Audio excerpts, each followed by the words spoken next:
started. Ben Johns versus Zane Navratil. Thanks so much for joining us. We can't wait to walk you through this one. Ben Johns will start us off.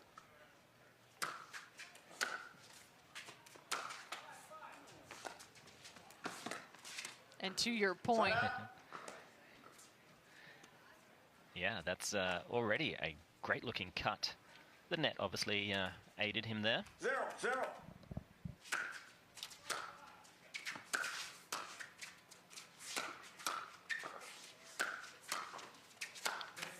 And Zane Navratil already proving why he is one of the best singles players in the world. He peppered that backhand time and time again until the forehand was just a little more open. 1-0. We've got 2 new paddles out on the court right now, too. Take a look at the Pro XR in Zane's hands, as well as the carbon face paddle from Yola in Ben Johns' hands.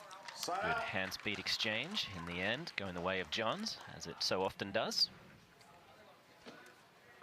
0-1.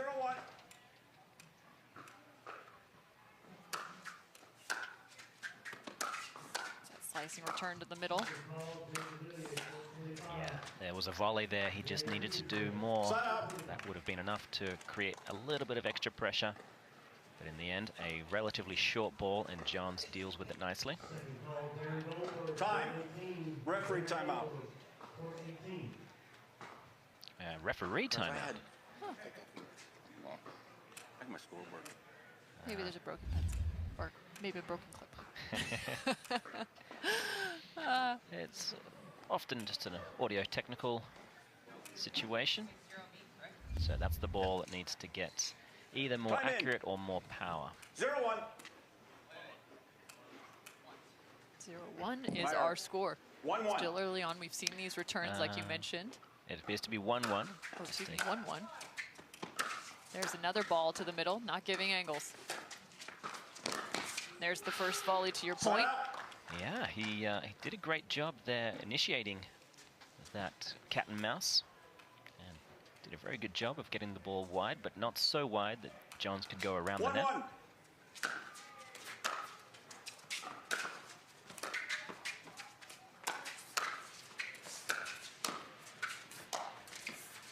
Oh, has he got it? And is it on the outside? They're going to say this ball is wide. Oh, God. It's amazing how well he can get into position 1-1. and have a chance at that kind of ball. So quick with his feet.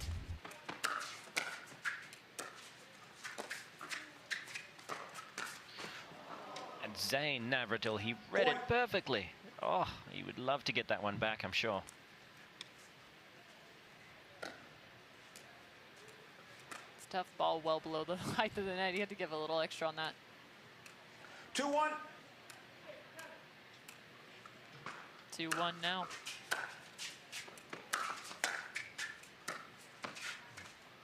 A rare miss from Ben Johns. Yeah, Navratil is playing a lot of his volleys down the center of the court. He knows he's quick enough to pick off a lot of balls as long as he doesn't give Johns too much angle to work with.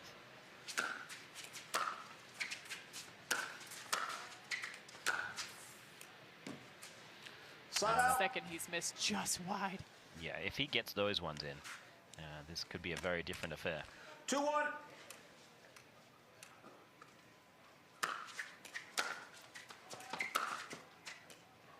Side out. Well, no one's quite nailed their two-handed backhands just yet. So it's interesting. Anytime someone faces off against Ben Johns, the question is, how do you beat him? But in the reverse, you have to ask the same question of Ben, because he's one of the most cerebral players out there. So facing off against Zane, what is he thinking? What do I need to complete? What's the #1 task? Yeah, I think he has the luxury of being able to go into every match with a pretty firm tactic. All I've got to be is Ben Johns. 2-2. It's fair. I still think there's a system to which he can attack somebody, or a pattern in which he'd like to play. I think when the day comes where one or more players are significantly better in one discipline than Ben is in every discipline, then he will certainly have to start thinking in terms of how he now looks at singles as chess, in the same way he looks as men's doubles and mixed doubles in that kind of fashion. This is still largely checkers. Okay. Point. I see your point. I mean, it's I call it look, see, do pickleball. Hit a ball in a destination, see where the person is, find the new destination for the next ball, usually the open space, and he does that incredibly well. Looks like a little bit of a skidder there. Yeah, very much so. And must have caught the line. Out. Yes, it was out. Oh, and he's calling that out. Okay. I thought it hit the sideline. 4-3. My vision might not be 20/20. As long as your hindsight is 20/20. Side out. So he played a good-looking third shot drive, then looked to cool it off, something he's very proficient at. But it is a skill that's unlike any other in the game. Takes a bit of time to get it warmed up. And Has he a got good it? leave. No, that ball's long. Ooh. There's so much shape on the ball. I mean, that's something that really speaks volumes to how the technology has changed in the game. The kind of margin above the net these players are able to hit at full speed is huge. The Ernie. A lot of room for him to come back to, though. Oh, and Johns gets it behind him. Nice work from the #1 seed. 5-3. Another look. Yeah, the athleticism of Zane Navratil is just next level. Point. Unfortunately, that slice not quite getting the job done, so another point for Johns. 6-3.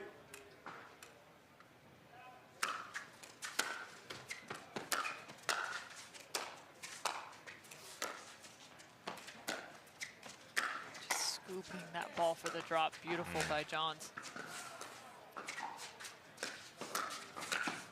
Oh my goodness, those are so tough. That ball just off the bounce. In most matches, the #1 men's player in the world. Look for Zane Navratil to find a little extra something now, though, as he trails by 4. Back out of the timeout. Cameron Irvin alongside Morgan Evans. And he's missed a few of those now.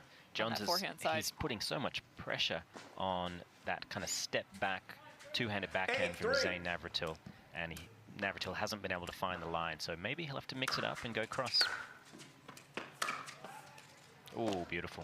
When you say putting pressure on that backhand side, the backhand kind of stepping off the line, is it because he's slicing that ball, or is he? So that's making it even worse. Exactly. It's not like he's driving the ball to give Zane something to volley. Yeah. The ball is being forced to bounce in front of him, and a lot of it's because of the great serving from Ben Johns.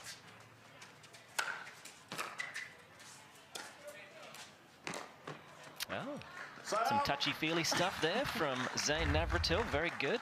Little twinkle toes there, just off the left toe, trying to reach as far into the kitchen as he could. But if you notice the body language here, he didn't give away his intention too quickly. That's the key. It looked like he may have just volleyed it deep. And that ball is wide, so Navratil closing the gap just a little bit. 4-9 is the score. 4-9.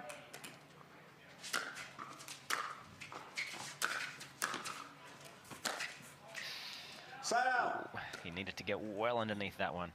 So much momentum and adrenaline. Unfortunately, those two things don't often lead to balls going in the court. So a side out for Ben Johns. Good depth on the serve. There it is. A thing of beauty from Zane Navratil. Try that at home, folks. Give it a go. See which hamstring breaks my first. ACL doing that. 4-9. And a missed return, another point. 5-9 for Zane. Well, this will at the very least give him some good confidence. If he can't pull this one out, he still will be able to go into game 2 knowing that he made a meal of it. Tough ball right there, trying to short hop. Yeah, Johns has done such a good job of getting the balls low to the two-handed backhand of Navratil and then closing quickly and applying serious spatial pressure.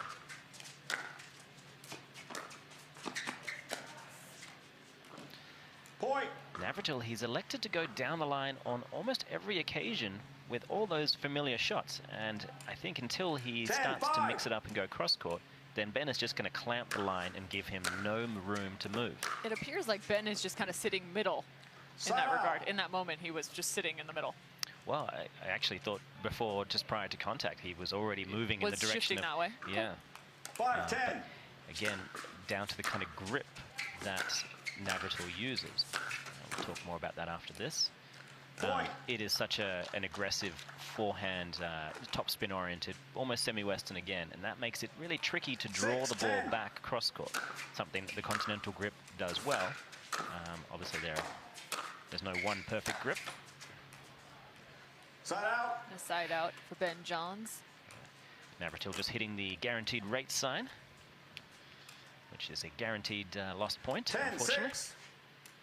Or at least loss of side out. You know what I mean. Game ball, Ben Johns lifting that.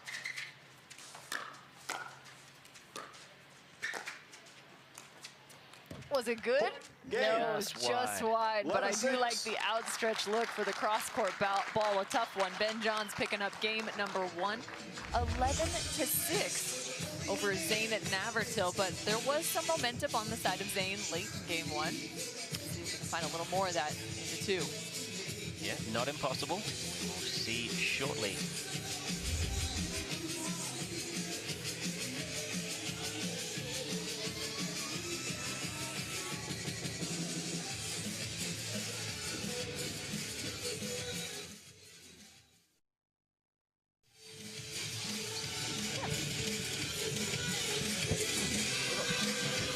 Ben Johns sitting comfortably as he's getting ready for game number 2.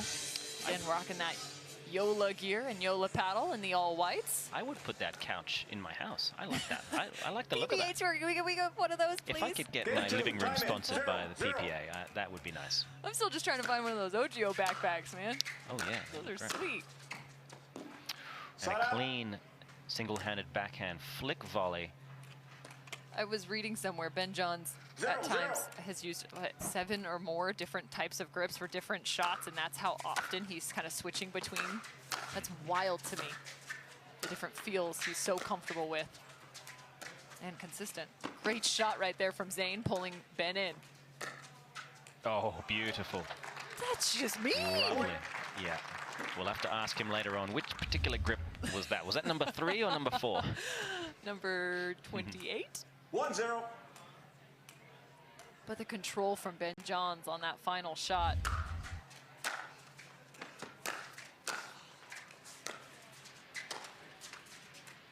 And there's the difference. I want to remark on that change because so often this morning we've been talking about kind of the difficulty in that mid-range transition zone and wanting to speed up but not really having enough room to do so and having to manage your control. Ben Johns did a nice job right there of that. Yeah, it is always a masterclass in that department especially. And it is one of the big separators of him over everyone else in the field, really. How cool, calm, and collected he can stay in that land of opportunity, that transition area, and play either an attacking shot or drop it delicately into an area where the other player still has to move and therefore under pressure. Looks like he's hitting that thing with a pillow, just so soft. So I'm proud of Navratil there. He dealt with the ball that he had previously not been able to handle. He found the line with that two-handed backhand, gave him a good shot, and then he What was knifed. the difference? Why did it work that time? Honestly, I think it's just the rhythm of having to play someone as precise as Ben, who uses that chip backhand slice to good advantage. There's no one else that really does it well on a regular basis. So, you know, it's not like Zane trains against Ben all the time. He gets to play him once in a while. And he has to get his reads.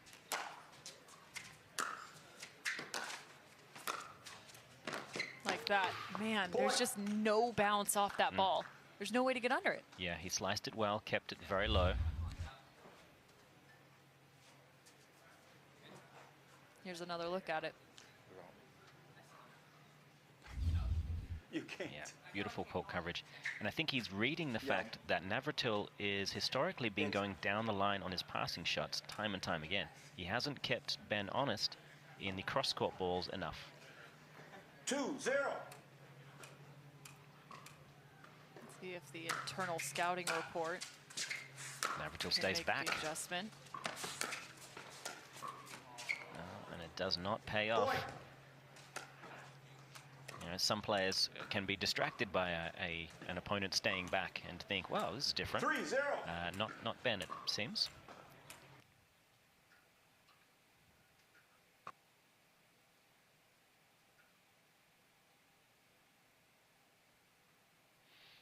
It's not a ball you see Johns miss very often. It does give Navratil the ball back and a chance to chip away at this lead. Great serve. Beautiful serve. That thing's out of the ballpark. Yeah, Navratil did find it eventually. Might have hit the truck. Is that fair?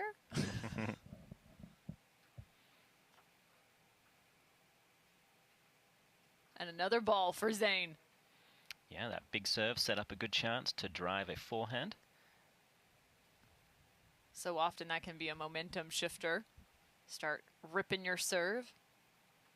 Especially when you're trying to find a little momentum. You might as well go for it at this point. For sure. Now we're seeing Navratil go cross-court with these balls. And who's to say it wasn't a plan the entire time to lull Johns into protecting the down-the-line shot time and time again.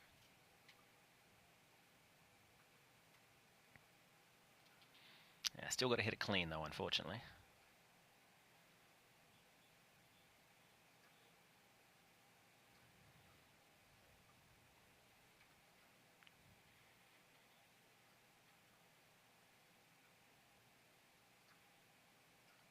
Well, a fairly lofted return, but did just enough. Johns probably could have done a little more with that third shot.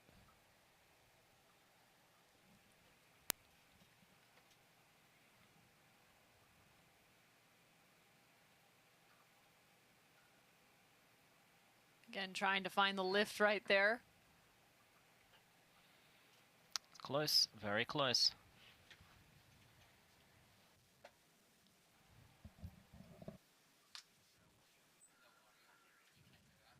Three.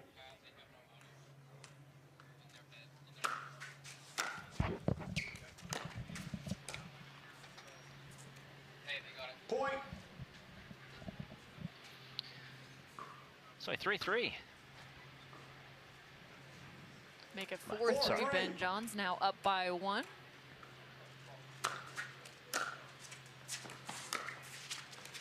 Oh, look at that. You gotta be kidding me. Gorgeous.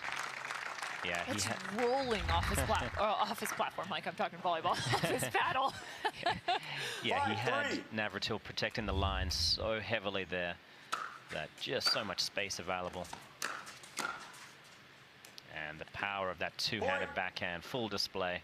Well, and that's the same location in terms of where the ball bounced for Ben Johns. The last time he works 6-3. inside out, this time he goes with the backhand and shows his versatility going up the line. Yeah, I mean, this is a tough match, and Johns is making it look a little routine right now. Ooh. Not used to seeing him miss that either. No. Maybe he was worried about running into the referee. Fair, very fair. It's nice, really, isn't it? Here's another look. 3-6.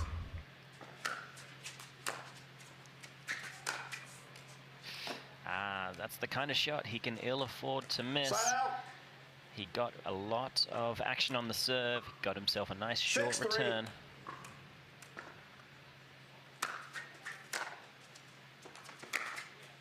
Oh, And another again, one. I mean, it's just Yeah. so clean. Yeah, and the fact that he's been able to thread that needle so often means Navratil is having to stand so far over, which opens up that 7-3. cross-court option. We've seen him hit a winner or two that direction as well. And they're the same thing, to your point. So he's hit 2 backhands up the line and also worked to that forehand, hit those cross-court inside out. Yeah, no, it's such a complete game that it makes things very tricky 8-3. for his opponents to be able to guess where he's going, and knowing that they shouldn't really guess. And I think that ball went wide, but regardless, the ATP is more than successful.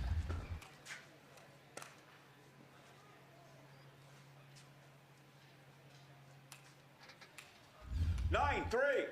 Yeah, getting an unfortunate bounce. Zane knew it right away. Point. And the return miss. Zane starting to get that much more frustrated. Yep. Tossing his hands up into the air. Ben Johns' game will challenge you in just about every single way that can be on the pickleball court. Yeah. His match ball. Has he got it? Point. He And has. again, working the inside out. Beautiful. 11-6, 11-3. Ben Johns making quick work. Moving on in the winner's bracket. Here's a look at the final point. Yeah, this was an unbelievable display, really. For him to be able to find this kind of level this early on is very, very tricky. Well, and there's the couch Morgan hopes to put into his living room after this Masters event. But so far, Ben Johns staying steady. Up and down there, that is the energy you're going to get from here. Julian Arnold to serve. Let's play pickleball. Oh, hello, Tui. And you couldn't imagine a better start for Arnold. He's already prancing and yapping, and yeah, making that's us what look he smart. wants. Right on cue.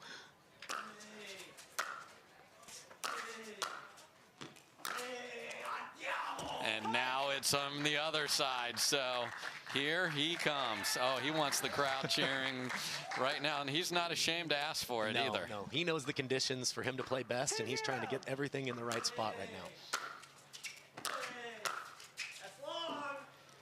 And a miss and a yell about the length of the miss there from Arnold, and it is 3-zip very quickly.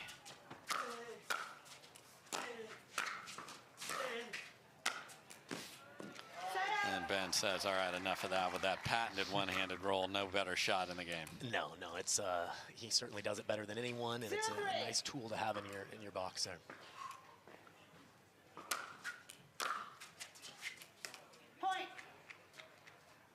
And of course, Arnold stares at the paddle. It's the paddle's fault for that missed return. And that is the concern with Arnold. Play 3 brilliant points to start and then miss 2 returns, and you give it all away. 2-3.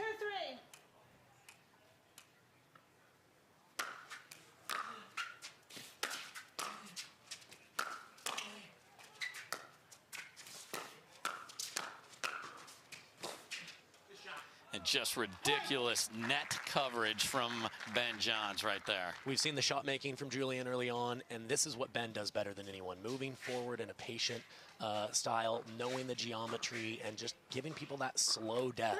3-3.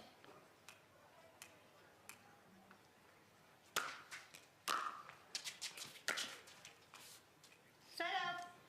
Great return there by Julian. Excellent depth. For those of you that are more used to doubles pickleball or coming from tennis, so much is decided on the serve and the return. Players are trying to get it as deep as possible, obviously without making the error to set themselves up to be in control the rest of the point. Point. And deep we want, too deep we don't. Exactly. But you know, you want to get, you know, missing serves is in the budget for singles. You want to go for it.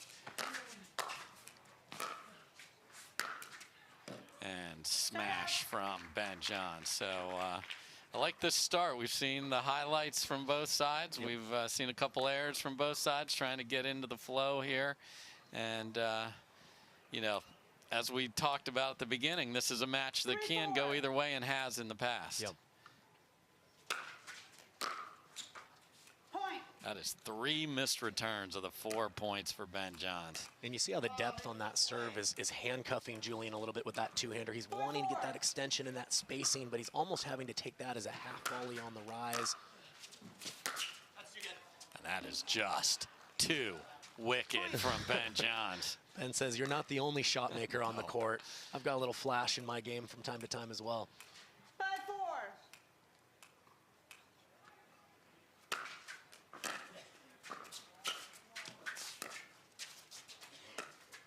And he knew when that Cobra went up in the air that where's the venom going to go? And inside out was the choice there, Kyle. Yeah, he's got so many options there. Julian really is just kind of on a string at that point.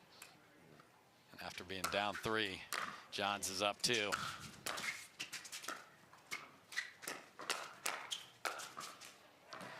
And make that 3 as he guessed right and stayed on that sideline. Yeah, and when players choose to slow the ball down and just drop it and look to come forward, we call that a cat and mouse style point. Ben is known as being by far probably the most elite person in that style. So he's looking to slow the ball down at times just enough to implement that advantage.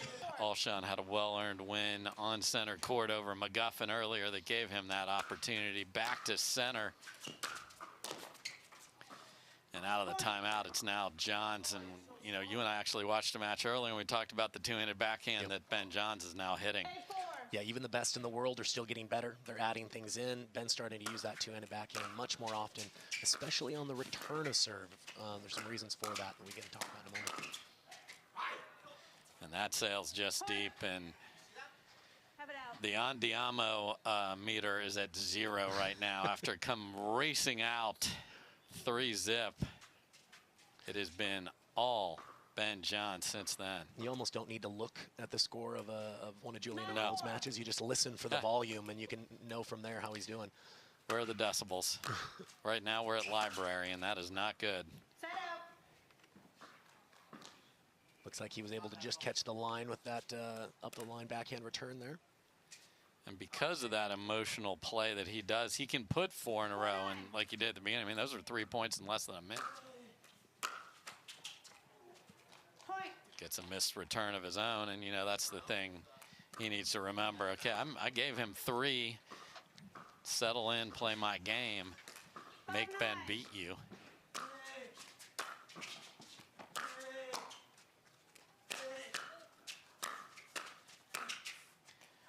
And little misstep there. I think Arnold's okay. He's kind of messing with his toe there. As I said, this court is very, very gritty. So these guys that like to slide probably won't be able to slide as much. And you can see just something with that right leg. I'm not going to play doctor, but there's certainly something that's bothering Julian a little bit.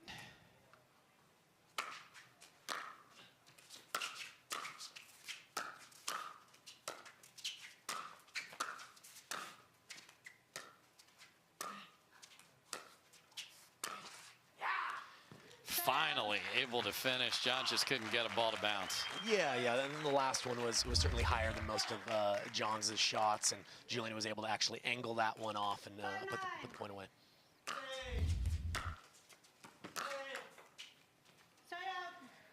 That's a ball Arnold likes, that step into the forehand, just couldn't execute it. He had a good look at it. It was there. 9-5. So Johns has been stuck at 9 for a second here. Let's see if he can get to 10. He cannot. Similar miss to Mr. Arnold's Yes. on the last point, going for that forehand up the line pass. 5-9.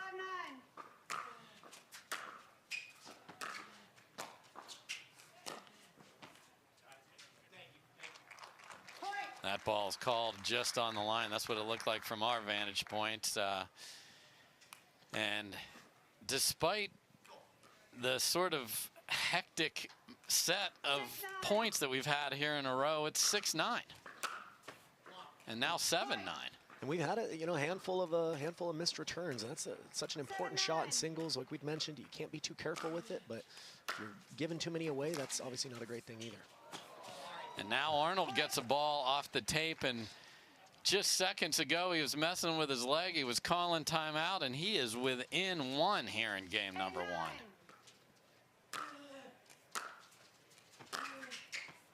Oh my, and that is exactly what he wanted. He loves to rip that too. He didn't. I think you would have heard a loud Mr. Arnold after that make if he would have converted there.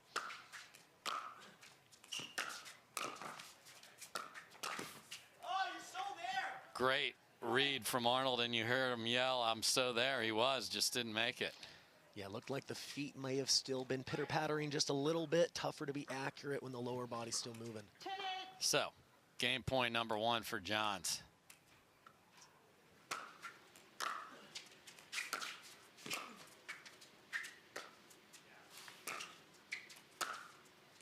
And And a gorgeous forehand off of a couple of really tough drops off of really picture-perfect volleys from Arnold to keep Johns that deep in the court, and then he eats a winner. Yeah, I love to see how Ben just says, you know, it's not my first rodeo, no reason to panic, been here before, and he can close out games as well as anybody. Yeah, so he got pushed. His lead was 1, and a two-handed backhand was sitting there for Arnold, didn't make it, and Johns gets the ball back and ends game number 1. Let's see what he can do in game number 2. So a lot of freebies going back and forth in game 1, Kyle. Missed returns on both sides. Johns got up to a big lead. Arnold came back, but it was Johns that able to close out game number 1. What do you expect to see here? Yeah, I think they're going to continue to be aggressive, push the envelope on the serve to put pressure on the return, and look to dictate from there. You know, I mentioned, you know, with Mr. Johns' return being a little different, not using the backhand slice as much anymore. Both these players are so good with topspin that when you give them backspin, it allows them to use that a little bit more and add more shape to their shots. So both players are trying to hit more of a flat, aggressive return to limit the options of their opponents.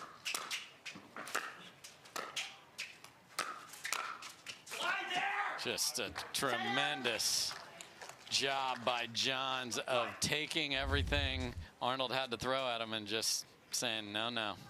Yeah, Arnold's hoping to get one weaker volley here where he can maybe look to pass or move in, but Mr. Johns not allowing him any daylight there. And that's the death of a short return right there. Just too easy for Johns there, and Arnold using that new Volair paddle. Which I believe he is an owner or a part owner. Yeah, helped design it. Sorry, we're talking about your paddle when you miss a return, but thanks for the soccer skills there, Julian. Okay, just messing with some of the tape he puts on there.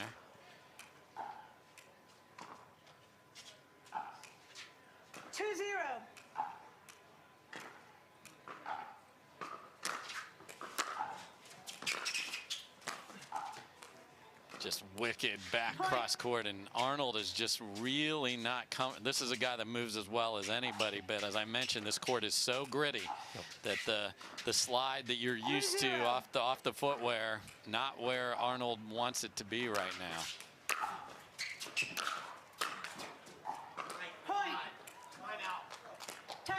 And there's a frustrated, angry timeout right there. Yeah. And Christian Alshon is, of course, hitting balls between his legs to keep himself alive in the middle of match point down. Down match point goes with the tweener. You know, standard shot Alshon selection.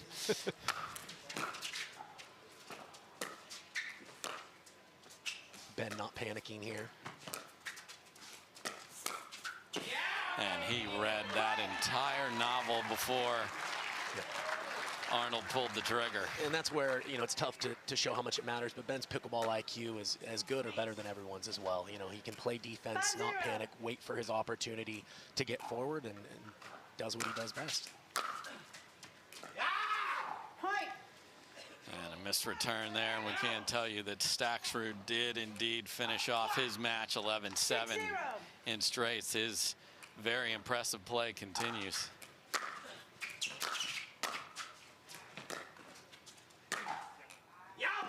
And that looks, there's an Andiamo. And a fight, he knows, you know, we talked about at the beginning. He's got to have the energy, he's got to be cheering on the crowd. We haven't seen it nearly enough. This is the time for his push, and right on cue. Beautiful cross-court forehand pass from Arnold. He's going to want to try to ride this momentum as long as he can here.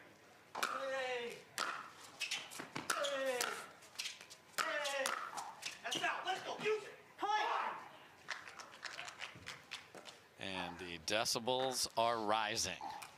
Arnold saying use it there, knowing that he's not going to get a lot of missed volleys from John, so he's got to capitalize when he gets a gift.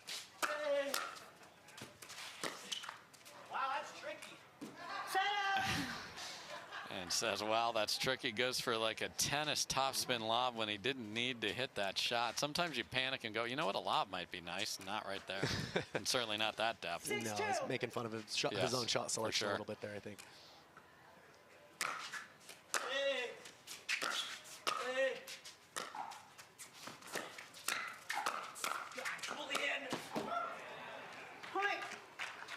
Yeah, had a chance to put a ball away there and didn't. And if he's part owner, I guess he's more able to stare at the paddle and blame it than anybody. He's just in the lab experimenting right now, Dave. 7-2. 7-2 here in game 2.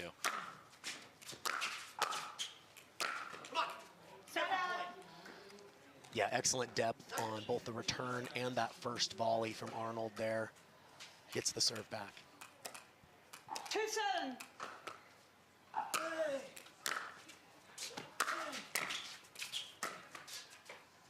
Set up.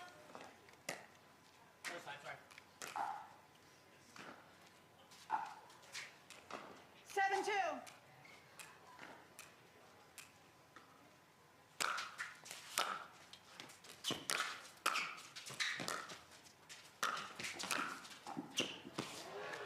If you go for the Ernie in singles, you've got to make it. And he just threw it right back in the middle of the court. And Ben said, well, thank you. Yeah, you really have to pull it across your body or really keep it tight to the line. If you don't, you just leave so much court exposed is what happened there.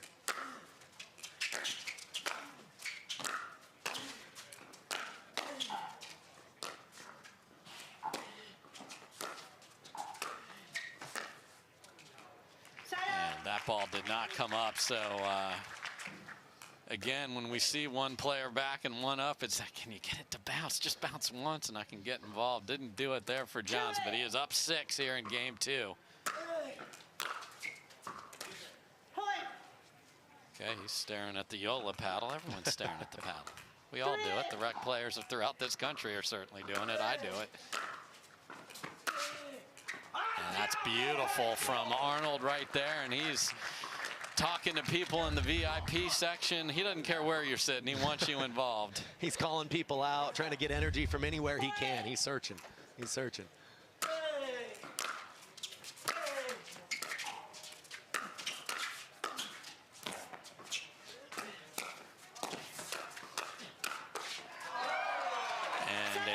Beautiful point there, and Arnold can't believe it. He's thinking maybe that was going deep. He had a scorpion in there, which you don't see very often in singles no, either. You do not. Yeah, I mean, he got ahead in that point. I think he's certainly disappointed. He had to hit so many good shots to give himself that chance. Unable to finally convert.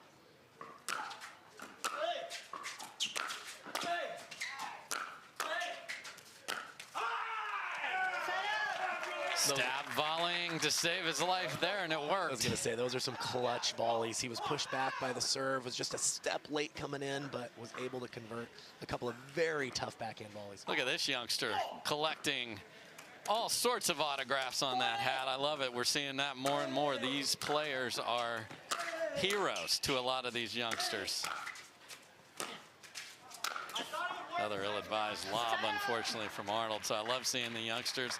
I mentioned earlier there was 13-year-old versus 15-year-old in the women's pro draw earlier. Getting younger. I wonder what that hat's going to be worth in 20 years. No doubt. Right? Some famous signatures. Exactly. Where's Darren Ravel, the guy that tracks all that on Twitter? Has got millions of followers, loves the memorabilia, and loves pickleball. I was going to say, might need to bring some pickleball into his collection. I've wondered about that with trading cards. Yes. You know, if somebody would come out with there have been cards. Yeah, okay, yeah. So those hit the market at the end of the year. So let's go pickleball, and time to collect is now. Yes. It's an investment right there, Dave. 100%. Get that Ben Johns rookie card, everybody. Pick up. Great pickup, and you know, Kyle, the two-handed backhand for Arnold's interesting, the way he holds the paddle with his left hand on the backside versus the way some others do it. It's very unique. Yeah, he waits a little longer to try to disguise it and really accelerates up the back of the ball at the last second. And that sails just deep. So again, Johns, this looks a lot like game one where he's comfortable and then just almost got uncomfortable. And, you know, Andiamo can strike at any moment.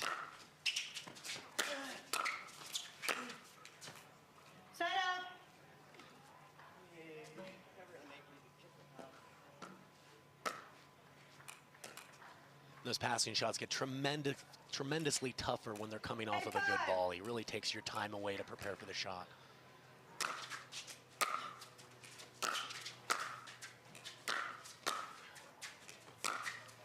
And just a roped two-y by Ben Johns. You saw him hit the first two open stance, and then did he ever step into this one, Kyle? Yeah, putting on a clinic. And, you know, for those of you at home that have been watching Ben for a long time, this is not the traditional Ben. He's been able to beat everyone with other shots, and it's scary to think he's still adding more in. So a let serve that stays in the courts, a replay here on the PPA Tour, so we'll do it again.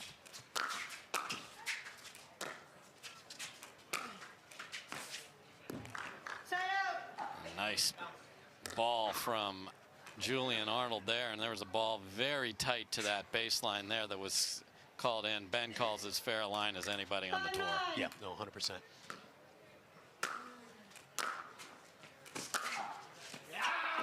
And that is a heavy forehand from Julian Arnold.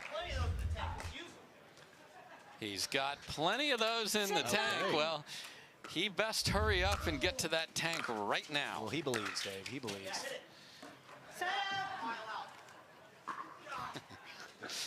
And now it's showtime at the comedy club there from Julian. He's letting us in on his inner monologue while he's playing, isn't he? Yeah, we like that he uses his inside voice outside.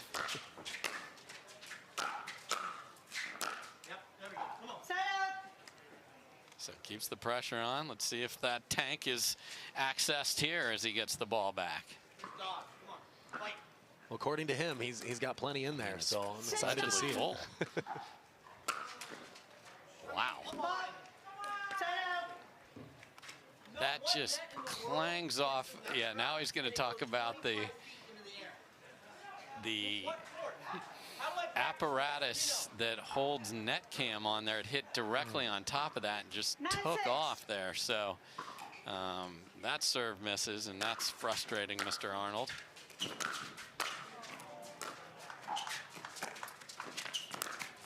And that's too good. So did not let that carry over. It's one of the nicest forehands he's hit in the match. It's really a touchy-feely shot. If you hit it a little too hard, Ben's there to cut off that angle. Yeah, here's a good look at it right there. Just beautiful roll.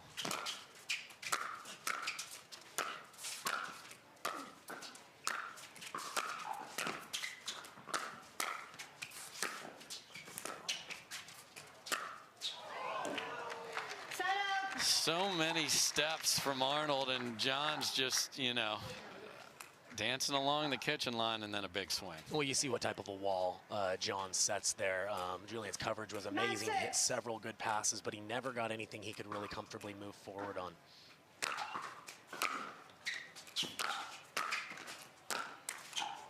And again, Johns was stuck at 9 for a while in game number 1. Here we are again. It's, can Arnold find it? Again, we've heard rumors of this tank.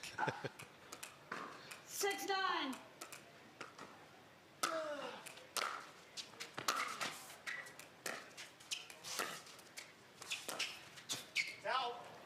Okay, that slides wide, and clear call from Arnold. 7-9 here in game 2. Quarterfinal action.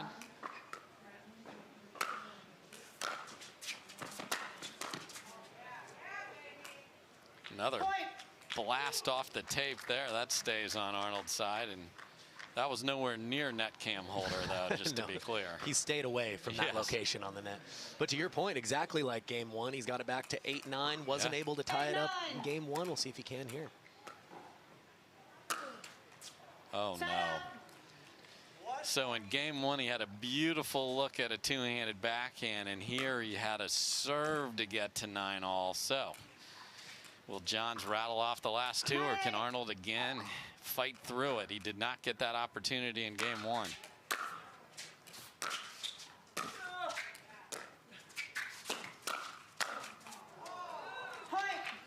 Tried to go body there, but Johns was ready. He was falling backwards. It was Ben was in control at that point after the last shot, and Ben's such a savvy veteran. He took just a fraction of a second more time before he served. Knew that the match just got tighter. Knew he needs to bring his best stuff now.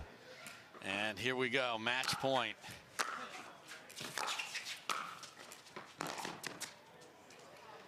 Nice inside out volley from Arnold. So okay, saves 1. He's got, you know, this is what you want. You want the ball in your hands. You got to feel confident, like, hey, against anybody, you can reel off 3 or 4 points. He has that chance now.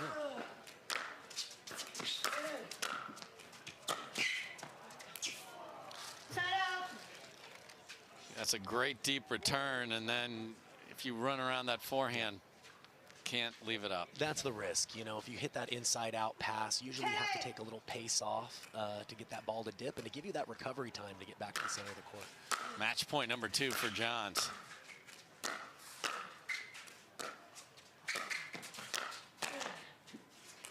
And that will do it as it sails wide. And the Tui is the difference for Ben Johns here in game Tui. I think we've got Ben Johns 2.0 here in 2023. And I think for all the other players on tour, that's a scary proposition. Yeah, he started hitting it more last year, but it was definitely a factor. So on the left side of his body, he's not just dropping the ball, he's driving it.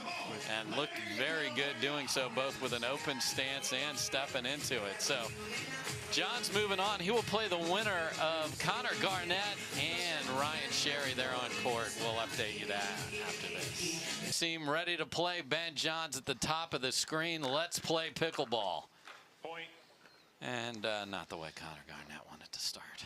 And Ben comes out striping a huge serve on that one. I wonder if that's a tactic to go for just a little bit more.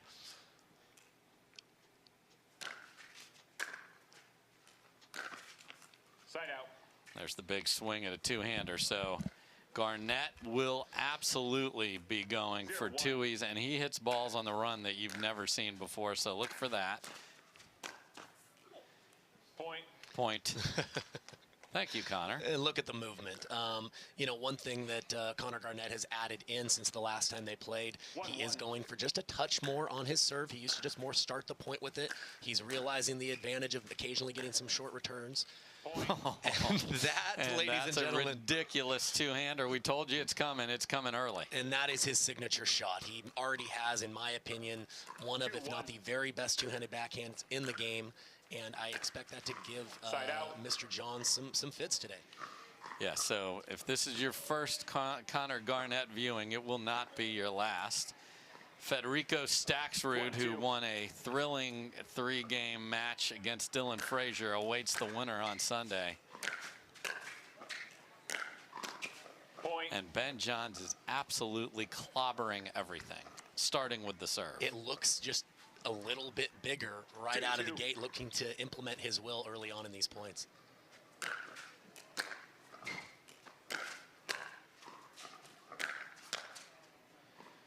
And it seems like Garnett is having trouble visualizing and seeing the ball there, because that's a two-handed backhand volley he'd usually make. Well, in the interview with Annalie Waters just a moment ago, she mentioned kind of struggling visually with the lights. I wonder if the gentlemen are struggling with the same thing right now.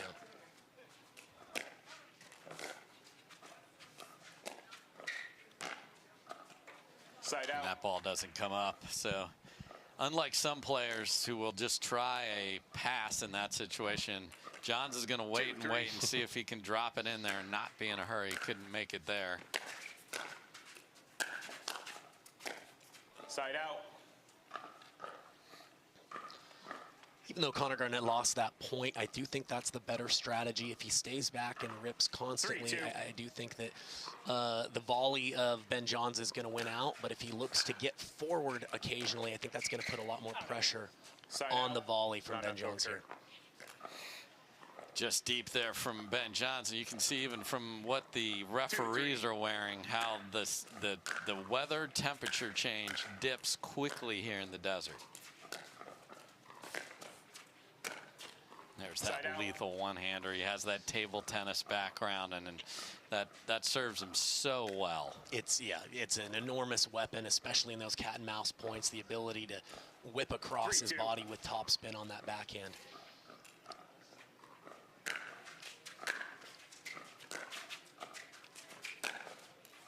Point. Garnett goes for a huge rip at that one, and there's, you know, not enough court back there. There's only 22 on that side there. 4-2.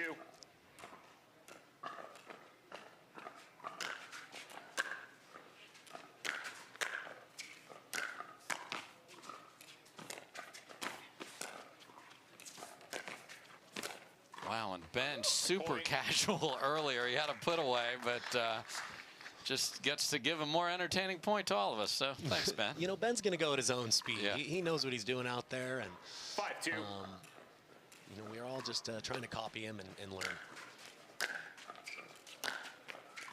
Point. And that is a wicked forehand pass there, and Ben Johns is dialed in at night. About 5:48 here local time, and he is on 6-2. point.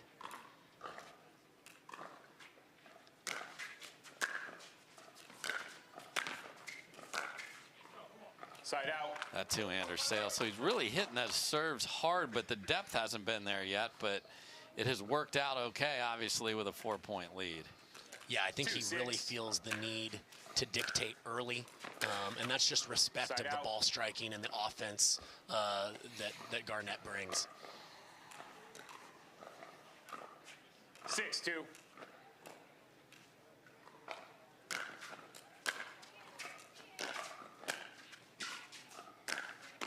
My goodness. Wicked two-y down the line, and then the forehand pass. And now can Connor Garnett show 7-2. us that he's able to withstand this or not? Because this is the best player in the world playing at his best.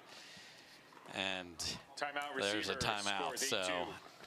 Ben 1 minute. Johns looking incredibly comfortable under the lights here, Kyle.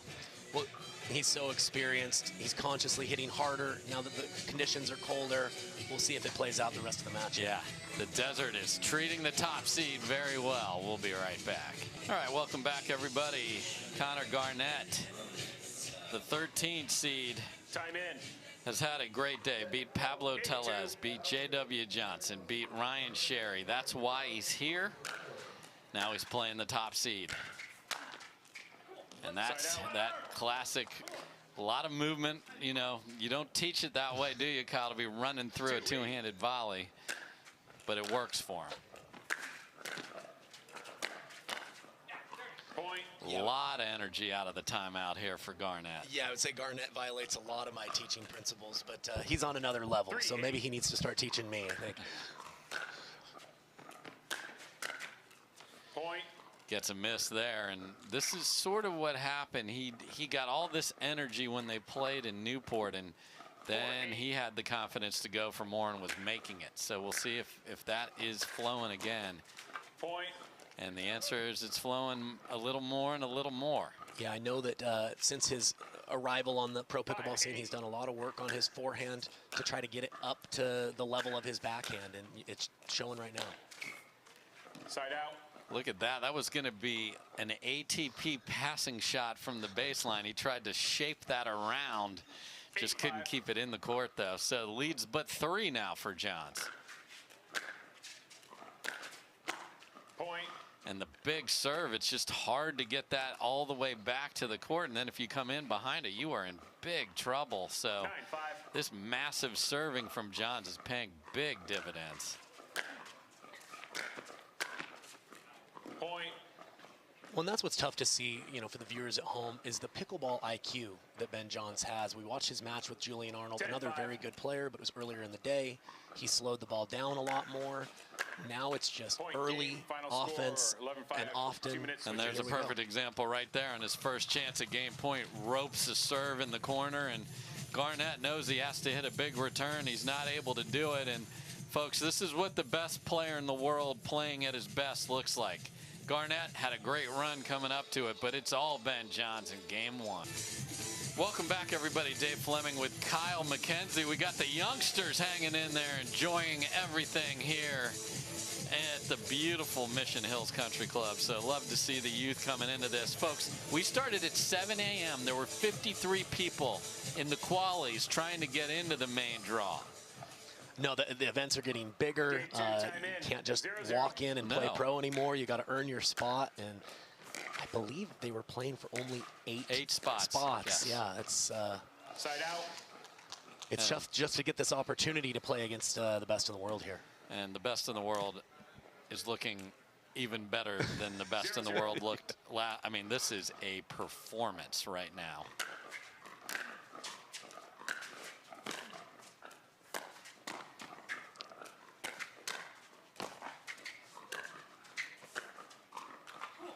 Good job by Garnett. Johns had a forehand that he had some options, and Garnett got out of it. And can he find that rhythm?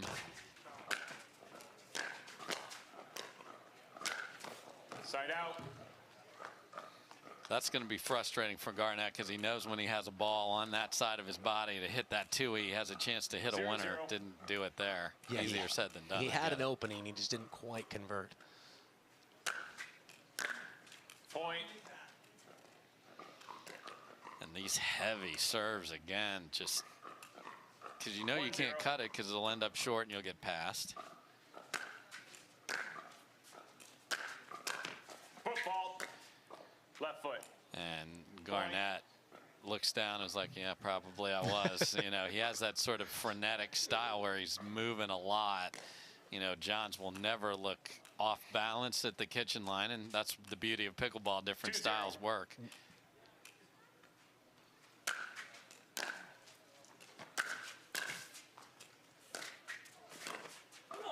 Side out. It's a good choice by Garnett there. Knew that Johns would be leaning middle after he dropped up the line. Held that just a little longer. Didn't try to overhit it. 0-2. Just placed that back behind him. Yeah, Johns can't believe he didn't get that ball to bounce. There it is. So and I think that right there is an example of why, you know, look for Connor Garnett to be a matchup problem for Ben Johns going forward, whether that's today or not. Ben's such a percentage player that when you've got somebody like Connor Garnett who comes up with these very difficult shots, and that's kind of their routine, it really can be a crack in the armor to such a high-level pickleball IQ percentage player like Ben Johns. Point. 3 in a row for Garnett, and he's got the lead, and that came after Johns was in control. He loves to come in and drop that ball on his last service point. Didn't get it where he wanted, and Garnett's built on that. Side out. And Johns has chosen in these last several points to return to what many would consider the more dangerous side of Garnett. He's doing that purposely, folks.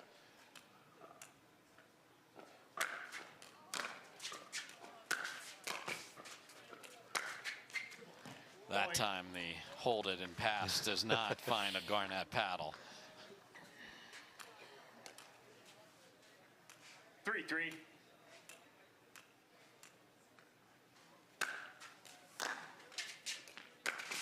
Oh, Point.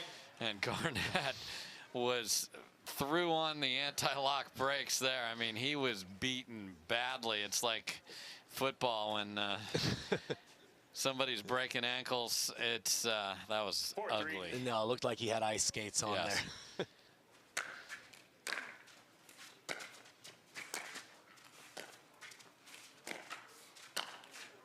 And that's unfortunate for Garnett off the tape. And just when you think he's got this reeled back in, you look up and it's 5-3 Johns. Yeah, you know, he has a way of, you know, absorbing runs from his opponents and always seeming to find runs of his own. He's added a little bit of variety here, I've noticed. He's dropped a couple. Just trying to make his opponent always beat him in a variety of ways.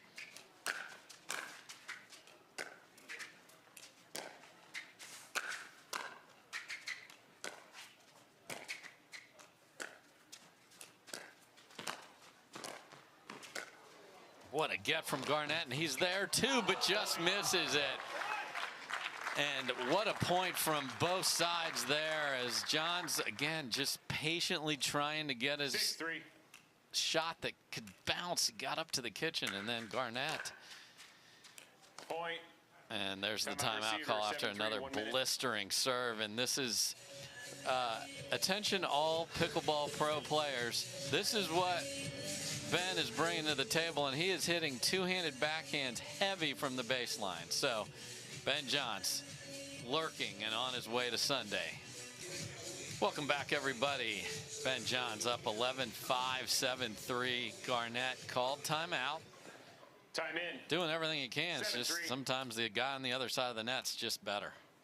Yeah, Jones has an ability Let to recall. feel a match out and really know what identity he 7-3. needs to play to bother his opponents.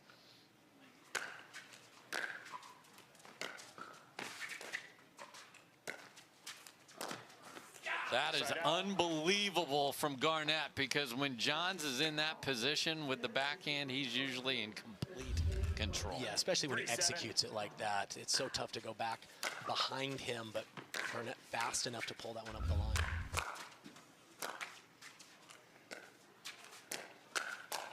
And that is a heartbreaking point. Oh, he gets there. Oh, it's even more heartbreaking.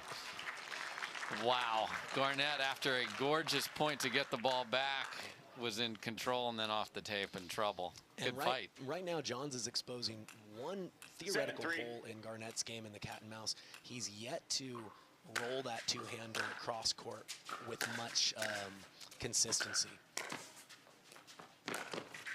And ATP catches the line, and everything is working for Ben Johns. You see an occasional ATP in singles, and that is as good as it gets. That was a tough one.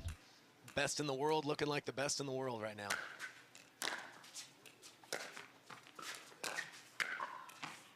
Point. And Garnett knows he cannot try and hit a tennis passing shot there with the two-hander.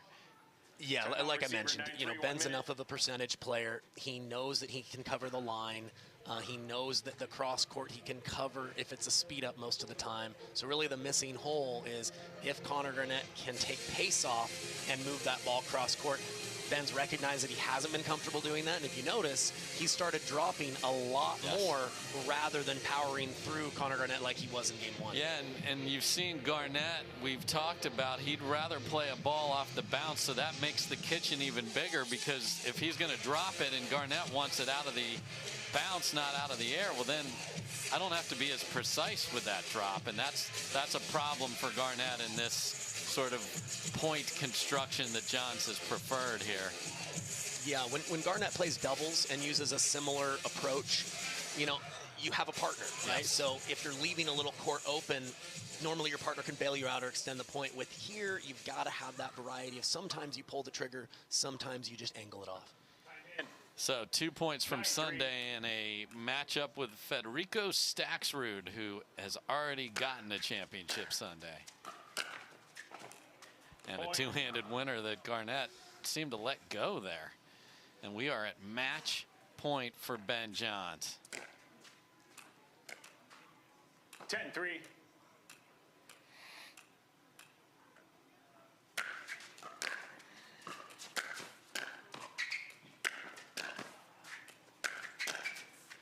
And that is Ben Johns just absolutely playing at a level that just couldn't be matched on the other side. And Garnett, we talked about who he beat all day long. Incredible. No, I don't even think it was a bad or poorly played match from Garnett. It was just extremely clean, explosive offense from Mr. Johns, and you saw the variety as well. So a little bit of everything from Ben Johns, certainly looking like Ben Johns 2.0 here in 2020. Yeah, we saw the two-handed backhand certainly being a big part of that, but the top seeds, Annalie Waters in the match before this, and now Ben Johns looking like what top seeds should look like. We'll talk to him right after this.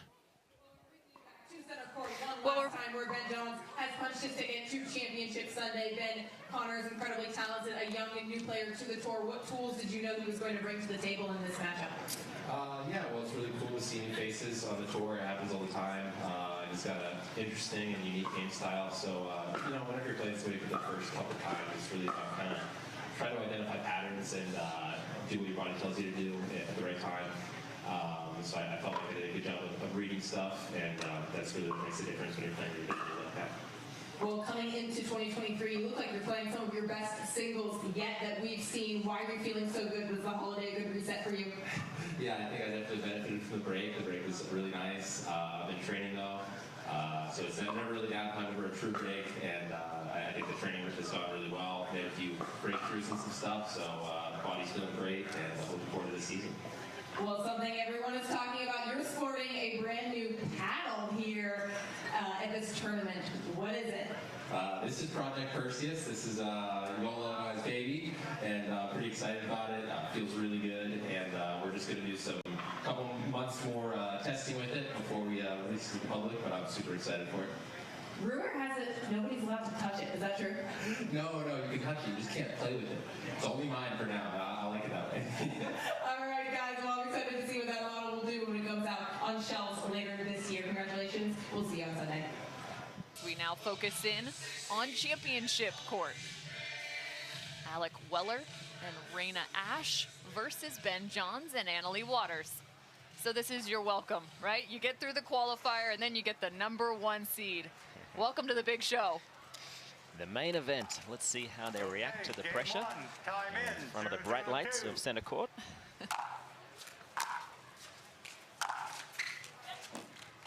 Annalie Waters right out the gate. Doing what she does best. Rip it and rip it. 1-0-2. Side out. 0-1-1. Raina Ash, lefty.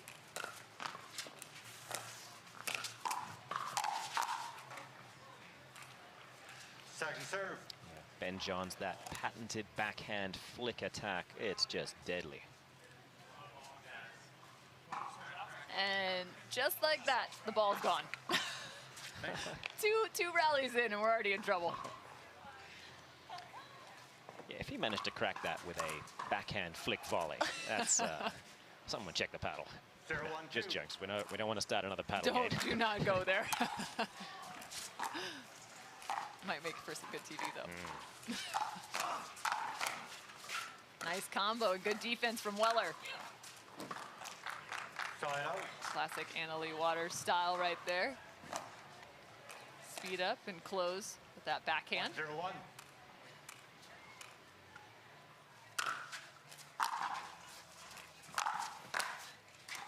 Point. So far, Annalie Waters driving cross court straight to Ash. 2-0-1. Yeah, she did suffer a little bit of a strain. It sounded like it was a glute strain yesterday, but it didn't stop her with her normal singles domination. Point. She'll be in the finals come Sunday.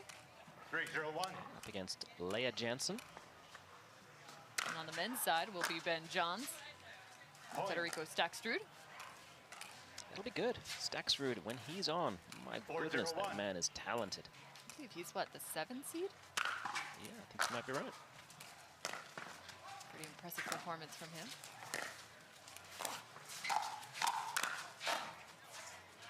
Beautiful play from Ben Johns right there from the backhand Tui, which is a newer thing for him, right? Being able to roll that ball over with two hands versus one. Right there, there's the shot. And squashed that right out in front. He was, I think he was protecting the money maker. Oh, come on, Annalie, that's just mean. She's smirking, speeds that up, or excuse me, drives that cross court and just right up the line with plenty of room. Yeah, it's a great way to teach the male player on the other side that you don't get to be that far over, because I'm going to keep you honest down the line.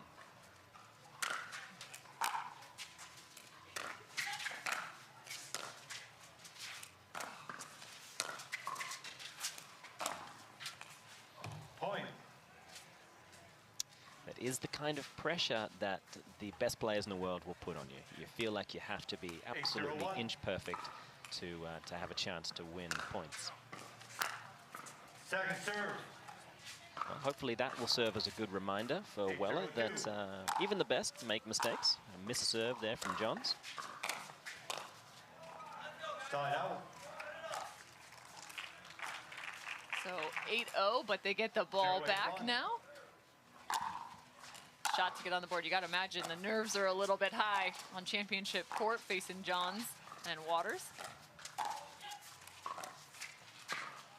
Second serve.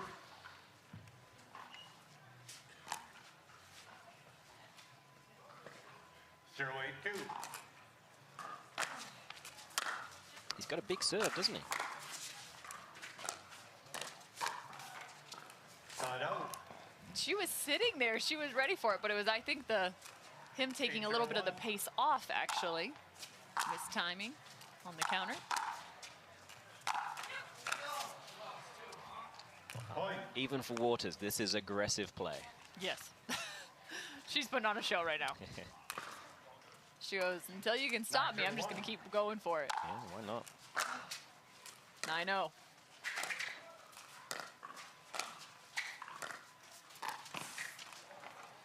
Point.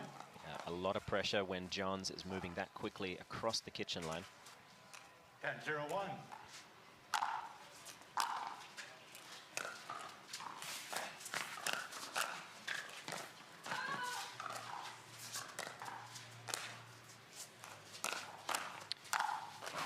That was Riley Newman-esque, That I'd was say. very Riley Newman-esque.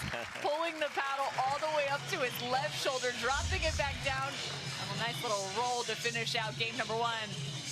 There's a look at the final point. Very well done, Ben Johns and Anna Lee Waters finding a pickle in game number 1. So Raina Ash and Alec Weller dropped game number 1 in a bit of a pickle, but they did have a fantastic way through the qualifier as they now face Ben Johns and Anna Lee Waters.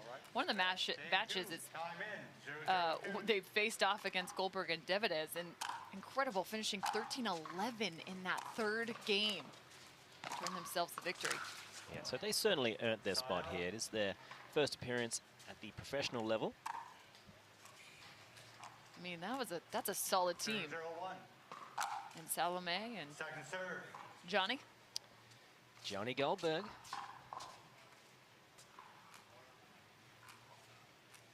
So missed serve from Anna Lee. Gets the ball over to Johns. Point. So they're on the board early on. A lot of pressure. 1-0-2.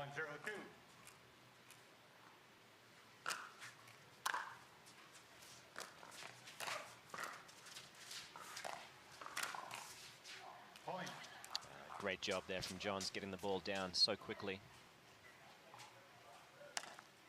So 2-0 Ben Johns and Anna Lee Waters. 2-0-2. Now on the far side of your screen.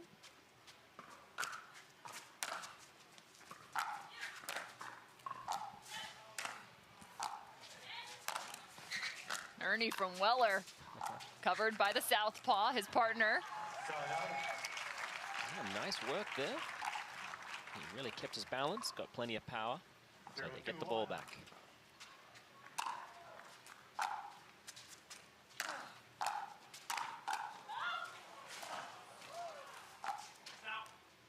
Beautiful effort, but there's the elation from Raina Ash. They're on the board, I think. Yeah. There it is. I was waiting for it to chime up on the screen. Yeah, that's a moment they'll never forget. Second serve. I love that. Small victories, right? You got to start with small victories. Yeah. You never know. Could be the start of something big. Nice job in transition from Ash.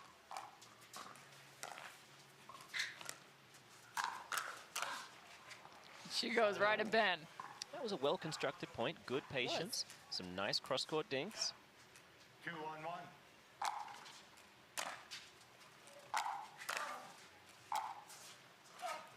Oh, Point. not quite sure what happened on that one.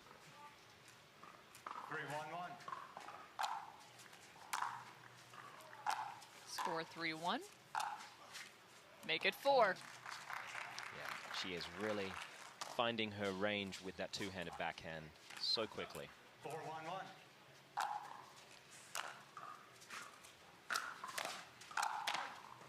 Shake and bake from Waters and Johns. You can always tell the players that have really been putting in the work in the off-season. 5-1-1. Annalie Waters, Ben Johns, they are not the kind of players to rest on their laurels. They are working hard, improving their game. They know a target is on their backs. And they've even worked now with the straight up play. Annalie Waters on the left. I'm not sure what that move is, Annalie. I'll have to ask her. It looks like she's having fun. That's the important thing. You're not having fun. You're doing something wrong, Pickle. Second serve. It's really hard to not have fun. Near impossible. I don't think anyone's ever done that. And I'm a firm believer that a happy play is a dangerous play. You know, you get to play loose, really enjoy your strokes, feel relaxed. That time comes with time and experience, especially at this level. You got to imagine with the nerves too. As much as you're having fun, you're still trying to just settle yourself into the game. Yeah, look, and I think Weller and Ash realize the chances of them winning this one, well, there's 2, really, slim and none. However, they can learn something from this match, for sure. And what they're learning is how far they've got to go. Oh, the backhand flick from Annalie. Was that single hand? That was one hand. She's pulling out some new stuff. Yeah. She spent a lot of time around Mr. Johns, hasn't she?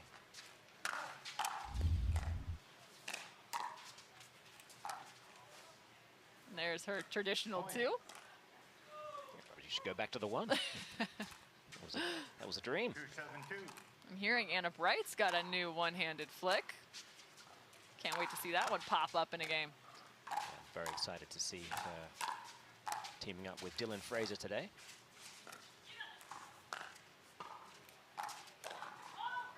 I just keep waiting for Annalie to pull it out again. That's all I want to see now. Come on now. 7-2-1.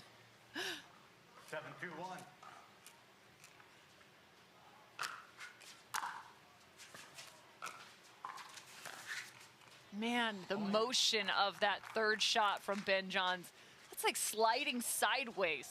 Yeah, he does a great job of drawing the other male player, typically on the left, closer to the center, anticipating that they're going to go after the female player. And then you see the opposing right there. He slides all the way over, then rolls that ball over the top and has the opposite direction. It's beautifully done, 9-2 now.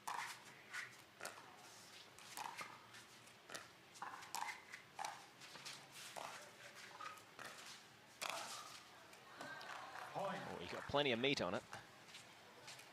He's a strong young man, no doubt about it. 10-2-1. Great tennis strokes.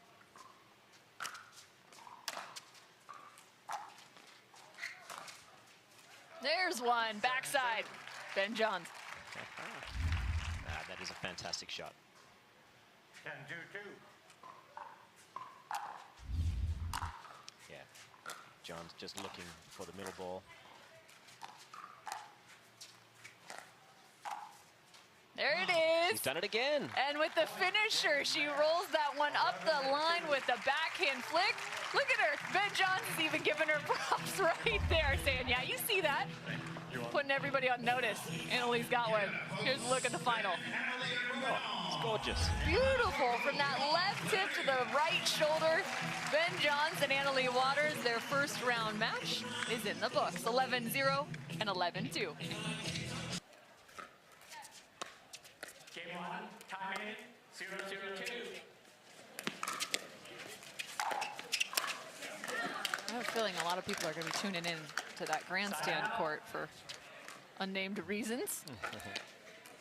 Yeah, no, that's a fantastic matchup. Elise Jones has proven herself to be so dangerous on the court and such a good defender.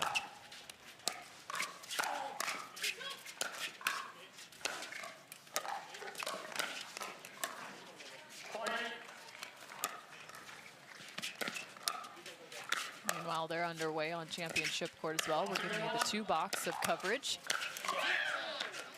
Unbelievable play. Just wicked there from Tyler Leung, the southpaw.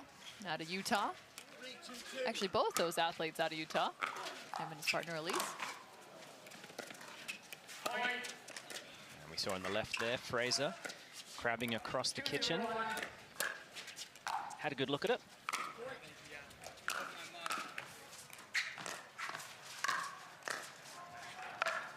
Second serve. Can't wait to see some of the distribution in terms of balance between Anna Wright and Dylan Frazier and just exactly how far they travel in terms of covering the kitchen line.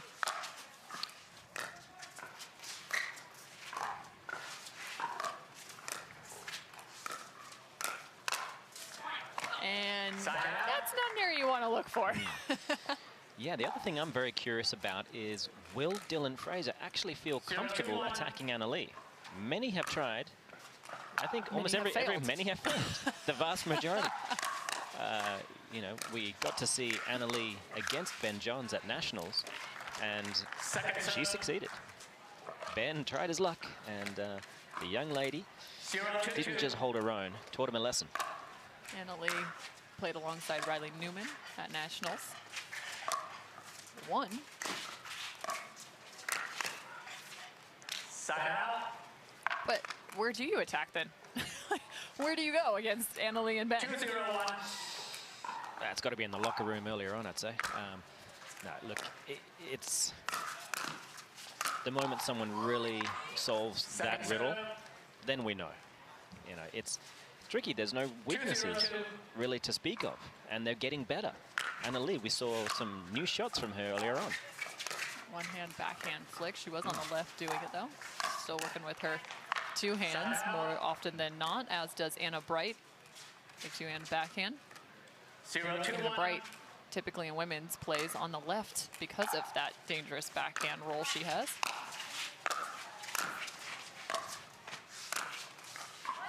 Just so much spin on that ball. Yeah, really kicked up. Wright was not ready for the kind of spin that got it up over her paddle so quickly. Some miscommunication there. 1-2-2.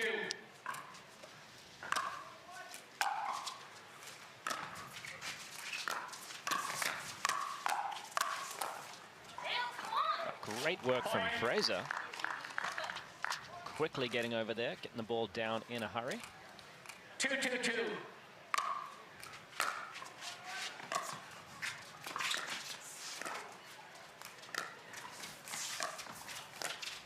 Nice ball back to the middle from Frazier, and he's quick to cover middle, and he had it. He really did, didn't he? He got everything. Oh, well, I feel for the young man. So 2 apiece. 2-2-1.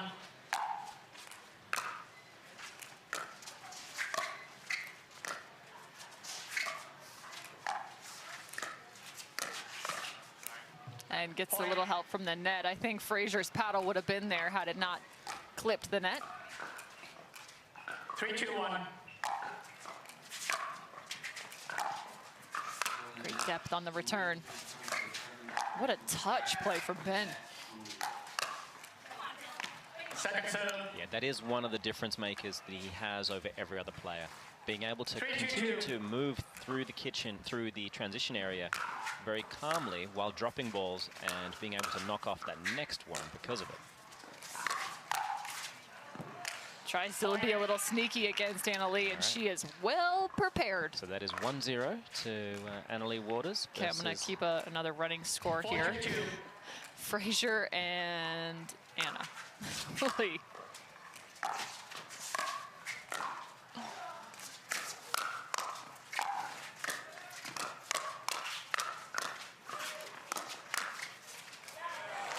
Nice job by Ben Johns. You know, I think back to the Bubbly Team Championships just about a month or so ago, and I feel like at times people were attacking with an off-speed shot up the line to Ben Johns' backhand. He got caught a couple times.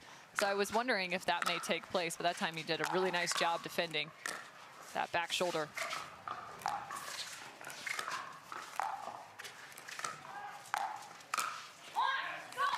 That's a beautiful shot from Anna Wright. Wow. I mean, there's not much room. When you're going with that cross-court speed up, you have the smallest margin of error. Yeah, and just going back to your point earlier, it's a shot that Ben has really put into his arsenal in recent memory has been the two-handed backhand block and counter on that left side, because he recognized that he was getting attacked there, and he was really just often blocking that ball back and resetting the point, sometimes well, sometimes not. But he developed this two-handed counter that is now forcing people to think, well, now where do we go? Yep. So the side out for Ben Johns and Annalie Waters, 5-2. And still looking to roll that ball down the line. Interesting take there.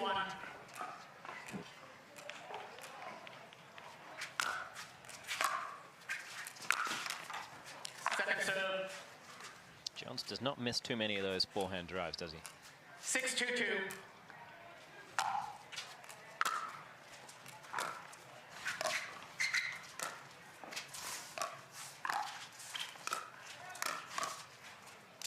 Yeah, that's a pattern that Annalie and Ben are well prepared for. Each time it seems like Dylan Frazier's getting pushed wide. He's just resetting that ball back to middle, and Johns and Annalie are sitting right there ready. Yeah, and Johns has been able to find the kind of accuracy in the positions that really cramp up Frazier. Very difficult for the young man. So quick work thus far by Arnold. 7-2, Annalie Waters and Ben Johns with a quick start in game number 1. Of course, this is on the winner's side of the bracket. That's the #1 team in the world facing off against Anna Wright and Dylan Frazier. A new team to the PPA. And there's the backhand flick, roll. That is gorgeous. That's just beautiful. It doesn't matter how many times we see it. I never get tired of watching that shot. I mean, the amount of topspin to get that ball up and down. With such little motion. It's AJ Kohler-esque, really.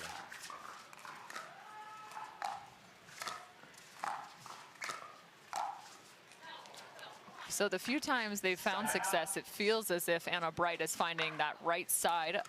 Not necessarily, some of them have been attacks, true attacks, but some just a little bit deeper from the kitchen line. Annalie trying to find the speed up there. Some really nice footwork by Annalie to get back into the court. Yeah, Frazier was caught still trying to get all the way up to the kitchen line, and John's got it high enough on the body to make it a very tough contact. And there's the change of pace right there. But he missed it, so another point. It's hard when somebody's making that much of a stroke, too, to not get caught up in it.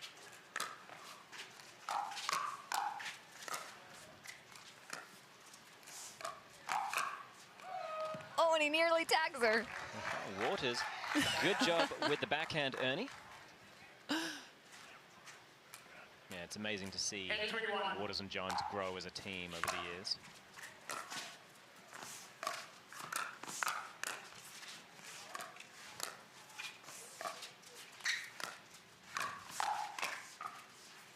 That's some nice movement, though. I have to go hats off to Anna Wright in the middle of that. That line shot from Ben Johns was well defended. Got him back to neutral.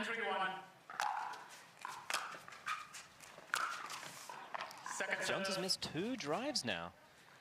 Yep. He's taking the right chance, because when they are trying to find their new positions, Wright moving quickly from left to right, there is an opening.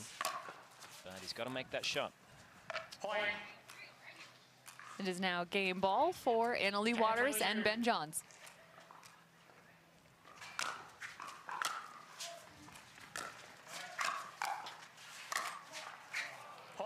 Nice defense from Annalie. Finishes off game number 1 in very efficient fashion, 11-3.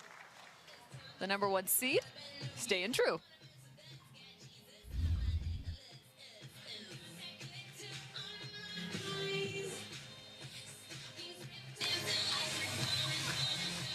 Championship court is the place to be when the #1 seed is on it. Annalie Waters and Ben Johns facing off against Anna Wright and Dylan Frazier. And let me tell you, that first game was awfully efficient from Annalie Waters, and Ben Johns picking up the victory 11-3. See if Anna Wright and Dylan Frazier can find a different equation.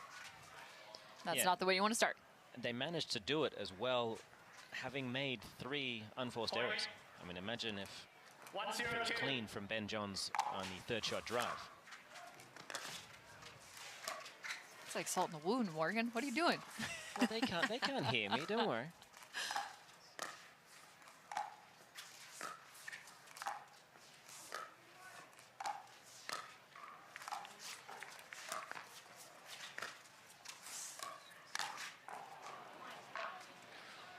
Well, found the net. Either way, it was going to be a foot fault regardless. I would love to see Anna Wright and Dylan Frazier switch positions. Just try for a handful of points, see what happens with Wright heads up with Annalie Waters.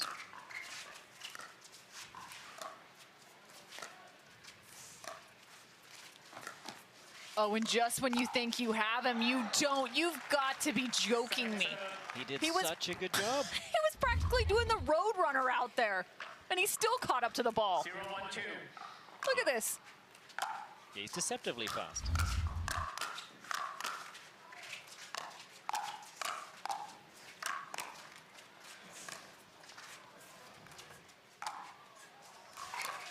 Nice work by Anna Lee, and well covered by her partner.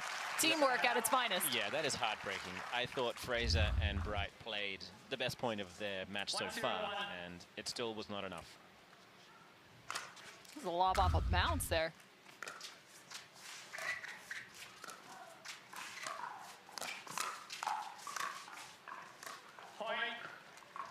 Well, Anna Wright handled her business very well, I thought. And it's the second time now that Ben Johns has gone with the backhand flick up the line, and it's been well defended on the forehand side of Anna Wright. She's taken a step off the line to prepare for it, too.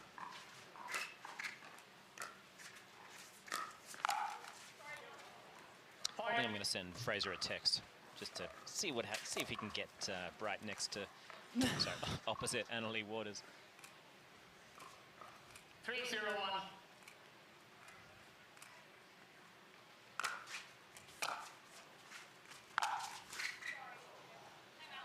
A little bit of love from the net, and that inspires a timeout pretty early.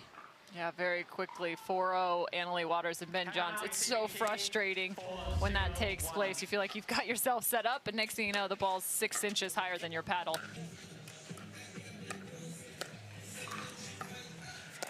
Double box coverage for you, grandstand as well as championship court.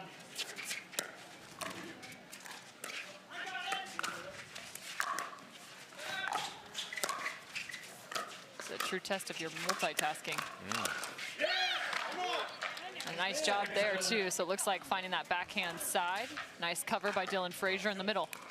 Johns knows that even for him, as good as he is, when he gets overly aggressive, he can be punished. And Frazier is more than up to the task of doing that.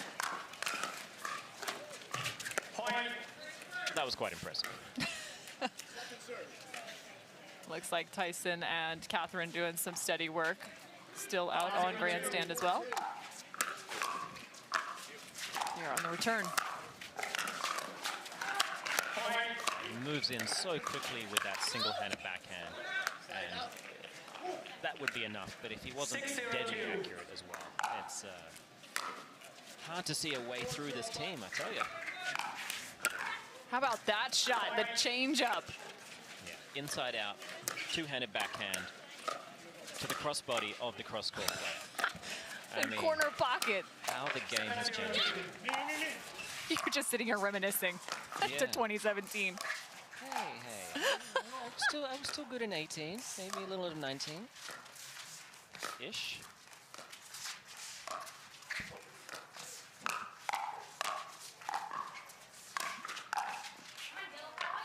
Full focus on championship court. That was not meant to be a dig at you. I'm so sorry. Don't worry. I'm just being silly. I know my place. Oh, no. No, I'm a little embarrassed. I'm sorry. 7-0.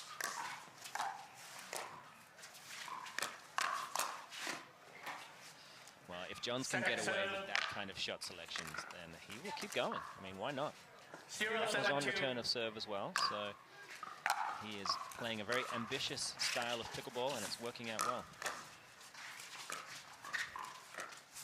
Nice reset from Johns there. Side out. Yeah, I think Frazier and Wright, they're still obviously learning each other's games. 7-0-1.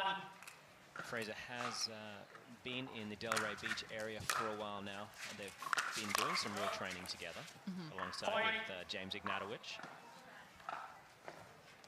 and J.W. Johnson. So a good group of players really honing their skills. 8-0 now.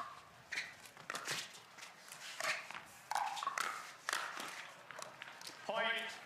And even if there's something you see, maybe you can do something with, their partner just steps in and finishes the point. 9-0-1. They are so well versed with each other's shot selections. It's you know, it's a real synergy in shots. Wow. What a snag from Ben Johns, and another. Oh, and AL almost got it. Second serve. 9-0-2.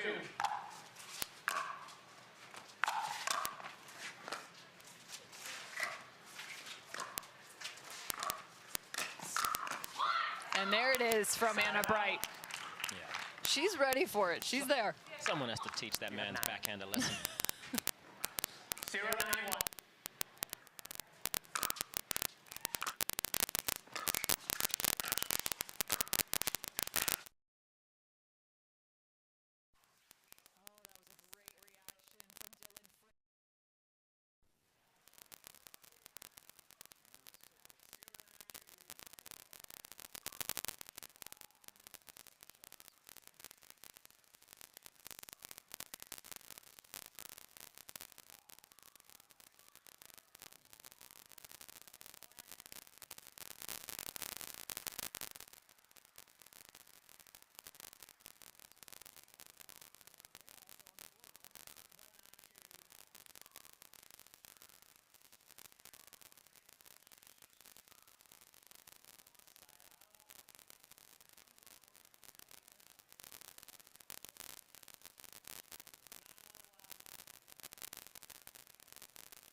Up on championship court, Kovalova and Wright versus David and Wilson.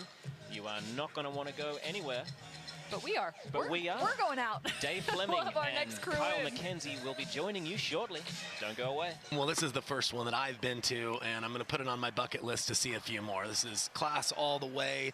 Everybody's having a good time. We're seeing the best in the world play, and we've got a fantastic semifinal up for you guys. This is an all-star lineup.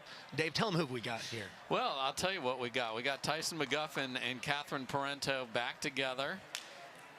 We believe, because they've said it, are playing a full schedule. And then we've got the team that lost once last year, Anna Lee Waters and Ben Johns. One time in, 0-0-2. Catherine Parento will start us. Let's play pickleball.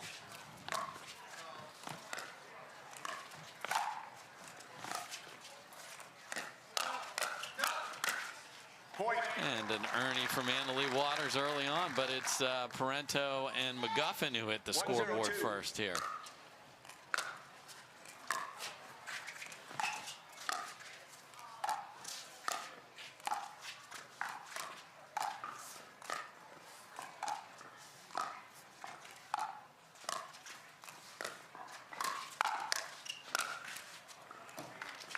There's the speed up at Annalie Waters, and she's ready. McGuffin ate the next one. And that's going to be the challenge. There's not a lot of available space to bring offense against this time. So we'll see how McGuffin and Parento are able to implement their will in these points here. That's a good reach in. A little stare from McGuffin. He did not turn around. I like it.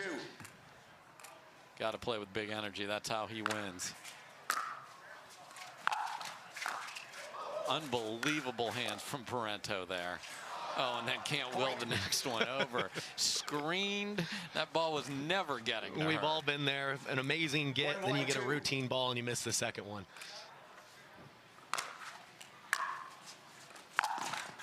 Side out. That catches the tape and doesn't come back. So quick hold there. 1-1-1. So 1-1-1 here early. Big serve from McGuffin. Point. Looks like Waters did have a little bit of space going back behind McGuffin there, unable to convert, just clips the tape.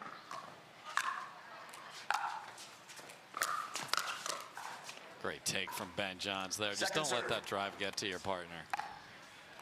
Sometimes you got to be greedy out there, Dave, especially if you have the kind of skill set that Ben Johns has.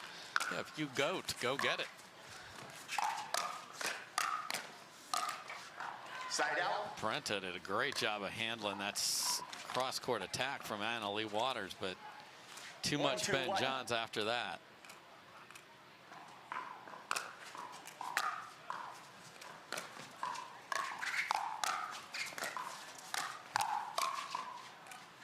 Point. And I think a big stat in this match to pay attention to would be how well do McGuffin and Parento handle the offense with their counter punching. I don't think for either one of them it's their biggest natural weapon. They've each, I believe, worked quite hard on getting better at it. So we'll see how they're able to handle that offensive onslaught from Waters and Johns here.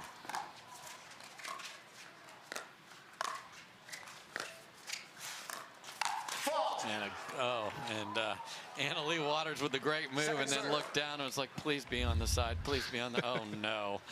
Oh no, right in the middle of the line. You always hold your breath for a half second to make sure you're in the clear. Good call there by Michael Kunkus. Ed Johnson is our second referee.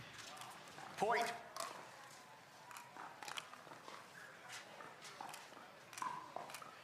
Three, 2-2.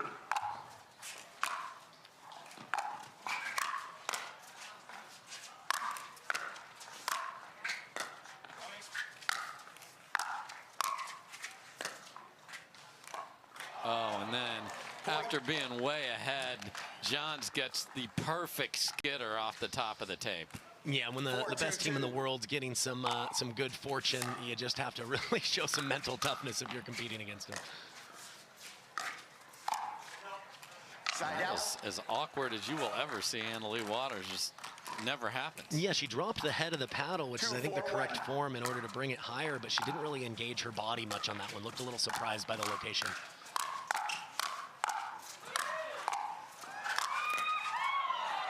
We're still playing, folks.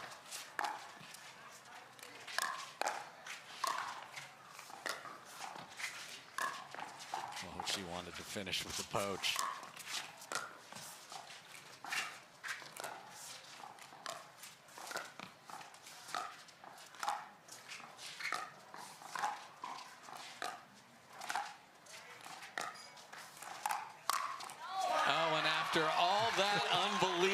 Defense, Annalie Waters speeds it up, and McGuffin says, well, I hit 8 winners earlier, but this one's going to count right there. Bang. Yeah, and a great job for McGuffin and Waters to not get frustrated. They had plenty of opportunities to put the ball away, but they stayed in there and eventually got the one they needed.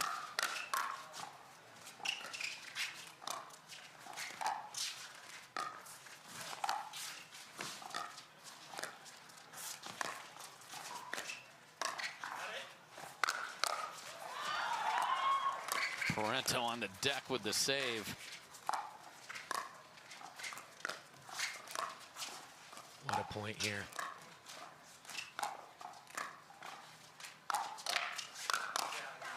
And that time the speed up from Waters works, and The beauty of this team is they can play offense, they can play defense, they speed it up, they're happy to play slow, and then when they strike, 3-4-2. the other one can finish.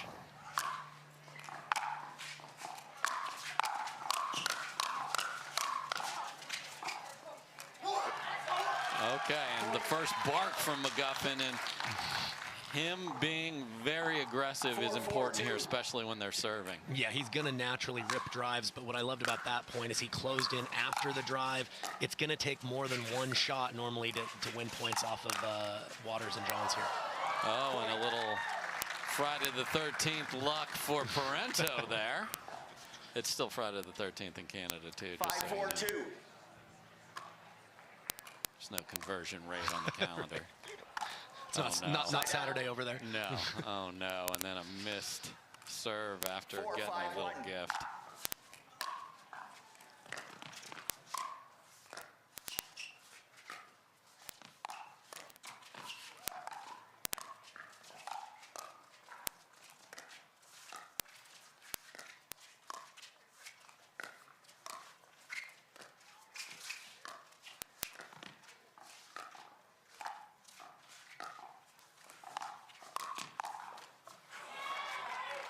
Second serve.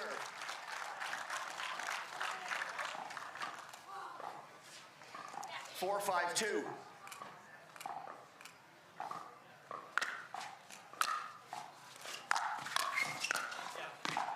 Point.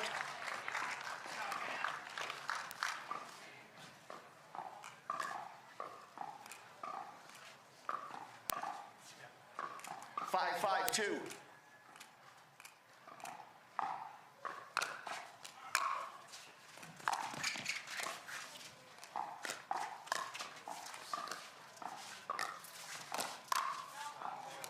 Point.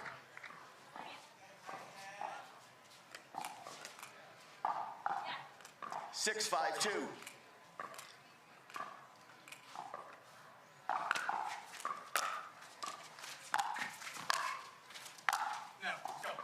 Side out.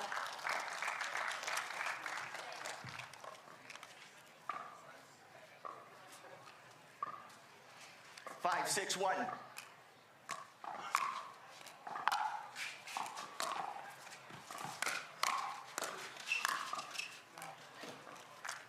Second serve. 5-6-2.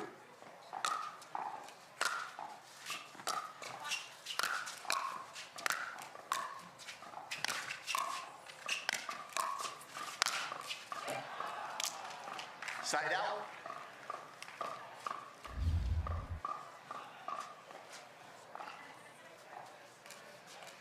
Six, 5-1.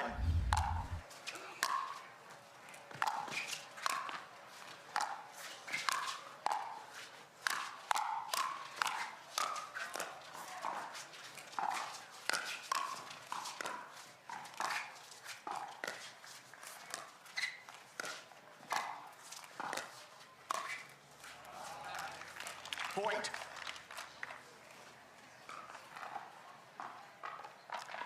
Timeout receiving team, 7-5-1, 1 minute. Time in, On 35 courts. Hello, pickleball. Second serve. Nice job releasing that one hand to go with that one-handed punch. 7-5-2 there.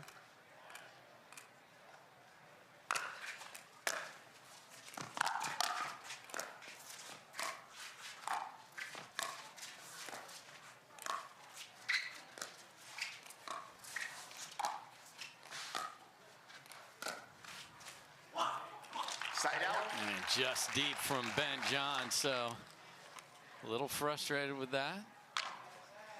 So good time out there by McGuffin and Parento. Get the ball back. They got 2 stops, no damage.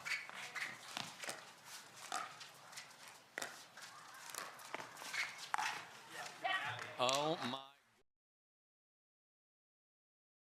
Pull it backside. And not just the location, but the pace she managed perfectly. Actually cleared McGuffin's body in a high location, but because it was slow, it still found the court. And just wide on the poach there from Ben Johns, and it is 6-7-2.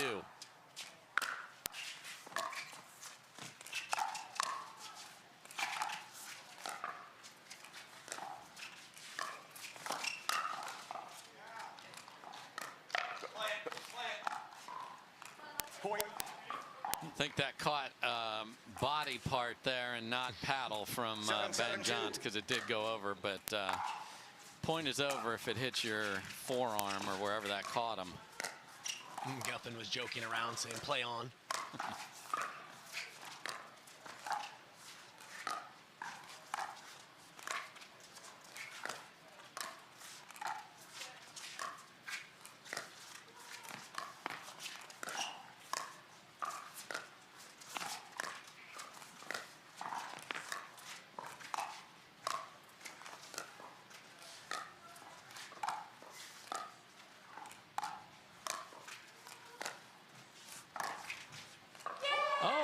Slow flick it at me.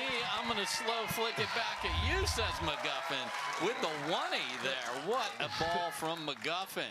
I will see yours and do you one better. This is impressive. A team that's been completely dominant today is getting a good test from McGuffin and Parento here. They're down 1. Leave that one up. So here we go.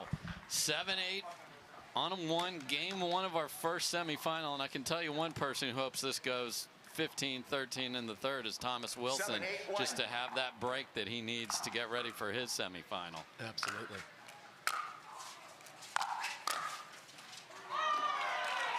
Second serve. And Parento has been lights out on her defense and counters so far in this match.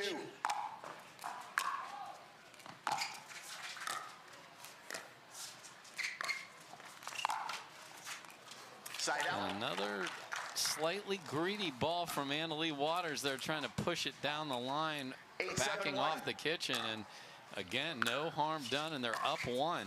Yeah, it's usually a sign of feeling pressure for her to, you know, try to thread the needle before it's really set up. So we'll see how that plays out. 8-7-2.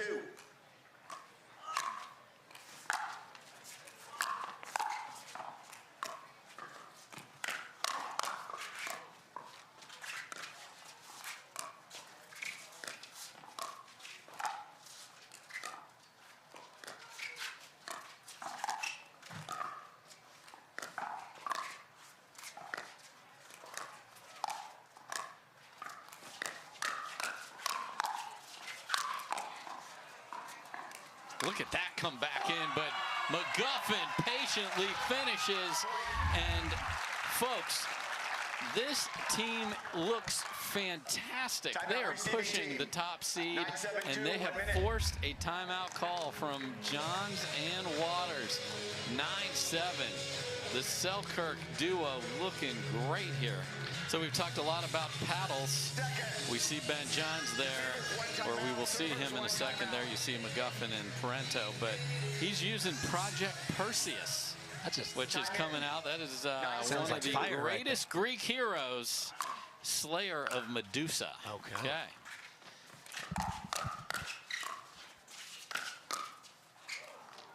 All right, so they get the stop, so they cannot get to that. Oh, you'd love to get to 10 and put a little bit more pressure, unable to do it. So 7-9 on a 1 here for Ben Johns and his Perseus Project Paddle pickleball.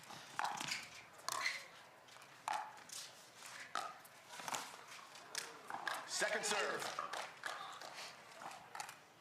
A little ambitious there.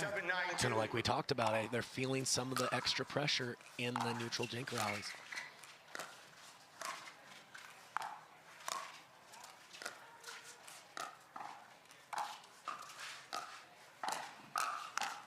And Scorpion need this, says Parento. Just, she has, if you go back and start from the beginning to now in this match, just so solid. And then look at her get that Selkirk paddle up and ready. The air, the power, it was ready. Well, at this level, there's a difference between making the volley and sticking the volley, and she's stuck about every volley she's had an opportunity to play. A missed third there from McGuffin. You want to try and get that magical 10 here. And a huge drive from Parento, and they are exactly there, folks. Game point. for Parento and McGuffin. Side out. Oh no, and a missed third. So 2 missed thirds are what get the ball back here for the top seed. 7-10-1. And can they do it? They've come back so many times if they've ever needed to. We'll see if they can come up with the goods right here.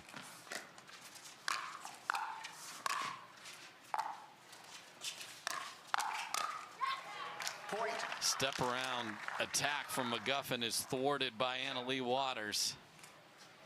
8-10. 1.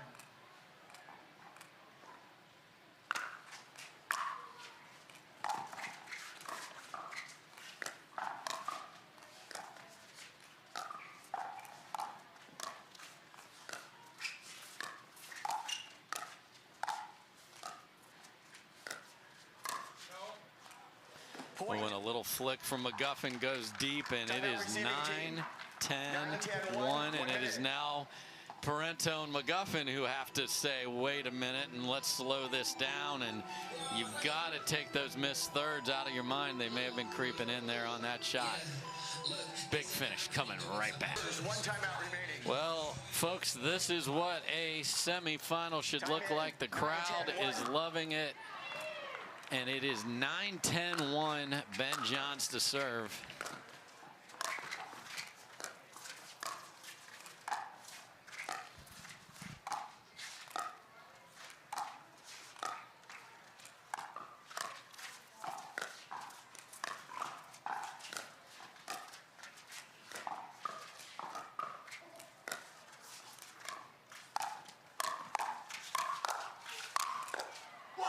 Tremendous job by McGuffin coming out of the timeout. Doesn't come out tight, comes out with aggression, Kyle. No, this is where champions are made, right? It's a mixture of grit, poise, and just mental toughness that's going to get you over the finish line in these tight matches.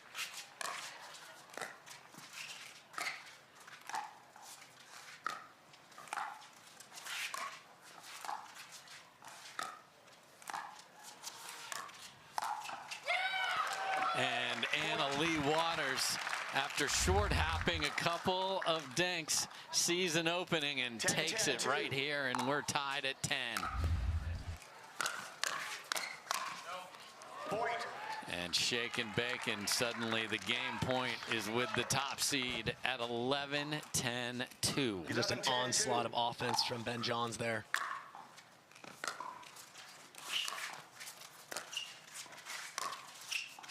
Oh, and a ball off the net court on the attack, and after a brilliantly played game number 1, it is that small a margin that makes a difference.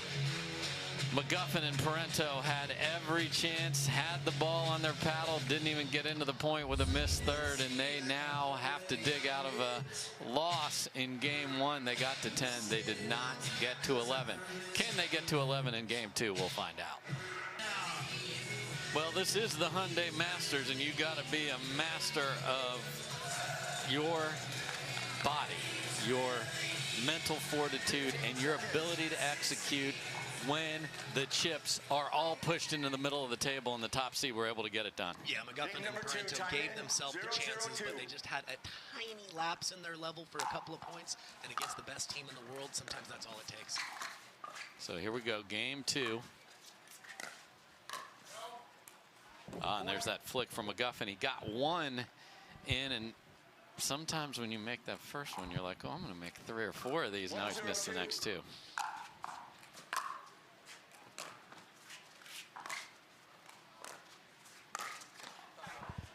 Look at Parento pull the trigger. I think that did kiss the tape, though, with the way she apologized.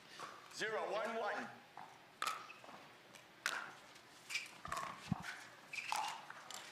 Point. Another one where the footwork on Anna Lee is, which is usually perfection, not there. Yeah, I think sometimes when you just misread the ball a little bit, your arm goes to the right spot, but you forget about kind of staying in that pocket with your lower body. Point. And these teardrop thirds from Parento are just looking fantastic rolling in there. Yeah, McGuffin is enhancing it by sprinting in afterwards, and they've got a couple of errors here from Waters. See if they can build on that.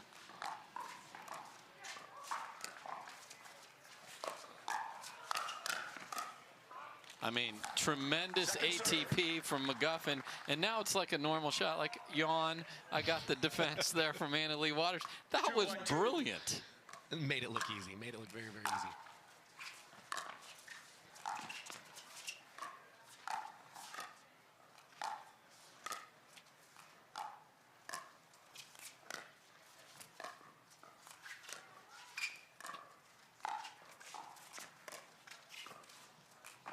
Beautiful topspin lob. Johns was thinking tweener, but didn't do it.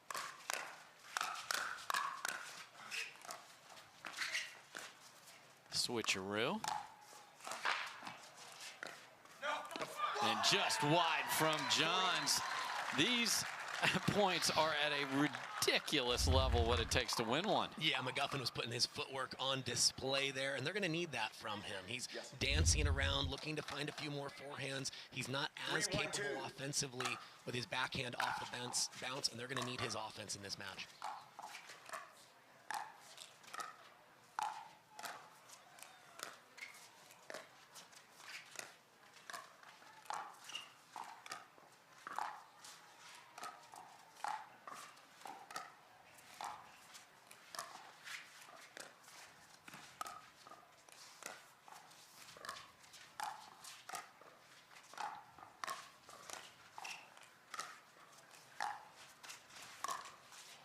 So patient until so not.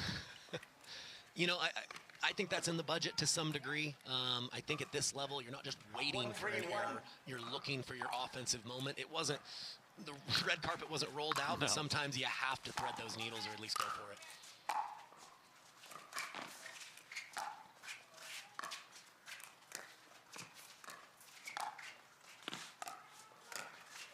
Oh, and the scorpion tail is only on one side of your body, and do you get extra points for catching the ball? Absolutely That's not. what Parento wants to know. Yeah, she wants 4. She wants a 4-pointer there for nice hands, but when we say nice hands in pickleball, we mean with the paddle. Right. She got that one a little off. And then Johns with his hands on his hips. Project Perseus ripped one about 3 feet wide on the next one. 2-3-2.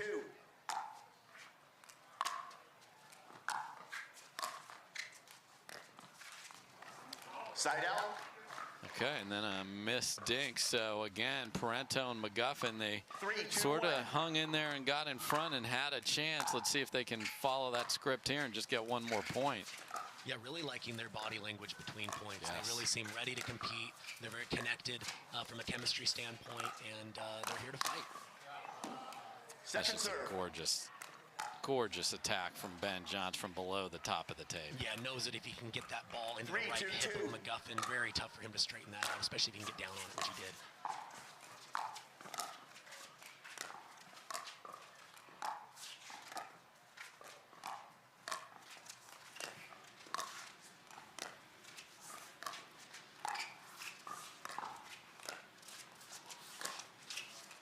Side out. A lot of movement from McGuffin there, and then a forehand error, and I know he wants to press the pace. 2-3-1. You know, that's two chances in a row that have been missed, but he's got to keep going, and there, I want to talk about going. Ponytails flying, and there goes Anna Leigh Waters. Yeah, she has such a unique ability to poach off of either side. It looks like the court is open, and she closes the gap instantly.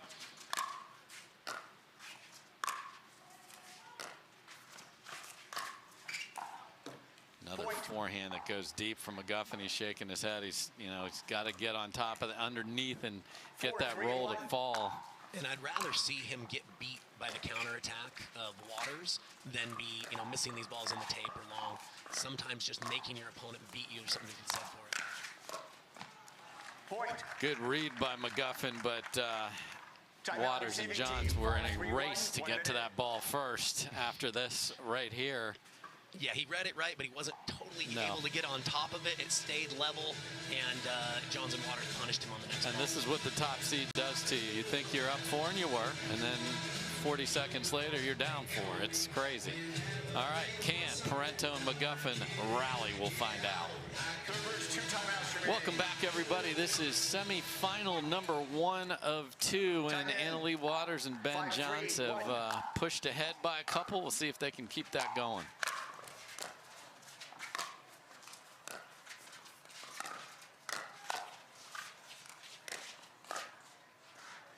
Point.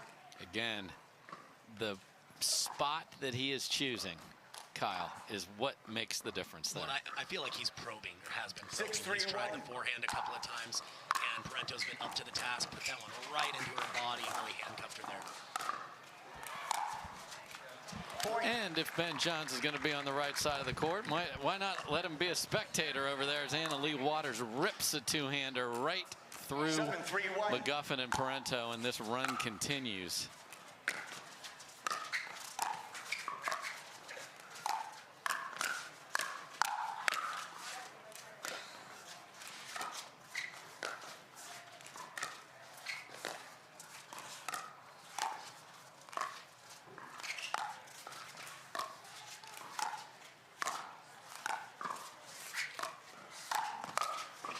And it is Anna Lee Waters playing the left with a little flick there of her own. And my goodness, this is getting very dangerous for the Selkirk duo. And I believe that one-handed roll is a newly acquired shot in her game, which is scary to think that she's only getting better. Warning, pro player, ladies. Oh, she was coming.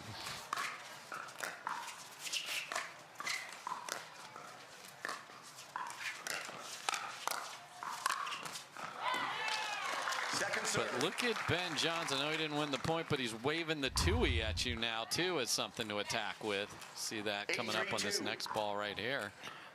He's kind of throwing a little extra left elbow in there, kind of like Riley Newman, to add a little disguise as to where he's taking it.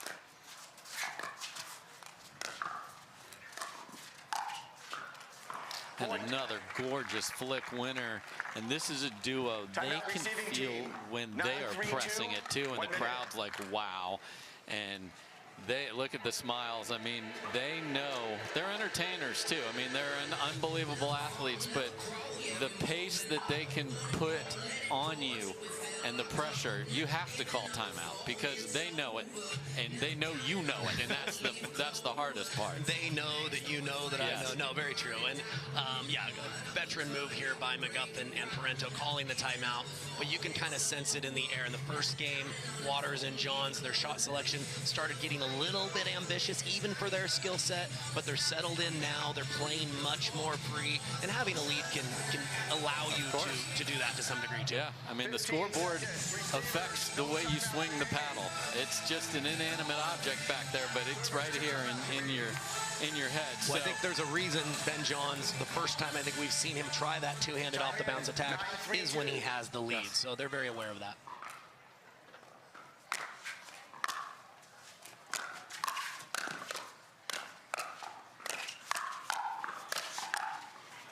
And just all sorts of beautiful resets from Parento there. She was under siege. She's played a fantastic match. They're down, but not a lot to say negatively about how she's played at all. She's played brilliantly. Oh, the big GoPro was up. And Anna Lee Waters finishes down the middle. And I know that's got to be disheartening. We're both saying Catherine Parento's playing unbelievable. She is. It's down a game and down 9-3. I mean, that's the reality here. Side out. McGuffin definitely wants that one back. Looks like he saw it coming. It was just a little bit early and got too much on top of that one. So 2 points from a second Sunday ticket for both players. And now it is match point. It is Sunday point here in the desert.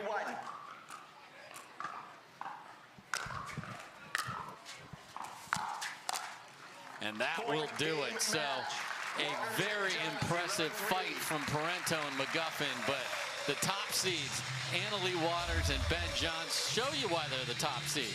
Yeah, they're playing on Sunday.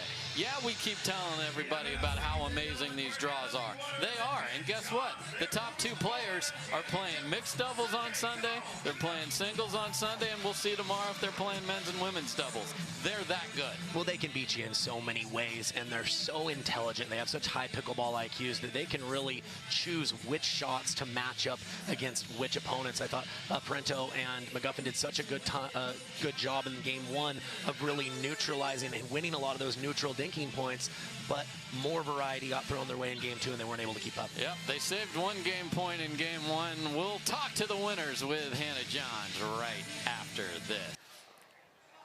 Well, welcome back to Championship Court, where we have 2 not unfamiliar winners here in the winner's circle. Annalie Waters, Ben Johns, you're headed to Championship Sunday. Guys, that was a new partnership you got to see across the net, and you played a very close game 1 against them. Did you feel like you figured them out at the end? Yeah, it's always tough to play a new partnership. I think it's good for the sport to see different matchups. So me and Ben, the first game, were just trying to figure out what we were doing. We had a strategy in the beginning, and then I think we got away from it. So we just had to really focus when we were down 10-7 in the first, and then we switched sides. We were on the better side, and we took it from there. The better side, is there a better side out here today? Some of us at home watching don't know about the conditions out here. Yeah, when the sun's glare kind of hits on the white shirts, it can be a little bit off-putting for the ball visibility. And that's really the only factor here. There's not much wind. It's nice conditions other than that. So I think it maybe played a minor role, but I think we were just a lot more comfortable game 2. Didn't play quite as passively. We were attacking a lot more. Basically got in the zone, and that makes a huge difference. AL, did I see you sneak onto the left, not once, but a few times in game 2? Yeah, I'm trying to push him over to the right side. Anytime I see an opportunity, I'm like, give me over to the left. Ben's been teaching me the flick, so I've been trying to do it today. So as much as I can, I want to go to the left side. I saw you got one flick. I did, but he stepped on my foot, so he made it a little bit harder than it should have been. No partnership is without its difficulties, guys. Well, congratulations. We'll see you on Championship Sunday. Dave. All right, so. Ali will be our first server. Time in, 0-0-2.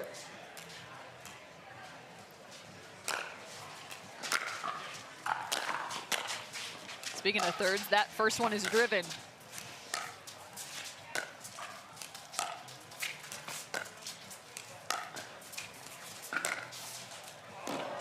Point. And Ben's already sticking out his tongue right there. That was a good leave, and they're on the board. And they did ding with them for a while. That was 3 or 4. Very impressive. And the second, third driven. Set out. Johns will have none of that.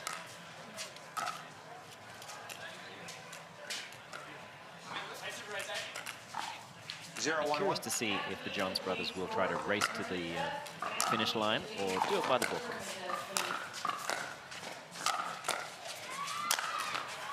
Defense from Colin, but a beautiful overhead. Looks like they might be playing a little bit straight up here as well on the opposing side. Martinez and Ali. Ali now on the left.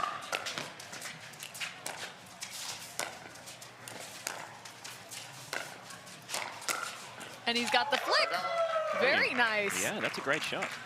And the one advantage they do have is, Ben and Colin have likely never watched them play. No homework was done.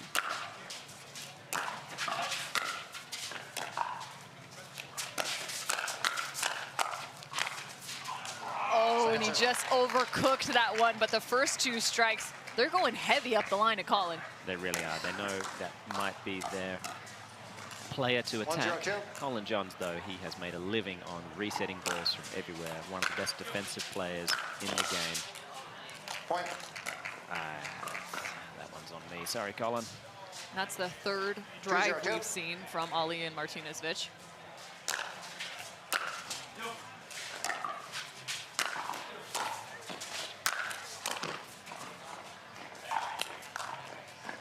What we're going to see here, I think, is that area of the court that really decides fantastic players. The rest is that transition area. We've talked about it a lot, what kind of decisions you can make in there based on the efficiency of being able to reset balls. Defends the ATP and then gets handcuffed. Martinez just on that right shoulder. I do love the way Colin holds his position and then he really pushes his body through the ball as he fires that shot. Gets him into great position to handle counter punches. Now 2 apiece. 2-2-1.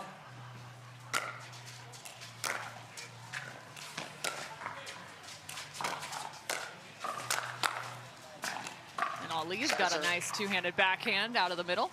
Yeah, very good, very compact, very efficient, and he's got plenty of power. Seems like they've been testing him a little bit more as the target early in this game. 2-2-2. See if that switches at all.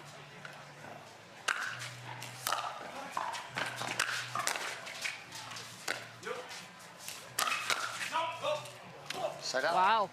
And another. They're just taking shots right now. Why not? 2-2-1.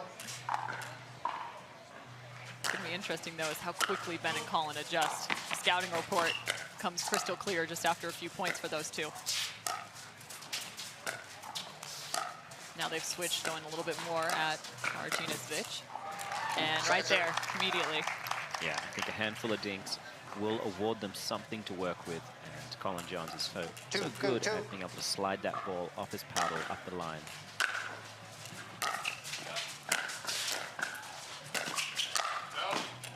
Side out. Yeah, and that's what we just talked about at the transition area. Players at a higher level of experience will often just reset that ball, drop it back into the kitchen. Which is so hard when it's that high. True.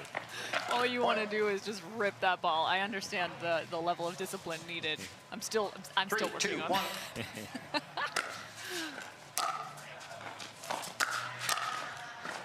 Point. Yeah, it looks like Martinez is, he's so comfortable with his tennis volleys and that inspires him to want to get that foot out in front as he plays the shot. Yeah. Doesn't have really the room to be able to do that on the pickleball court.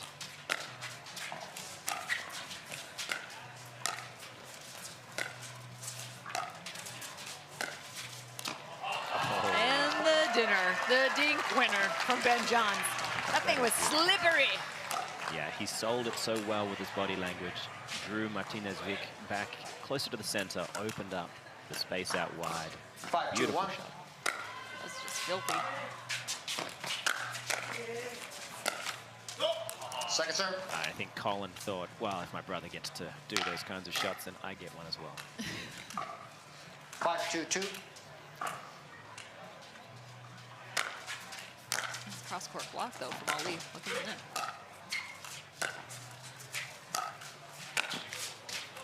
Oh, I thought he was going to get it. Very close. De Villiers is watching. 6-2-2.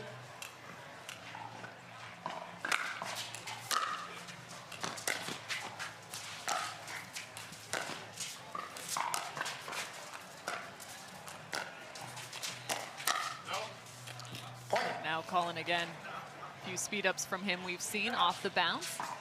Timeout receiver, About the deception he shows holding that paddle. So the team has called a timeout. That was a rather quick one for those two. 7-2-2. I don't think they used the full minute there at all. Nope. Side out. Serve is long. Ben Johns pretty nasty serve. 2-7-1. Always has a ton of depth on that.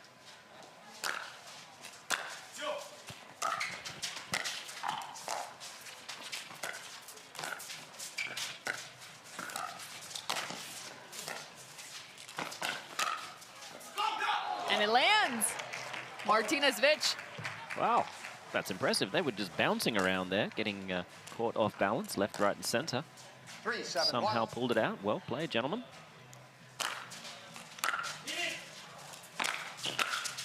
Huge forehand and close. Oh, he had the third, he had the fifth beautifully, but couldn't finish on the seventh.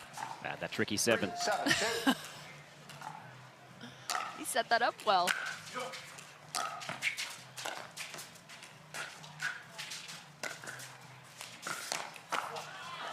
And the ATP, Ryan Ali. Yeah, that's a veteran shot. Yeah, he held his body position just long enough, kept tracking the ball. 4-7-2. Didn't do what so many players do and lose patience early. Side out. So Ben and Colin get the ball back. 7-4-1.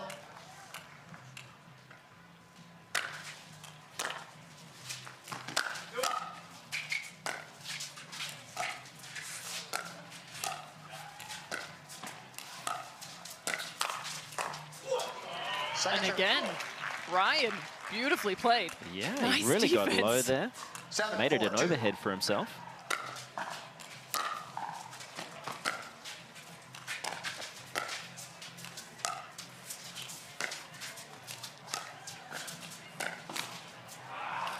And Ben brings that, pulls it right back to the line. That's tough when you're body up with Ben Johns. There's probably no tougher thing in the game, really.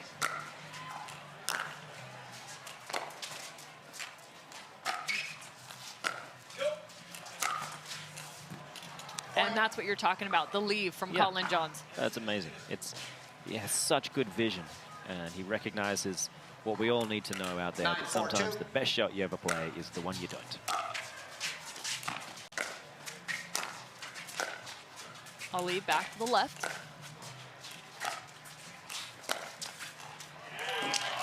And does it land? I think he thread the needle there.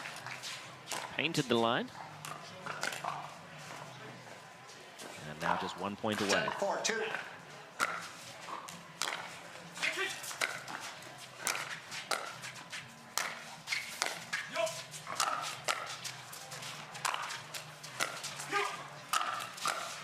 Backhand slap from Martinez Vic. Well, it's given him another chance. And look, I'm already impressed with these two. I am too. You know, I can see how they got through qualifying so well. Great skills, fantastic movement, and I think just a matter of time before we see them on center court again. I mean, maybe not today, but in the future. Yeah, without a doubt, both with great tennis background. Definitely helps coming back onto the pickleball court, having those racket/paddle skills. Side up. Ben stepping in.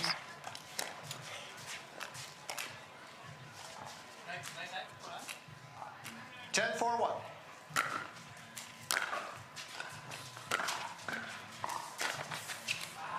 And there's game one. Going to the #1 seed. Nice little warm up for Ben and Colin. Hey, if someone could start a GoFundMe for Morgan to San Clemente. To live there, yeah. That'd be great. I'm serious. No. Please. Beautiful. I need help. Oh, man. I know there's also stops in Atlanta. We head to Florida as well. So many fun stops in 2023. A couple trips to Arizona. A nice save from Ben Johns.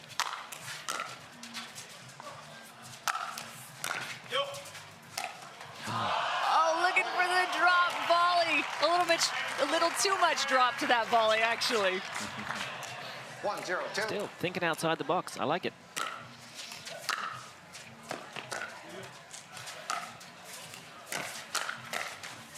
Two-hand backhand from Ben Johns. And looking for the slider. It was close. He's been able to really play that shot to great effect over the last couple of years, and I think he's really getting it warmed up. He knows he'll be using it in later matches. Second serve. And that ball just flies a little high. 0-1-2.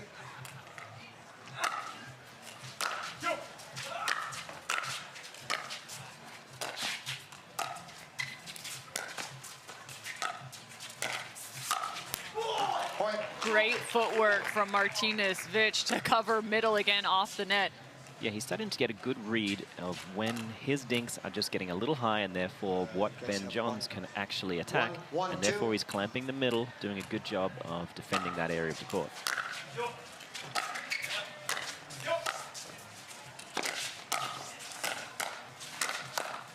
Well, it's interesting, too, in the game of pickleball and many other sports, you have two opposing shots, right, that you can kind of play with. So right now he's covering that middle, but earlier we saw Ben Johns work to that forehand and slide that ball to the backhand side for the winner as well. So maybe after this point, talk about how you have complementary dinks in terms of, or shots, to be able to open up court space. Yeah, it really comes down to how well you vary the direction and the kind of cadence of where you attack. Yeah, obviously, if you keep attacking the same location again and again, wow, look at this.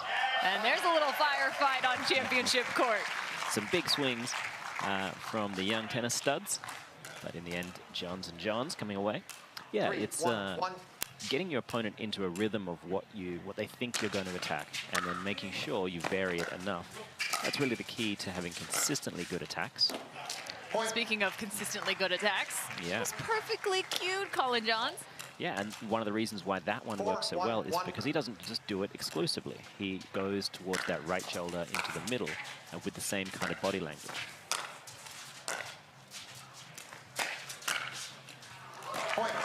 That's great placement. Beautiful control from Ben Johns. Yeah, it's just Ben being Ben.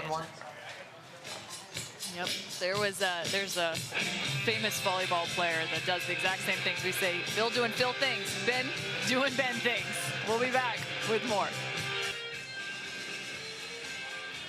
Ben and Colin Johns, the #1 men's team in the world, with a paddle in their hand. Take a look at those two. Just fantastic play that we always see from them. They're looking for a gold here to start off 2023. This is just their first round match. Second serve. Yeah, they're just so steady. We always essentially know what we're going to get. I can't remember the last time I watched a match of theirs and thought, well, they seem a little off.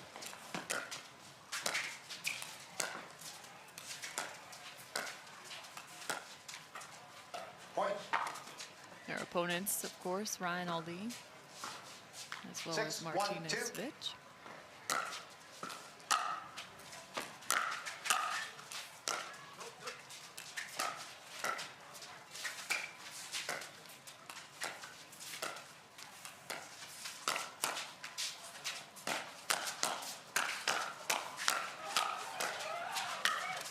Take a look at that. This time it's on the side of Ali and Martinez Vitch.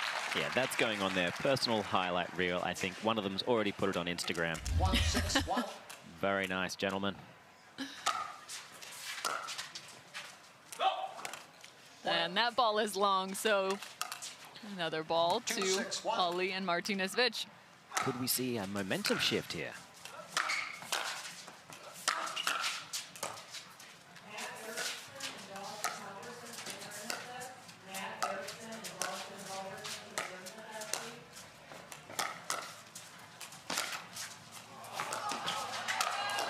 Little help from the net, but good defense from Ben Johns.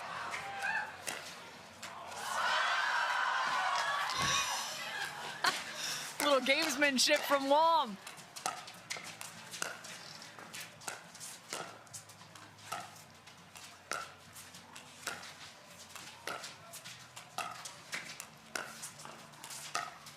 Who will pull the trigger? Even bigger from Ben. Oh, there it is! Martinez Vitch with the ATP. I tell you, the number 32 seeds, the qualifiers, putting on a hell of a show here. The point of the tournament so far, maybe. What's wild is only Ben Johns could have hit that angle with how he shapes his wrist to set up that ATP on the other side. Yeah, like, that was remarkable. Yeah, it was so good, it was bad. It was a full circle shot. Yeah, seriously.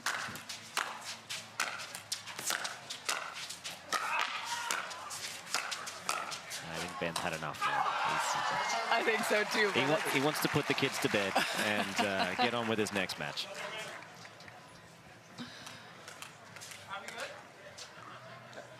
Three, 6-2.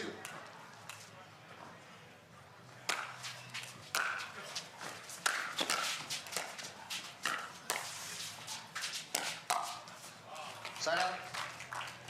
Firing towards that right hip, it's such a good spot, especially when you know someone has come over from tennis relatively recently.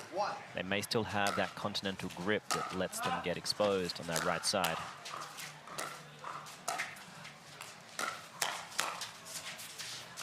Good cover on that shot from Colin. He's found some success into that corner. That one just floating wide.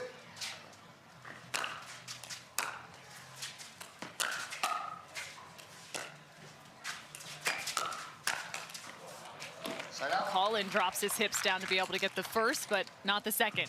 I'm so impressed with the forehand volley of Ali. Just really dropping his body height nice and low, able to create plenty of whip above the head.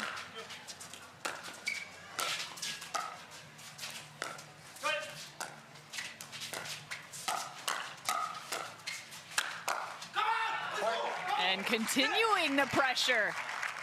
I tell you, they're in this. I mean, they may not pull out the win, but they are affording themselves a fantastic effort. And definitely some respect here. Ooh, the serve just a little long, but they... Oh, maybe not.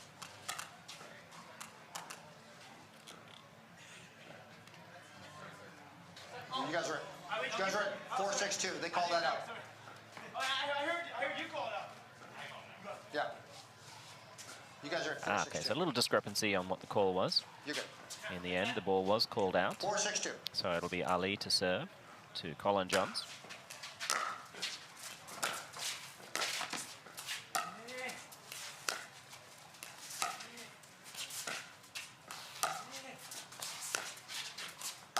Thought he might have had the roll. That time he does.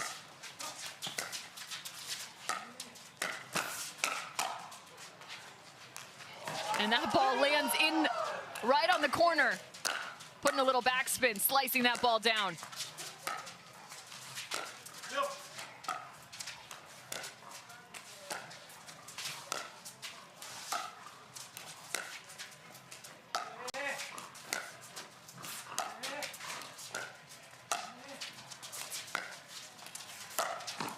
Oh, nearly there. Yeah, I love that big shoulder turn from Ben Johns. He can do anything with that ball, and what he loves to do is really draw someone to the center and then knife that ball out wide. Great touch there, both Johns.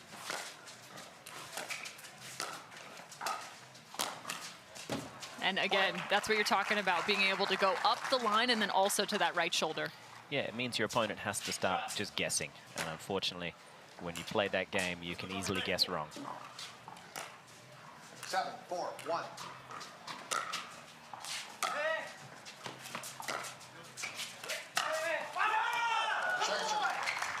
Oh, and we've got a vamos. A little extra important. fist bump there. 7-4-2. Try and get him against Julian Arnold. We'll have a vamos versus an Andiamo. 7-4-2. And replay here.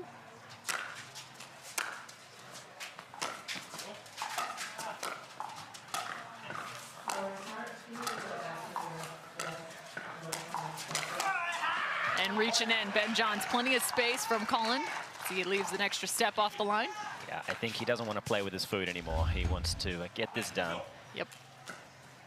The winner of this will play the winner of Daniel De La Rosa and Ben Newell versus Kai McGuffin and Rob Cassidy.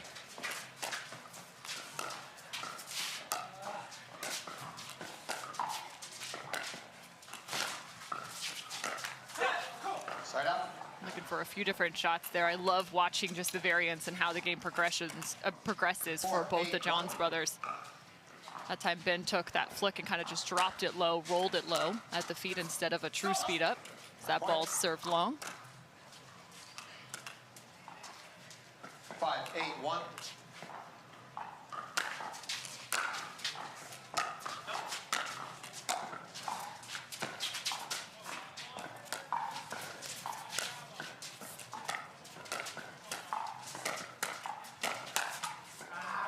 Second serve. Nice work from Colin Johns to get plenty of paddle well out in front. 5-8-2.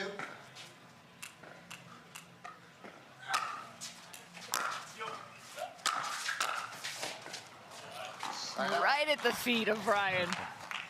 Yeah, I think if you're going to drive, it better be from within the court and with your partner being cognizant of what you're about to do. That one was an unpredictable drive.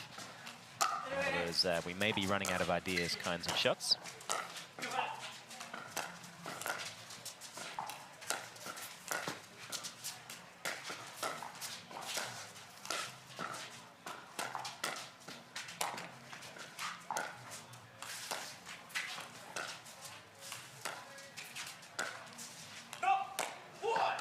And a dink missed from Ben Johns. Well, you don't see that every day, do you? 8-5-2.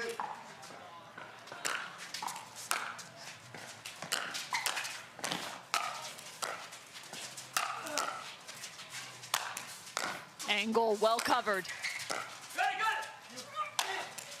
Good communication. Another overhead set back.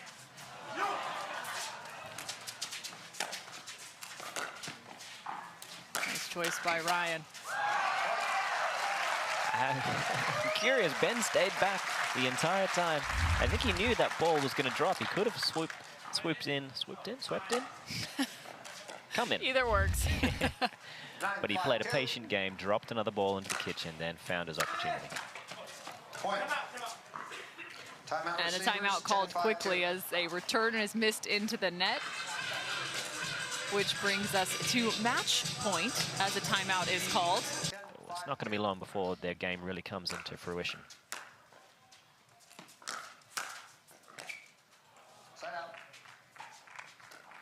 And they're still in it. So an opportunity with a side out here. Let's see how many more they can earn.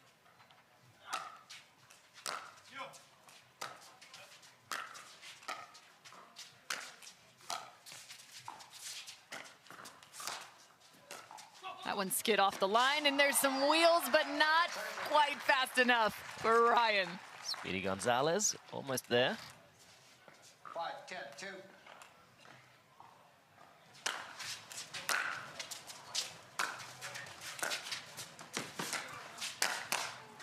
And the cross-court speed up so quick. Yeah, the kind of power he creates on that single-handed backhand volley. I tell you, most people can't get that on their forehand volley.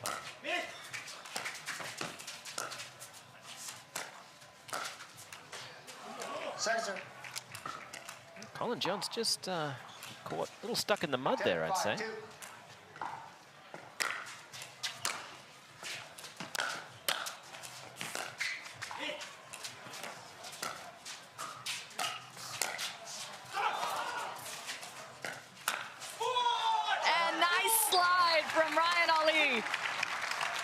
Great move, got that ball down so quickly and basically painted that line.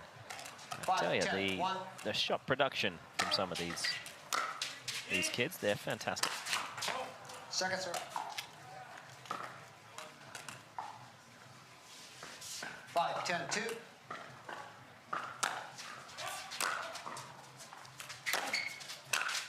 Tagging the baseline.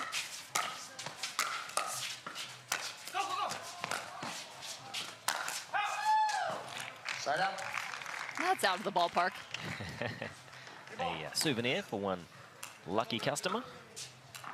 Or straight back to Colin. 10, 5, 1.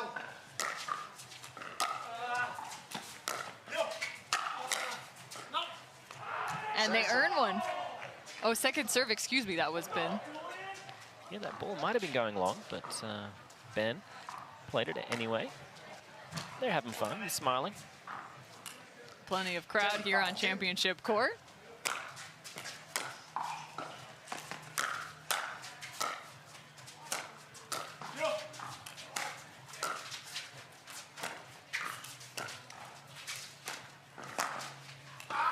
And there it is. 11-4, 11-5. Ben and Colin Johns pick up a first-round win over the number 32 seed.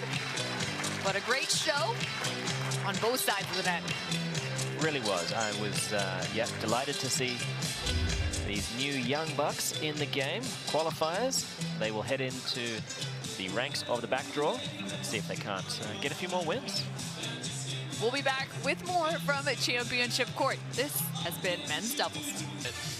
They won 9 of the 13 heads up. Now, in the last 2, they've both won 1. We heard Riley Newman saying, I'm known as the number 2 player. I want to be the number 1 player in the world. Well, if you want that, you got to beat the number 1 player in the world, and that is Ben Johnson. Looky here, he's across the net from you. So there is the menu. Now go do it. Yeah, without a doubt. Now, usually we've been playing our finals matches, our gold medal match, 3 out of 5. But because of all the time constraints with our rain delay yesterday, we're going to be playing the majority of our finals 2 out of 3. So that's a good reminder to our viewers as they get set for this one. So just in terms of some identification, if you're watching this matchup for the first time, just give us a little bit of insight into each of these players and the threat they bring to the pickleball court. Absolutely. So you see near court here, that's Riley Newman, who he will be all over the place in the middle of the court. He is going to have, he has what we call that pancake grip, where he basically, if you put the paddle flat on the ground, you just pick it up on the top of it. That's the way he holds the paddle. And he is going to be wanting to be a menace. So it's his offense. These were two big alphas that had to figure it out last year. Matt Wright's going to play the right side. That makes it easy for all of us. And he is going to be looking to flick forehands at Ben Johns. What they found when they had a couple of wins is they were attacking his backhand. We'll look for them to do that. We will see Colin and Ben Johns dink the ball in the middle, where Riley Newman and Matt Wright are less lethal off the bounce. Not in the air, but they got to make the ball bounce in the middle. Colin Johns will be playing that right side specialist role. He's much better than that, but he will be countering. And then Ben Johns, the GOAT, is going to be everywhere with all his tricks, including some of these twoies we've seen. This is going to be a lot of fun. Well, there's the first rally, and the nice defense from Riley Newman to get us started.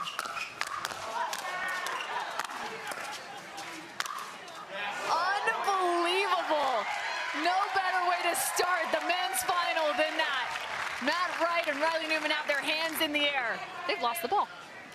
Another hour of that, please. It almost hit the camera we have perched up above. It was coming right at it. But, I mean, that is the intensity that these two teams know that they've got to have. The other thing we'll have, Cameron, is at the end of the last time these two played, Colin Johns and Riley Newman were chirping, and I'm talking lots of chatter in between points and when they switch sides. We'll see if some of that happens here in the desert. Ooh, that is a wicked counter right there from Ben Johns, right at the knees of Riley Newman. All right, so you heard it from Dave Fleming. Watch out for the chatter.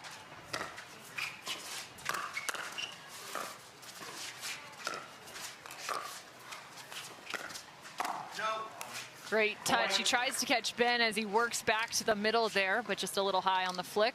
Yeah, because you know Ben is going to be moving to the right, like some sort of magnet is pulling him that way, but that's just because he wants to impose his will.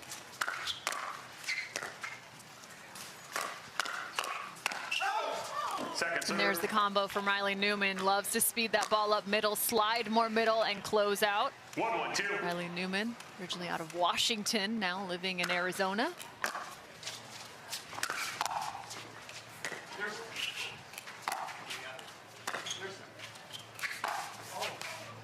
Point.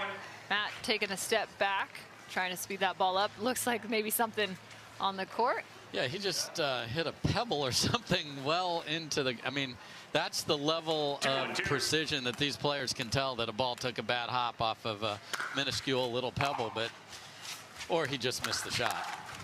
Point. Another miss there from the Wichita product. He was born and raised in Wichita, Kansas. 3-1-2. He still resides. He's a corporate attorney, so in case you have some legal needs.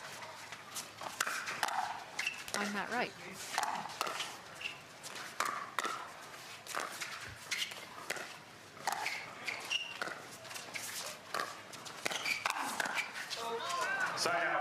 And it's so impressive to watch these men slide left to right, the court coverage that they can have, but it's all a matter of a scouting report as well. Yeah, they know what's going to come at them, and then they don't want their bodies to be exposed for a body shot like that. You've got to be able to slide. Now, sometimes, like Matt did there, you'll slide into where the ball goes, and that's the counter of the counter to go after.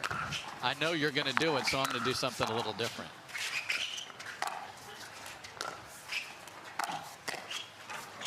And that's where we have seen some athletes find success. The off-speed speed up on the backhand side of Ben. It's an area he's been focused on. Yeah, because Matt loads that up. Where's it going? Number one, and then at what pace? And nice variety from Matt right there.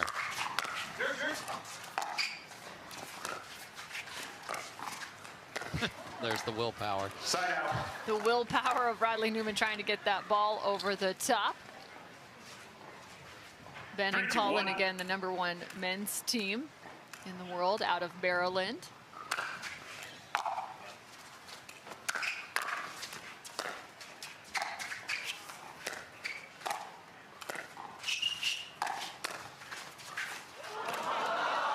he swung at that and still had enough time to get a second shot on it. Yeah, they got exactly what they wanted, that speed up to the backhand of Johns, but he was able to keep it just close enough to the net where you couldn't attack it. Yeah, that's the touch of Ben Johns right there. Second serve. Trying to take enough pace off. Yeah, these Johns boys are from Maryland and now have moved to Austin, Texas, where they're hanging out. So a lot of great players in Austin. There are a lot of great players. Also, another hub is Florida, several out of Delray Beach area. Naples.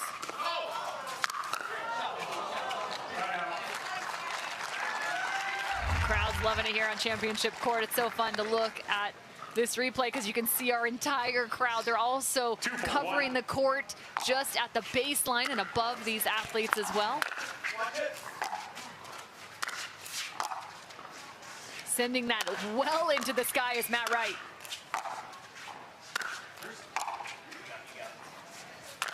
We've seen this from defense too. Now just tossing the ball high into the air, trying to force them to score a point with a lob. Third shot gets him there. It nearly gets it done. Wow, what defense. They had what they wanted at this point because that ball right there from Wright, and he just didn't have the paddle up in time. Great counter from Ben after all those overheads. Side out. Yeah, the other thing I'm going to be watching is Colin John's wrist. We saw him messing with that in the semifinals. I've seen nothing to indicate any issue from him right now. Just something to keep an eye on. And you saw it was his left, yes. Correct? Okay. Yeah, so luckily not that right side. I mean, still critical when you're playing pickleball without a doubt, but. Yeah, he'll hit some two-handed backhand resets and counters, but. Side out. That's the difference right there. They're going to come at Ben's backhand, be ready for the second ball. Certainly was there. Riley liked that shot from his partner, Matt Wright. Score remains 2-4. Second serve. Riley hitting 2 on one side, 1 on the other. That ball just continues to get lower and lower. It's going to be hard to continue to counter that ball.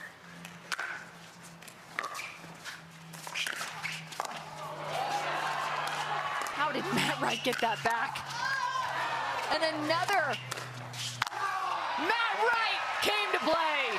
And these are the types of points this team needs to get the crowd behind them, because they will start talking. They'll start calling balls that are 4 feet out, out, out, out. You're going to hear a lot of that. It's what drives them to be here and why they've won. Not a lot of times against this team, but they certainly have beaten them, and they are a force to be reckoned with. They just need that little extra energy to go with it. Point. And a missed flick roll from Ben Johns. 4-4-2. 4 apiece now. Side out. So keeping things close now. Wright and Newman. We're gonna have to find some defense as the ball changes sides. Serve for the Johns.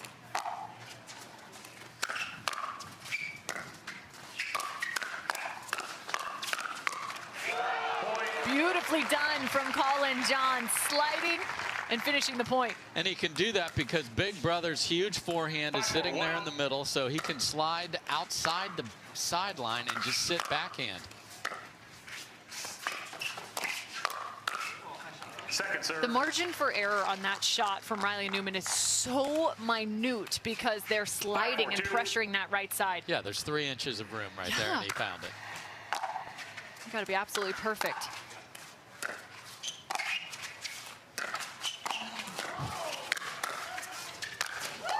Slam dunk from Riley Newman. Tweener! Scooped yet again.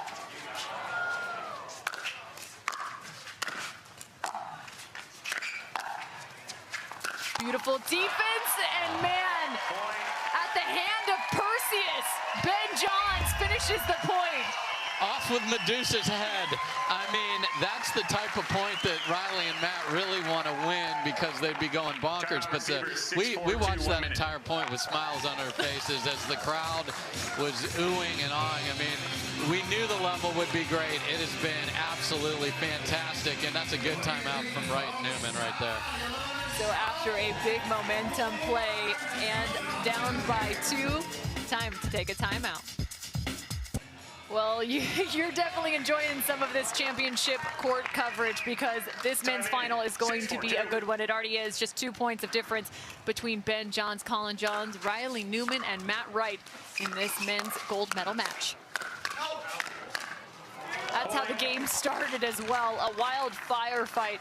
Now a 3-point advantage for the Johns. Yeah, there's no way for Newman to take that ball back cross court in that amount of time. So that's why Colin can continue to slide, and it puts the ball on his little brother's paddle. I have no idea how Colin just got that ball back. He somehow slid his paddle from the left side of his body to the right side and still hit a backhand. He knows how to grip the ball to be able to leave the paddle face open to give it a chance, and it was absolute perfection. Starting to get away from Matt Wright and Riley Newman. It is now 9-4. And it's not accidental with Colin Johns. He has a library of every shot, every player. I mean, his mental capabilities are as good as anybody. So that is the thing you run into with these two, what they can do with the paddle and what they can do with their mind. Side out. Squashing that forehand. Yeah, Matt Wright, net cord specialist here in game number 1. He's had like 6 of them. Yeah, he keeps saving them. Like if I tried to chase one of those down, I might pull another disc. Yeah, pull my back. People usually panic with that, and he is certainly not, or they have to go to the chiropractor like Cameron. Yeah, exactly.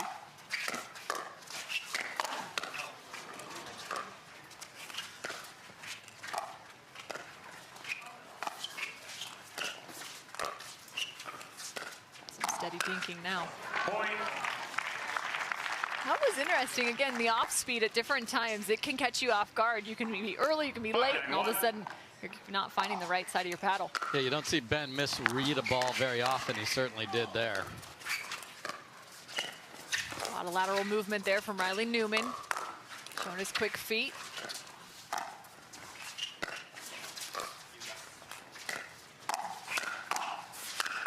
Second serve. I mean, that was a gorgeous shot from Matt Wright, but an even better recovery from Ben Johns. Well, he wants you to go there. And it seems like it's open, but he wants you to go there, and then he knows where the ball after that's going to go, and he finishes. That's why it's so frustrating. And that's why he's the best player in the world. Side out. Another side out. So this time, Ben and Colin up 4 points, 9-5. 9-5-1.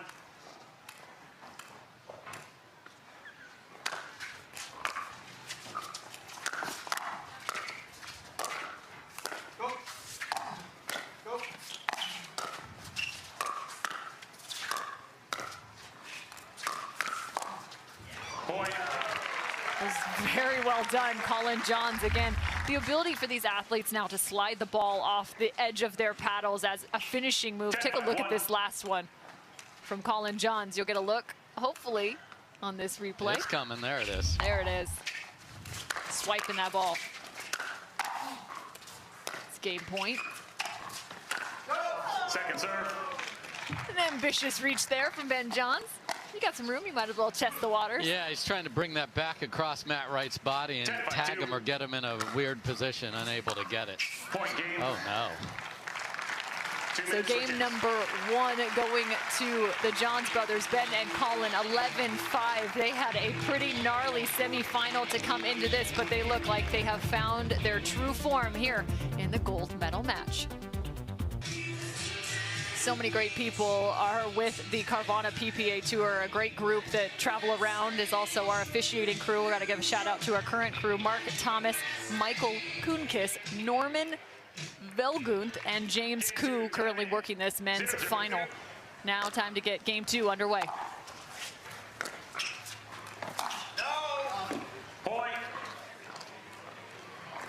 Yeah, we saw a couple of misses from Matt Wright to start game number 1, and then he got it going, and there was all that fire, and in the middle of that match, it was as good as it gets, and then some errors crept back in.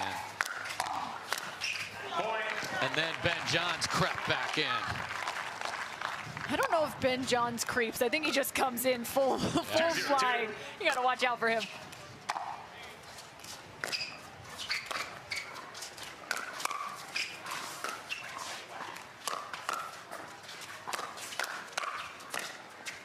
Side out. There's Riley Newman. 0-2-1. A tennis and basketball player at Seattle University in Washington.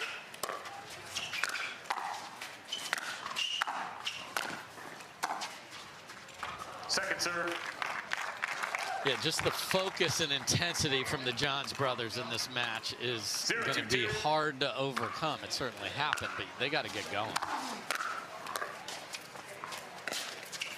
Feels like some of those big rallies we had in game number 1, if those start to go your direction, that's a huge momentum shifter. For sure. Especially when that is the fuel for Wright and Newman.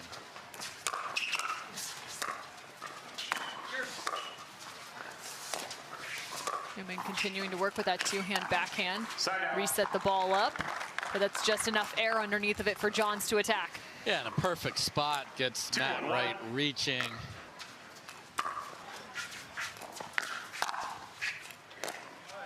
Second serve. Okay, a little pep in the step of Wright and Newman there after that miss. 2-1-2.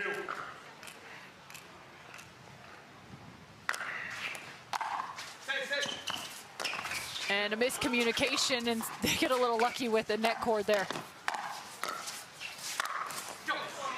Wasn't necessarily how they drew it up, but it works in their favor. They were 1% chance to win that point until that went off the tape there. That's a clean winner into 10 feet of open court. Sometimes a little lady luck never hurt anything. 1-2-1. You'll take it. 1-2 is the score.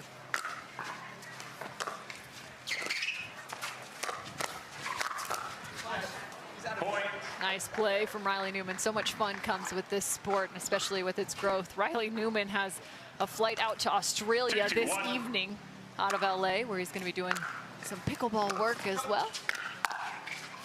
Teaching the Aussies how to play. Point. Ball just long, so 2-2. 3-2-1. Excuse me, 3-2. Second serve. Oh, the shoulders, it was like his whole body collapsed there. You don't want to miss a third when you're on a run and you have a little pressure on the other team.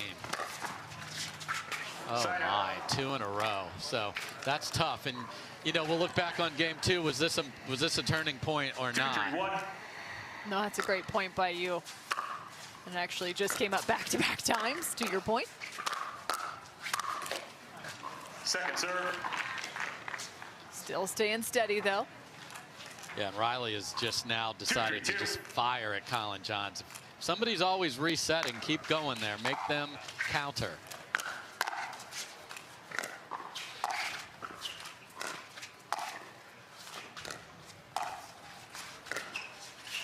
Playing with the middle now.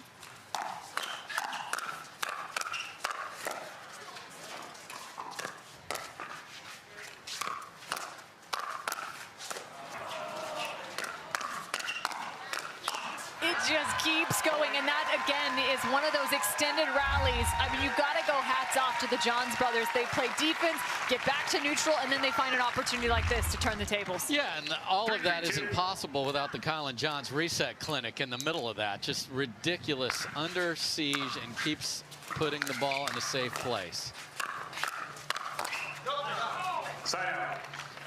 That time he actually chose to sort of half counter it, and that actually was not the right choice there. Needed to be able to get a full slap at something. So, okay, tied up. Point. Missed return. Rare from Ben Johns. Yeah, a couple misses here. Missed roll volley earlier was one of the points. So, Wright and Newman will happily accept. Point. That's a big-time play from Riley Newman. It looked like he was actually going to be running for the forehand poach. He stays, covers the line. 3-1.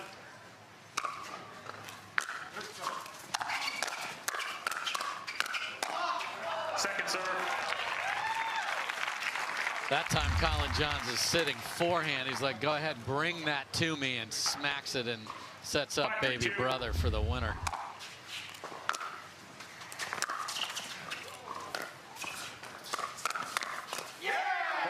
And there it is again. Riley Newman starting to feel it. And they're starting to feel louder, too, to all of our ears. And that is good news for Wright and Newman.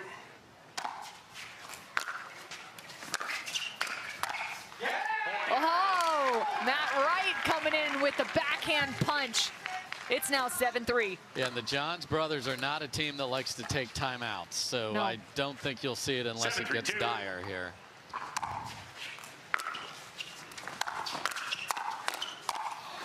And the reason for that is they want to keep playing. They don't want to give you any thought that you have done something to us. We'll be just fine. 3-7-1. Fantastic confidence, well earned too on the side of the Johns brothers. Second serve. Another clean winner volley from Matt Wright. Well, and it's interesting. It's almost as if the drives keep coming to Matt and Riley, but they continue to have great timing on their fourths.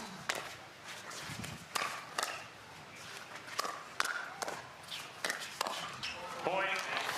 Nice shot from Ben as Riley continues to create middle. Yeah, so he's got the paddle on the right side of his body. So watch him. Oh, he's got to like change on one and then just can't get over there the second time.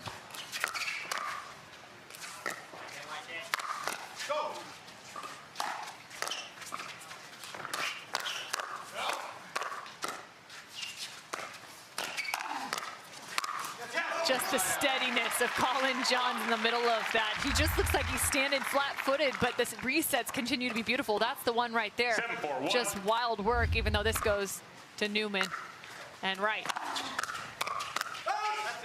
Point. Tries to counter both of those. And there's some of those louder, no, that's out all day. Here comes the chirping. Trying to find the ball right now. I mentioned that there was a pretty fantastic matchup for the Johns brothers in the quarterfinals. They faced off 8-4-1. against Johnson and Frazier. That went all 3 games to its conclusion.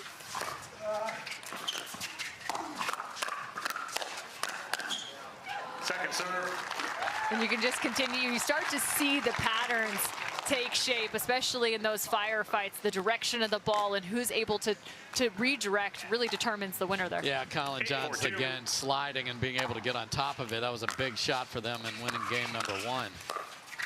He's been more resetting here in game 2. That's why they're down.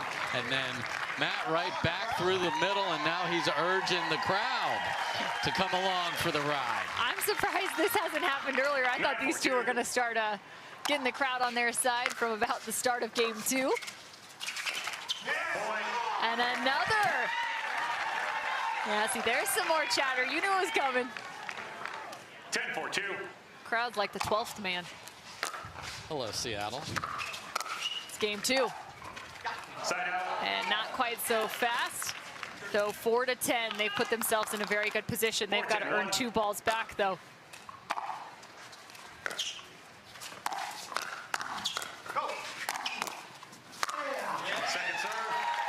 I mean, that's what Matt Wright, you want to put a ball in my forehand, I'm speeding it up to Ben's backhand, and then I'm coming at him again, and then Riley's going to step in, much like we've seen Ben step in next to Colin. Riley does it there.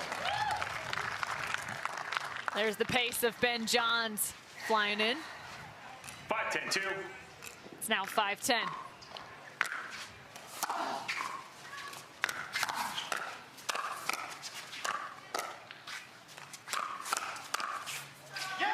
Corner pocket, Riley Newman. I mean, that is why they paint the corner, because that is exactly what he did. He painted the corner. Just show it to him. 10-5-1. Love this side angle view of what Riley Newman's doing. Game point for Newman and Wright. And there it is, game 2, a little chest bump to his partner, Matt Wright. 11-5. So exactly the opposite of game number 1. 11-5 to the Johns, and then 11-5 to Newman and Wright. We'll be back with game 3.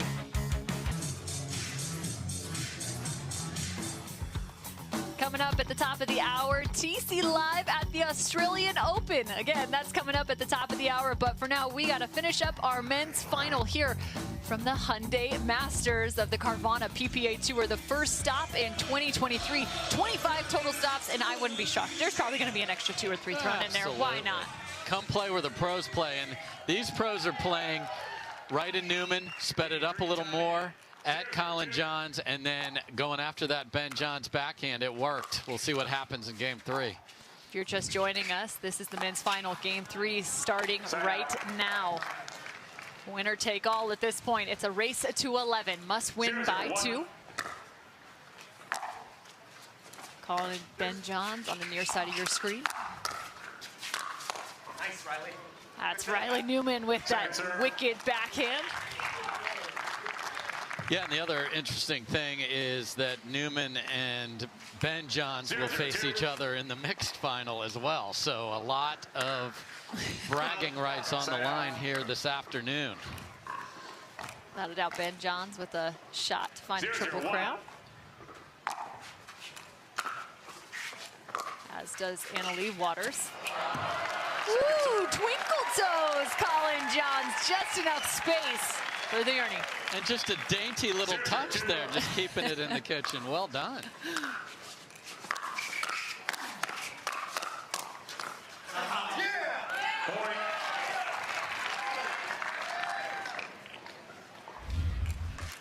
1-0-2.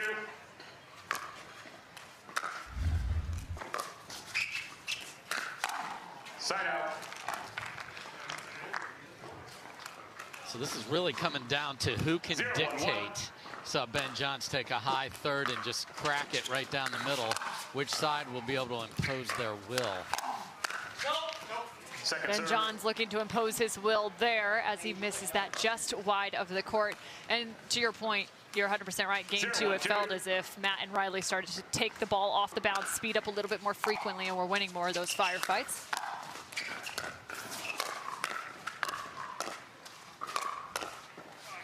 And Colin Johns just held his ground, but that last one proved to be a little too much of a challenge. So they're going to the outsides. They know that Colin is sliding. They know that Ben's backhand's where they want to go, and it's working. Second serve. Hard to time that big wind-up from Ben Johns. Saw the Cobra ready to strike up there. Look at that.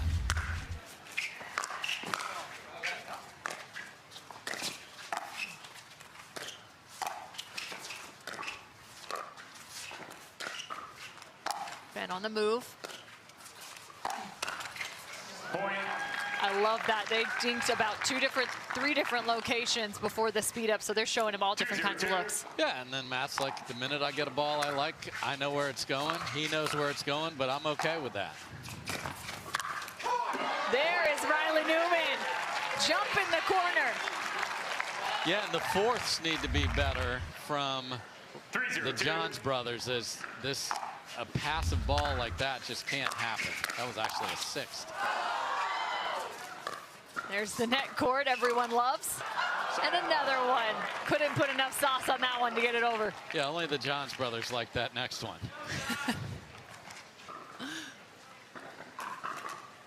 Packed in around the court back there. Love it. Amazing.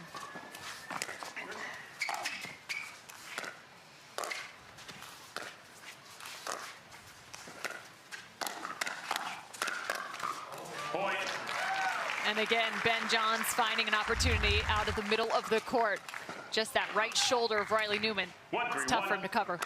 So that time it was Matt Wright speeding it off the backhand, easier for Ben Johns to handle.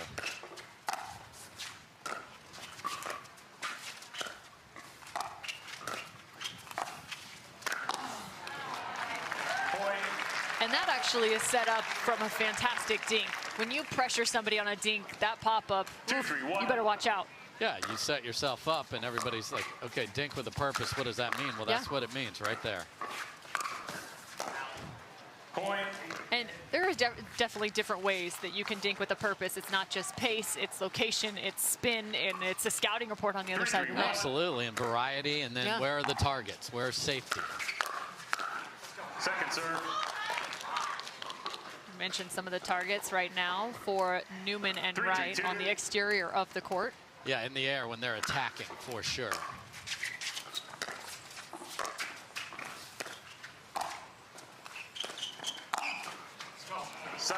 The fourth, such an important play in this game, especially at this level with how dangerous the third ball is, especially those hybrids coming in now, the drop shots. That fourth has to be just about perfect. Yes, it does. Or you're welcoming trouble, and you're the team that's allegedly in control because you're returning, and they have to let that bounce. 4-3-1. 4-3. Uh-oh. Okay. Matt Wright is walking away to the baseline, looking over his shoulder. And screaming, come on. They're hearing them all the way at the ocean. We're not near the ocean. Few hours. Crafty from Matt Wright. And then he changed his pattern, and that's the discipline you need. When the ball's on that side, Colin Johnson's just sitting there on his tui. Just go ahead. If you speed it up, I'm going to punish you. Matt has not been doing that, and sometimes you just get worked up in the moment. Can't do it.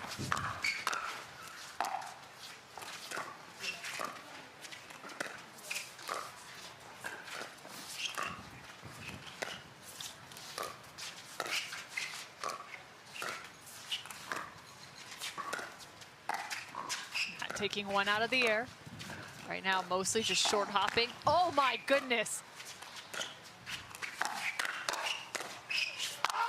What play from Matt Wright. That's the second time we've seen him reach all the way to his left on the forehand and find that just filthy ball. And that's really smart by him of knowing where the reply from Ben Johns off the forehand is going to be. He's got the next shot ready. And maybe that carbon face has given him a little more spin to try that sliding inside out ball that gives him a ball to go. So it's that one, then the speed up, then the counter, then the finish. That's how far ahead these guys are looking. It's hard enough for me to keep track even now. I'm like, they're thinking 4 balls in advance at this point. Just absolutely wild as it's now the change of ends, 6-3. And again, at the top of the hour, we've got TC Live coming from the Australian Open. You're not going to want to miss that. But for now, we focus in on the men's final after the change of ends. We're playing 2 out of 3, so that's how we find ourselves inching towards a championship point here. They switch sides. Sun not as much of a factor now on one side of the net as it is pretty much completely overcast. Nice pickleball weather, though. Perfect.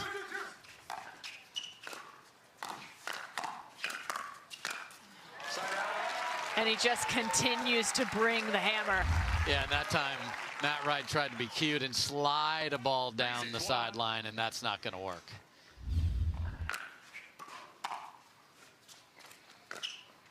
Second serve. And just a couple of sloppy points there, some missed thirds in the second game. We saw missed returns. This team is on fire across from you. You got to make everything. Wow, there it is again. Again, they did have just a little bit of a struggle, and rightly so, against a very formidable team in Dylan Frazier and J.W. Johnson, and they found a way to win. So even when things aren't working in your favor, the greatest athletes can figure it out. And these two do on a regular basis, but right now they are up against a formidable front, and Wright and Newman. Wow, and that is just an ugly possession by Wright and Newman there. A missed fifth and then a third, like 4 squares up from the bottom of the net. That's how you're letting them get off the hook for them missing a couple of thirds. So we'll see if that pays big dividends for the Johns brothers. Well, and there's the first strike. 4-6 now. Did a little bit of a around the horn there after the change of ends.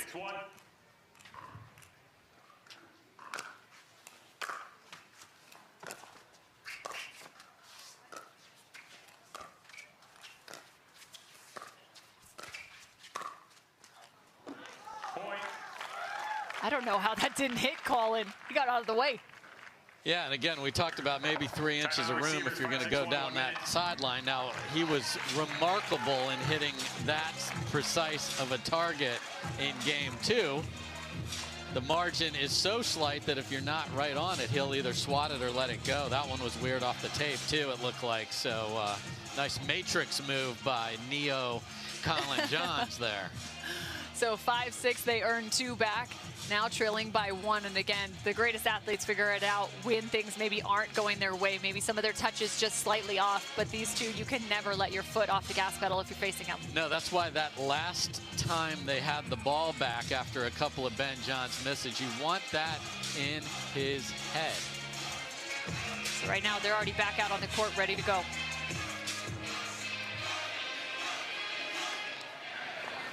Time in. 5-6-1.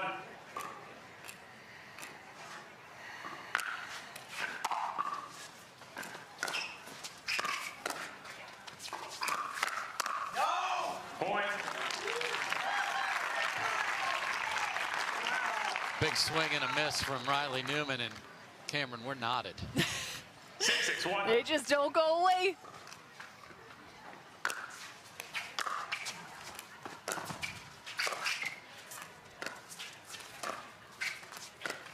Cuffing that ball back, both Johns and Newman. A little bit of a different wrist angle. That time he rolls. Oh, Ben Johns reaching just about as far as his body would let him go for the flick. Again, the table tennis background, being able to be used to that type of a swing. And guess who has the lead, the top seed?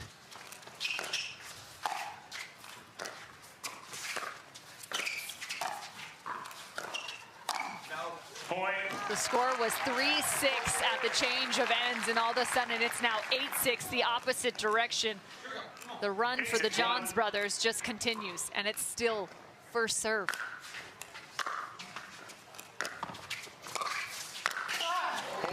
There was some extra pace on that ball from Ben Johns. Again, a very sloppy fourth right there, and it's just hammered. 9-6-1. 9-6 first serve.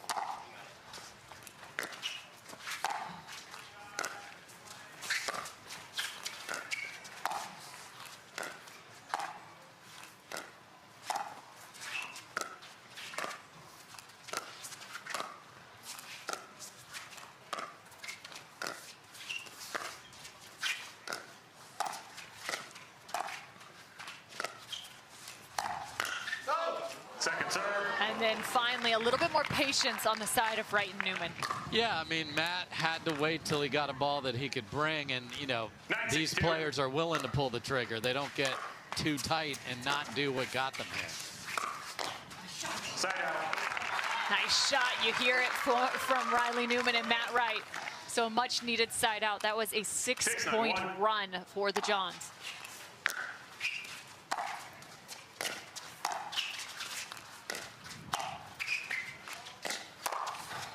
Oh man, and Ben Johns will just toy with you when he's working that inside out. Yeah, you just don't know where that's going because he can fire that down the middle as well. That's why everything coming from the same place is so good for him. And a good reach, another ball for Ben Johns. The flick, that wrist is a thing of danger. Yeah, because Colin Johns did not slide into the middle to cover that. We saw a couple of those get through and stay in game 2. They look over their shoulders like, yay, we let it go on purpose.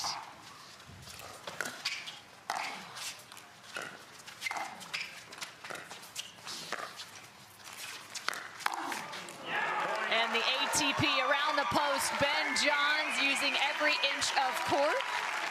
And again, coming up, we'll have TC Live from the Australian Open at the conclusion of this match. Match ball. Ben and Colin.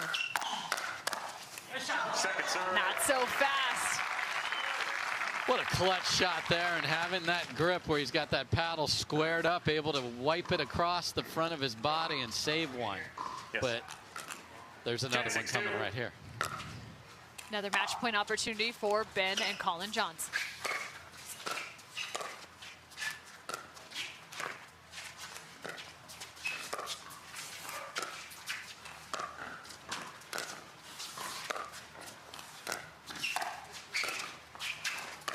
paddles all around. Staying patient are Newman and Wright.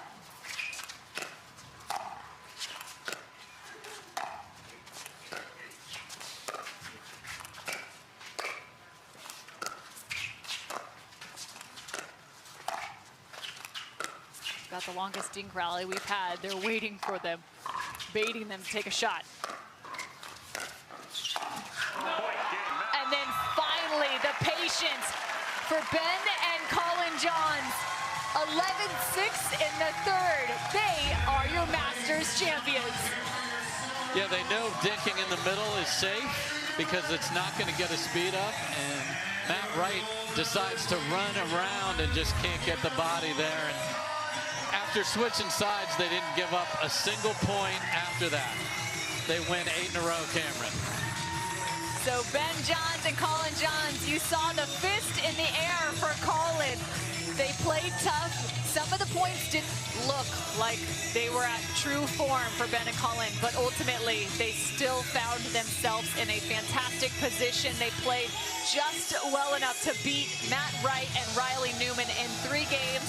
Big hugs for Ben Johns to his sister, and of course our sideline reporter, Hannah John. She's getting ready for the postgame. She's thrilled for both of her brothers. Yeah, only baby brother carries her.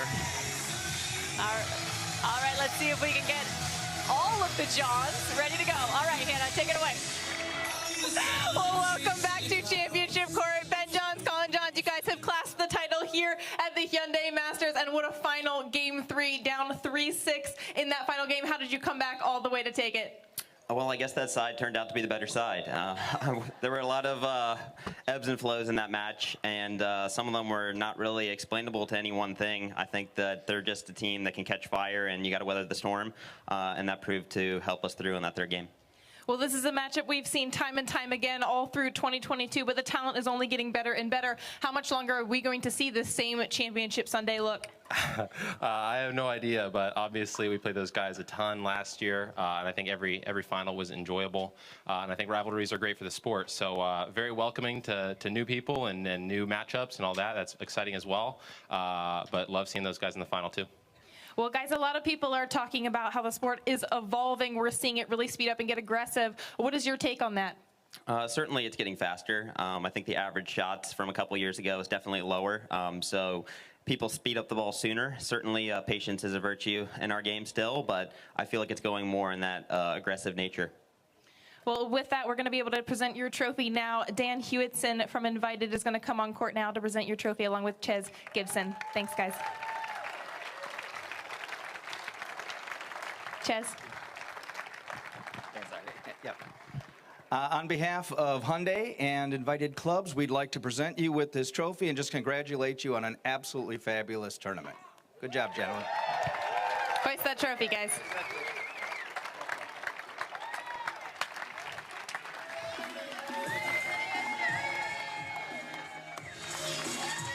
So your men's doubles champions to start out 2023, Ben and Colin Johns hoisting their glass trophy, much earned here at Mission Hills Country Club.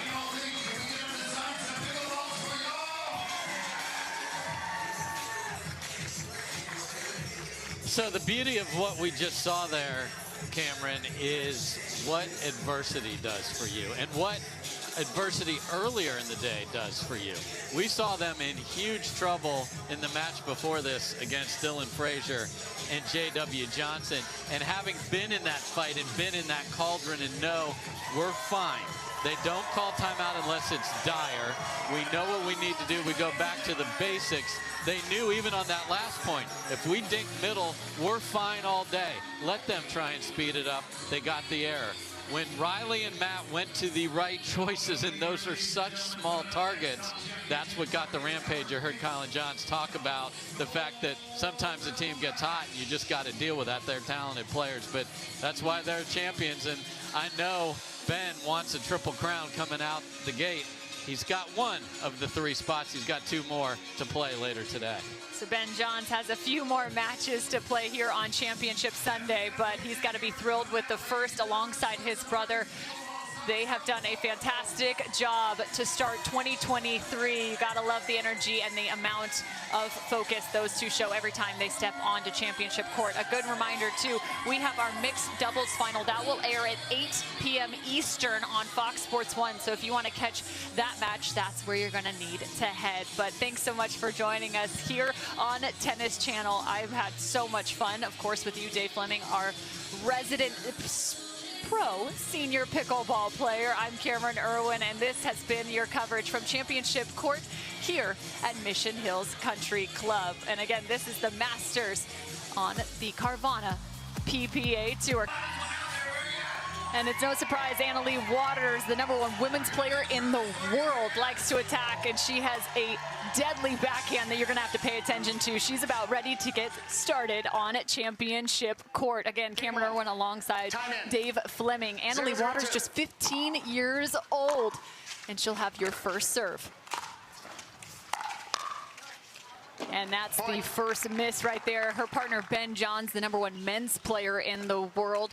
Just give a little bit of a quick update as to how pickleball takes place in kind of that 2-bounce rule, because it's critical. Yeah, so you're going to serve the ball cross-court into the opposing rectangle behind that no volley zone or kitchen, and the return has to bounce. So there will be no serving and volleying today, Cameron. That would be a fault. And then you cannot go into that appropriately called no volley zone to volley the ball. If it bounces, you can certainly go in there. And that's Jessie Irvin just with a speed-up miss. Her partner, Riley Newman, will now have the serve. So there it is, a 2-side-out game. Both you and your partner must lose a rally while you have the serve for the ball to then be sided out to the other side.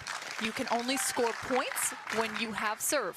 And that's what enables pickleball to have all these wild runs and comebacks, because once you get the ball, sort of like old school basketball, make it, take it, you can keep it for as long as you've got it. All right, so now it is 1 apiece.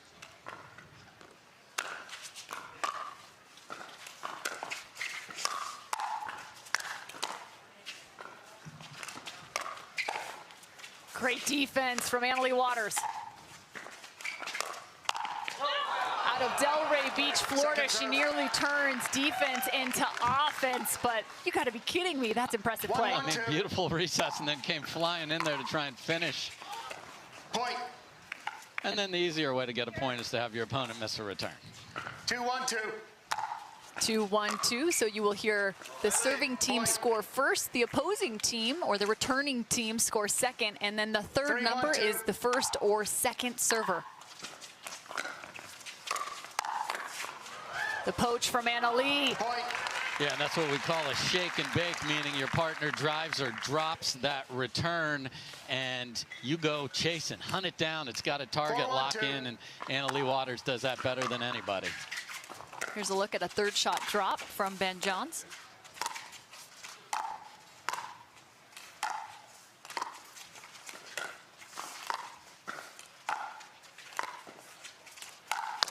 Couple good forehand rolls, dinking from Annalie Waters until the speed up.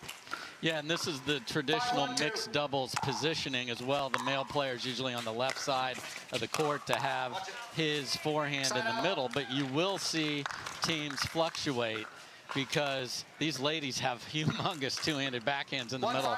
It's a weapon you can put there as well.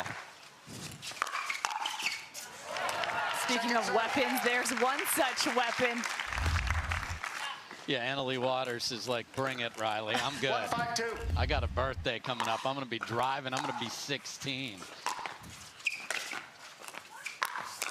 There's a look at an ATP around the post. And that's one of the fun aspects of pickleball is you can play well outside the actual net post and hit around. You can also do that in tennis. Many people don't realize that.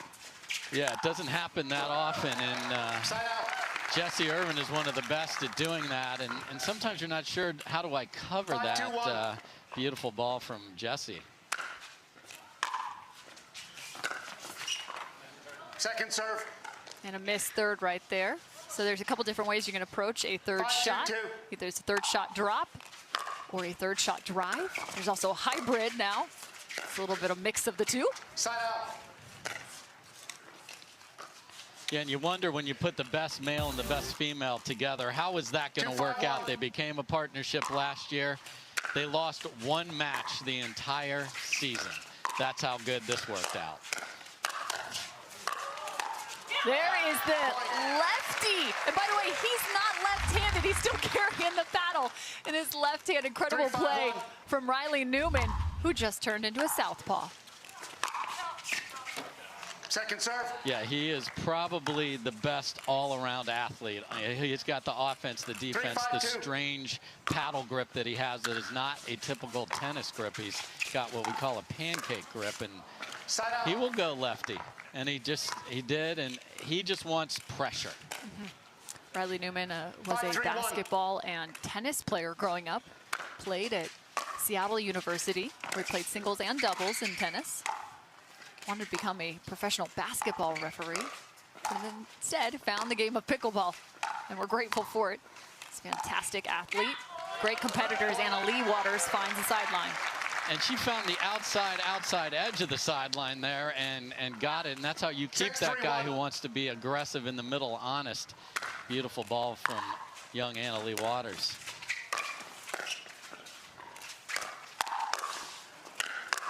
Defense from Riley Newman, but the pressure is just too much from Anna Lee Waters and Ben Johns.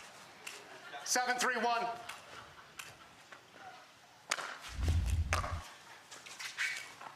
Ben Johns just 23 years old. Look at that. Again, poaching across with the backhand. And the quality of the third shot drop before that that's making Riley Newman's paddle go down, hit the ball up, and then Anna Lee on a mission to find it. Good depth on that return from Jesse Irvin.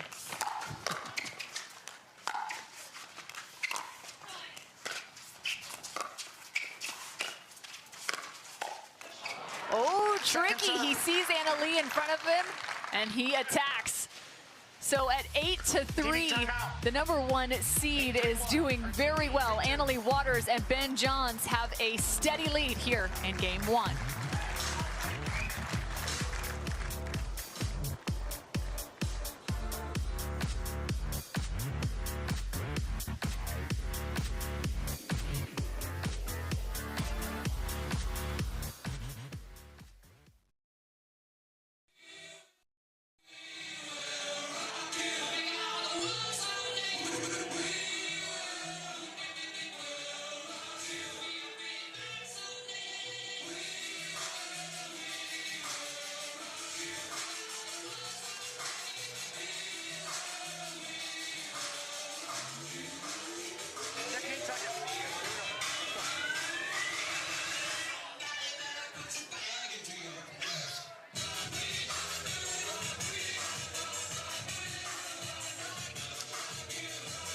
You've probably seen it on the national headlines. The growth of pickleball across America. Over 36.5 million people tried pickleball last year alone, or at least played once.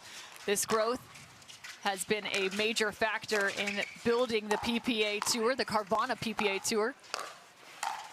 And rightly so, just an incredible game to witness as you are currently witnessing the mixed doubles gold medal match.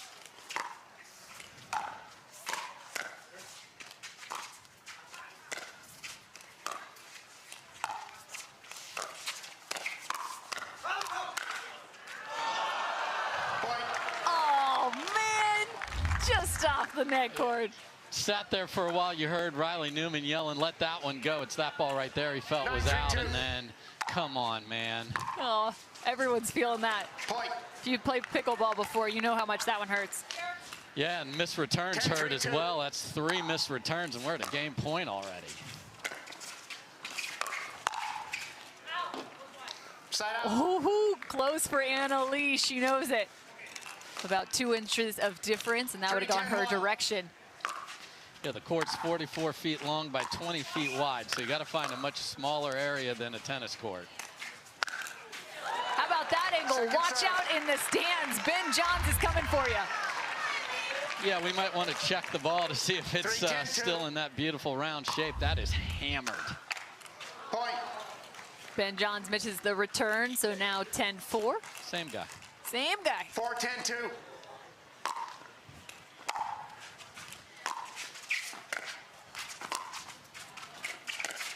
Oh, that is some deception. That's a huge part of the game of pickleball. How can you show one thing and execute another? Yeah, it's like a breakaway in hockey where you want to have them make the first move, and Riley Newman made the first move, and Ben just waited. Point. Game 11. And there is game number 1 for Annalie Waters and Ben Johns. I think Jesse Irvin and Riley Newman need to find a little bit of something special here in game number 2 in this new partnership. The Johns brothers, true innovators in the game. Right now, we've seen Ben Johns take game number 1 alongside Annalie Waters. We'll be back with game number 2 from the Hyundai Masters after this.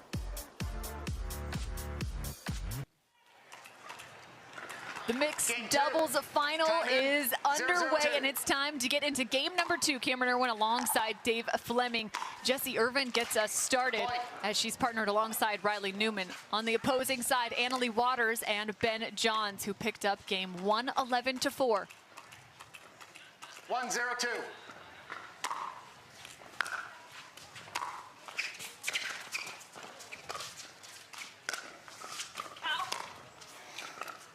And full patience right there. I like the focus from Jesse Irvin. You do. So a little debate about that ball, and we are going to get a video challenge here, Johns Cam. is challenging the out call. The out call leaves us at 2-0-2. So at 2-0-2, we are going to have a video challenge on that out call. Right now, our officials here on the PPA Tour, who have done a fantastic job not only calling each of our finals, but also they heard at this Masters event, 1,200 amateurs have been taking place all at the same time. So pickleball doesn't just grow at the professional level, it's also expanding like wildfire at the amateur level. And man, it's been so fun to watch it over the past few years. The evolution of the game comes heavily at the hand of those two individuals right there. No doubt. I mean, you see youngsters walk up to her. People went for Halloween as Annalie Waters, young ladies did. That's so much fun. She was one of Forbes 30 for 30 athletes. We're talking with Joel Embiid and other superstars from the world of sports, and deservingly so. So let's listen to the call. I think they are still conferring, but to your point, yes, she picked up the game at 13 years old. Or excuse me, she picked up the game much before that while visiting her grandparents. She became a pro at 13 years old, very young, just now 15 years old, as she finds herself on top of the pickleball world. She had 8 Triple Crowns last year. Here's a look at Jesse Irvin. Jesse was actually a tennis player. She was attending some prestigious tennis academies in Florida by the age of 13. She now trains out of Los Angeles. The courts of Piccadilly is a great place to go, where she spends a significant amount of her time. She attended UCLA and dealt with a little bit of some health issues through her tennis career. So instead, she found the game of pickleball, and that has really changed her life for the better now, being able to compete at the highest level. The out call stands. As a result of the lost challenge, Waters and Johns are charged the video challenge timeout. We resume play at 2-0-2. Newman and Irvin serving. So you hear the results of the challenge. Great job by our referees, making sure we've got it right. So Jesse Irvin will serve. Again, another evolution of the game, having the ability to have calls challenged, making sure we're getting everything right here on the PPA Tour. And that is called a firefight, and you can understand why, the ball traveling so quickly. And that's why people love mixed doubles. They love that exchange between men and women, all on the same court, all staring each other down, and that one goes for Newman and Irvin. Oh my, so close. After smoking a ball like that earlier, just a little soft touch from Ben Johns. 0-3-1.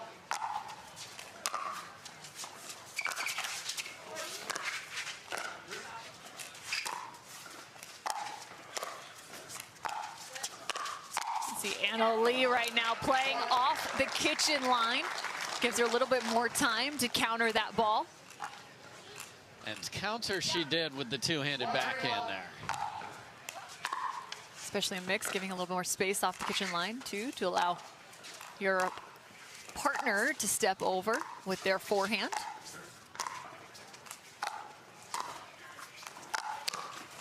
And that's the cross-court speed-up. Annalie Waters finding the valley between her opponents. Yeah, that's one of those where Jessie Irvin's ready with her two-handed backhand behind it, but it is the Newman paddle that gets in front. It's also the Newman paddle that gets it done in that rally. Big-time overheads. Yeah, unlike tennis where you can bounce an overhead into the 50th row of the stand, you cannot do that with the plastic Onyx Durafast 40 plastic ball, like a wiffle ball that is used. Fun fact about Riley Newman, he actually was born and raised in Whidbey Island, Washington, just about 47 miles from the origin of pickleball in Bainbridge Island.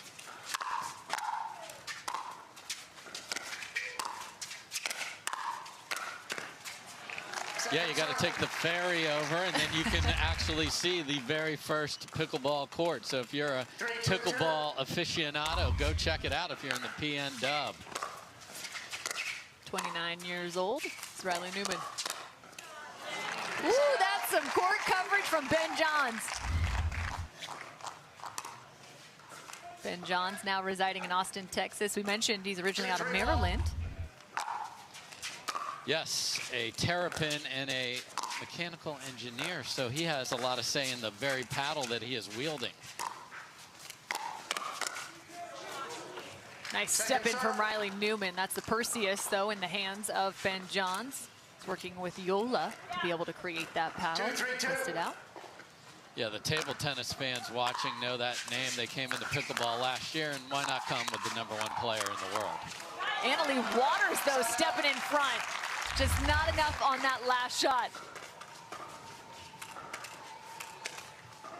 3, 2, 1.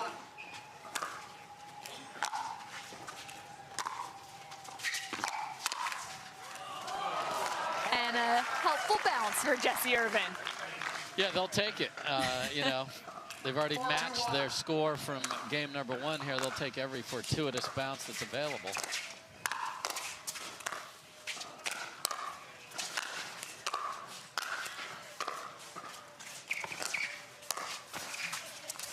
Great touch from Riley Newman. Oh my goodness, Annalie Waters, the fist pump finish.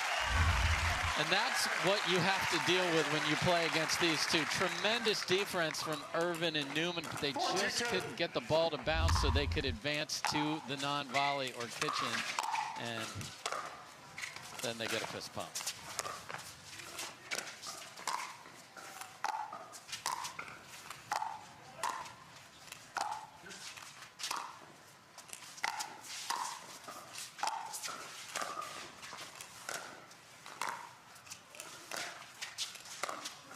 Dink rally continues. Just about every inch of that kitchen has been covered in this one.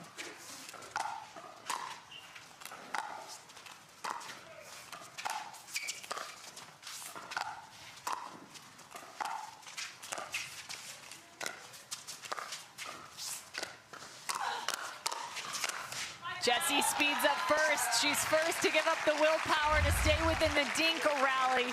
And you just gotta wait, says Riley Newman. You can see it after this play.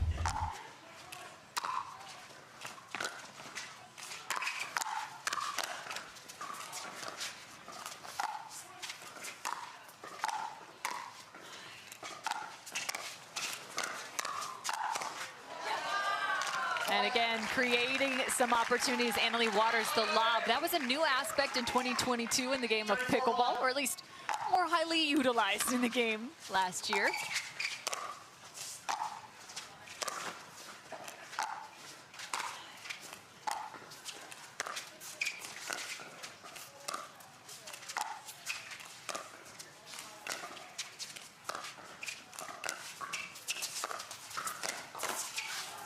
And there's the backhand flick. What most people don't realize is when these dink rallies are going on, each one of these contacts, whether it's a slice or a roll, is creating different types of spin that each of these athletes is having to deal with.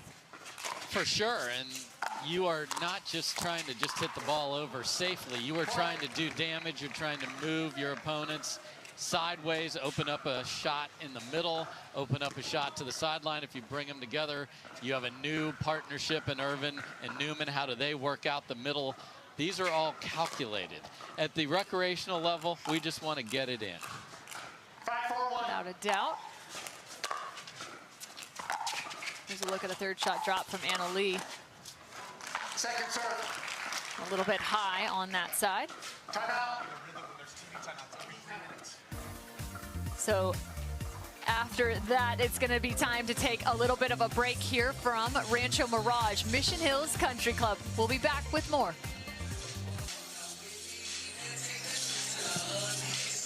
The Hyundai Masters, the first stop on the Carvana PPA Pickleball Tour in 2023. 25 total stops. So we have a full year of pickleball coming your direction. There's also a new partnership between the PPA and the MLP. So that means more pro players coming in to the same tours. It's very exciting times in the pickleball world. Now 60 touring pros on the PPA Tour.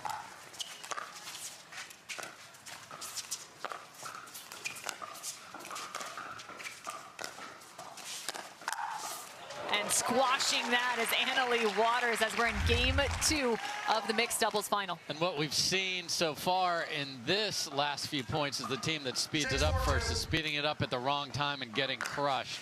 Got to take the right ball.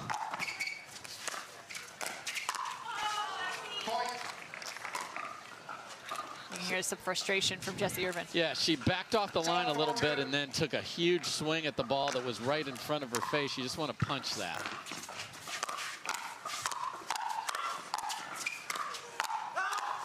Quick hands, the out call. Yeah, Riley Newman will scare you. If you're his partner, you better be able to handle loud screams at a moment's notice. He wants you to get that paddle the heck out of the way. Jessie did right there. And then maybe that noise is reverberating in her ears because she missed the serve. As a reminder, we play best 3 out of 5.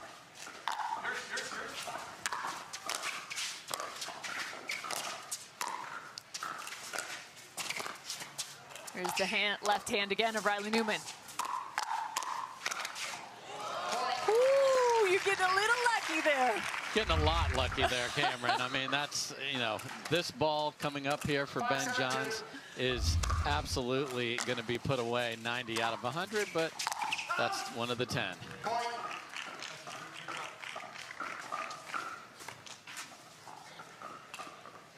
6-7 now. So grabbing a few extra are Irvin and Newman.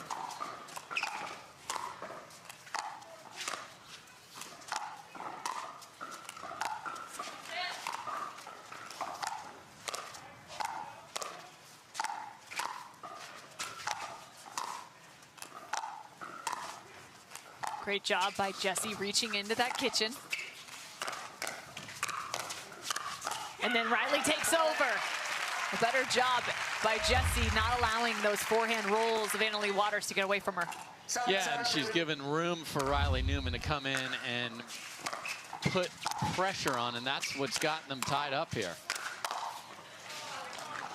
So 7 apiece. It's been about a trade of about 3 consecutive points each direction. 7-7-1. And you see that signal that Jessie Irvin is giving her partner. That's to say, I'm going over to the right side where I've been all day long. Call that a stack in pickleball.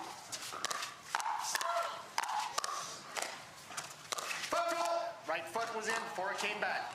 Point. And a foot fault called. Again, you cannot take the ball out of the air while stepping on the kitchen line or within the kitchen line.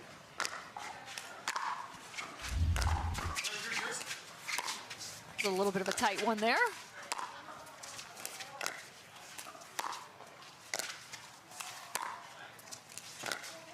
Jessie playing just slightly off the kitchen line on the backhand side now. They are switched. And she lifts that up. That was not the speed up she was looking for. She lofted that right to the right shoulder of Annalie Waters. Yeah, and Annalie's hands are quick enough to get out of that backhand grip and just smush that. The reason they kept her over there is they don't want to risk her running all the way over. They will with Riley, however.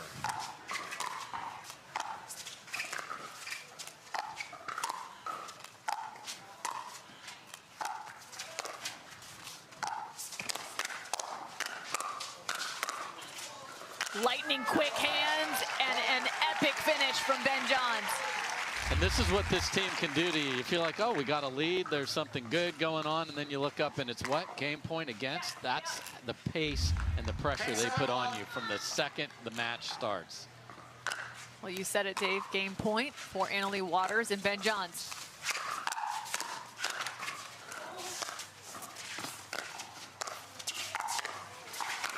Annalie with the pressure, Ernie. She sets up her partner beautifully. 11-7, game 2 goes to the #1 seed. Yeah, they got pushed in the middle of that, and then part of that was due to errors, and then part of that is just them being able to dictate play, push them off, not let Riley Newman be comfortable. That's why they're the top seed. #1 team just 1 away.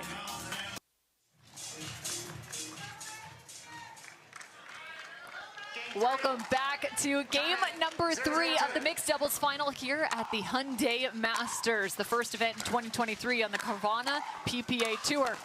Some work needs to be done by Riley Newman and Jesse Irvin as they now trail by 2 games. Cameron Irwin alongside Dave Fleming, and that's a good start if you're Jesse and Riley. And an even better start if you're going to get a gift like that. They have to play their absolute best. No mistakes coming up here. Get Riley involved. Jesse up on the line, taking advantage of the right opportunity to speed it up. So what is the right opportunity? Well, that one is certainly it, and it's a ball that's sitting there that you have options, so you can both disguise and attack. It's got to be up, and she did a great job there. Second serve. Sometimes, though, now, especially at this professional level, the top of the top, it's creating opportunities even when you don't think they exist. Exactly. As long as your paddle position looks similar, you can speed it up from tough places. You have to be weary, though, because the counterattacks are so deadly.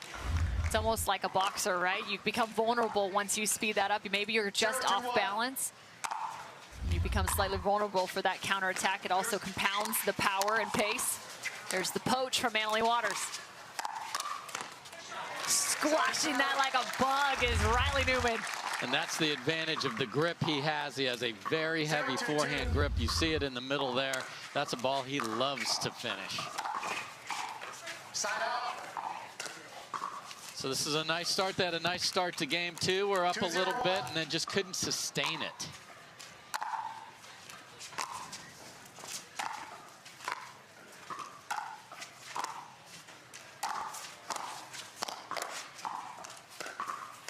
Incredible get from Riley there, defending that crossbody attack from Ben Johns.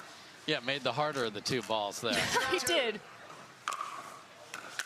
0-2, and another. So 2 gifts from Annalie and Ben Johns. Yeah, and Ben Johns stares a hole through the Perseus paddle there. It's the paddle's fault, always. We always look at our paddle. It's got to be the paddle's fault. He's the one that invented it. Exactly.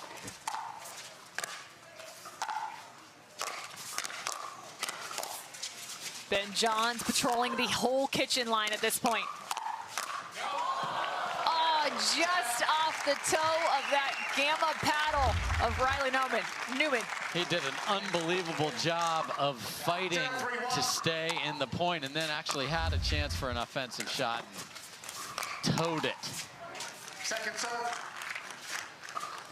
So many of these paddles, too, come in different shapes, sizes, lengths of handles. So it's important to figure out which weapon is the one that's right for you. Many of them now turning to carbon faces or carbon construction to create a little bit more like strings of a tennis racket. Yeah, and I think that's the message to everybody. There's not a right way to play pickleball. There's a right way for you to play pickleball. So pick what paddle works best for you. You know, some of these with 2-handed backhand want the longer grip. Like Riley Newman. Absolutely. That's a nice ding from Jesse Irvin right there. Yeah, there's different weights. There's, you know, the beauty of this sport is there's just so many options. It's easy to get involved, jump out there and go.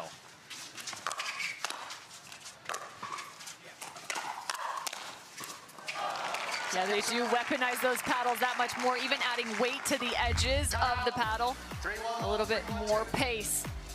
As you take a look at this replay, Ben Johns again dictating terms in game number 3. Can they continue the trek, even though they trail by 2? Riley Newman and Jesse Irvin find themselves in a steady position here in game 3, up by 2 points. Cameron Irwin alongside Dave Fleming. And Riley Newman, Jesse Irvin find themselves against a very strong opponent in this gold medal match here for the mixed doubles final for the Masters, presented by Hyundai as well as Invited. Yeah, okay. A little TV timeout. We've got a lead. Let's build on it here. Let's do our best stuff. You can run a play here. Where do we want to put the third, and how do we get Riley Newman in there? That's what they need to do here.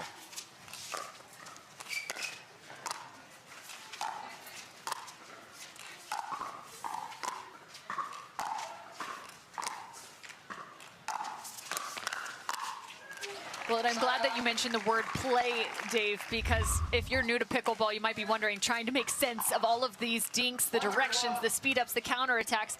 Yes, there are plays in pickleball now, and it really depends on the angles and the possibility of where the ball could go based off of the grips, the location, the speed in which all these attacks can take shape. Yeah, because the way your opponent presents themselves to you is your target. If they sit heavy to their backhand side, you want to hit their paddle side hit, and vice versa.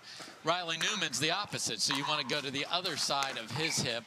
Some people are way better off a ball that bounces, others like it in the air. You just have to know. Riley Newman trying to find the ATP there, just well outside of the court.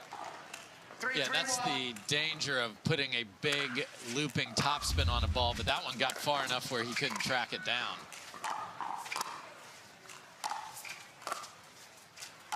There's the rhythmic dinking of Annalie Waters. And Riley Newman takes a shot and stares those eyes straight across the net. Yeah, his gaze did not change its location there, did it? No, it did not.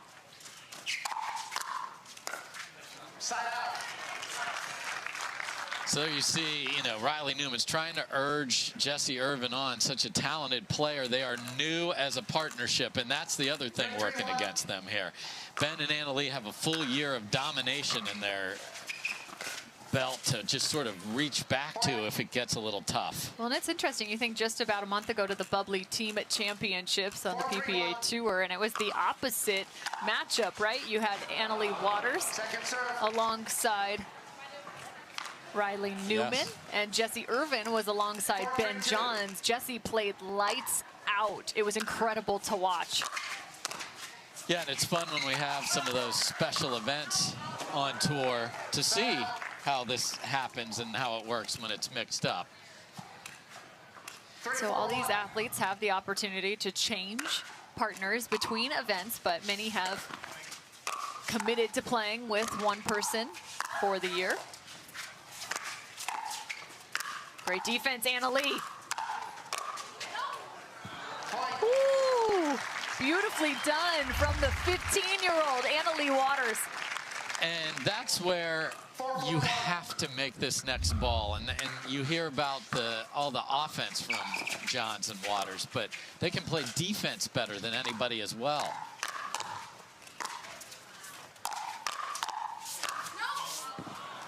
I mean, right now, they're just getting everything.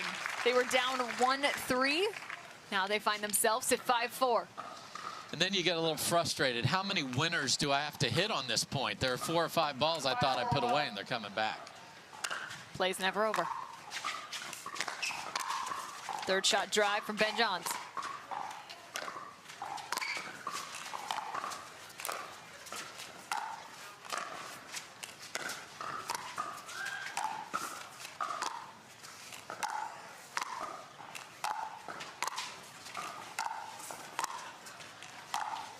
Jesse Irvin again reaching in.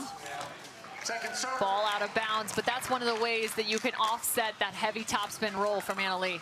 Yeah, you take time away, too. So not only do you not let it bounce, but it comes back to Annalee a little quicker. It's a smart play by Jessie Irvin.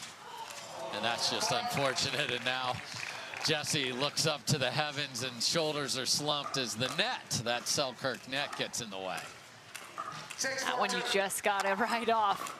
Move forward, nothing you can do there.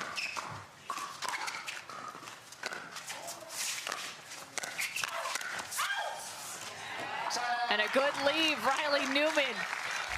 Yeah, if he's going to be yelling at his partners all day to leave it, he better leave it when he's got the opportunity. He does there, and that feels really good for Jessie Irvin to be able to clobber a ball after that net cord. Annalee doing the windmill to get out of the way. Yeah, a little pirouette there, and letting balls go and getting out of the way is a big part of pickleball, unlike tennis where that's rarely a factor. She went full helicopter on us. Yep, and if it hits the ponytail, it's the other team's point, so you got to get that out of the way as well. Oh man, I'll be cutting my ponytail short after this.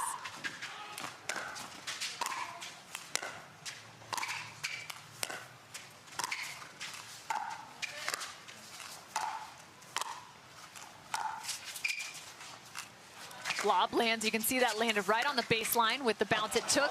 Oh, and that's just mean, Ben Johns, taking the pace off, adding a ton of spin. This ball doesn't bounce. Take a look. Yeah, and you saw Jessie Irvin well off the court, so that gave a much bigger space that Riley Newman had to cover. Woo, that's wicked quick hands from all parties. Yeah, but it's Ben Johns, the one that's hitting down throughout the point and finishes. And the frustration is mounting with Waters and Johns just pushing the pace. So yet another surge from Annalee Waters and Ben Johns, the #1 team in the world, who now have a solid advantage in game 3. They take this one, they take the Masters trophy. Second serve. I think that one got away from her. Yeah, a couple of those here, but comfortable lead. And if you do it when you're serving, it doesn't dent the scoreboard because you can only score a point when you serve. So that is a time when you can be more aggressive. Well, that one actually might have dented the scoreboard with how hard she hit it. That's a great point. Ben Johns again closing middle. All kinds of ways to dent the scoreboard. 9-4. And so much room as Riley Newman starts to shift middle. The backside is available. Yeah, and you can see how the new partnership is just a little disjointed. When both paddles go for a ball, that's a problem. Here goes match point.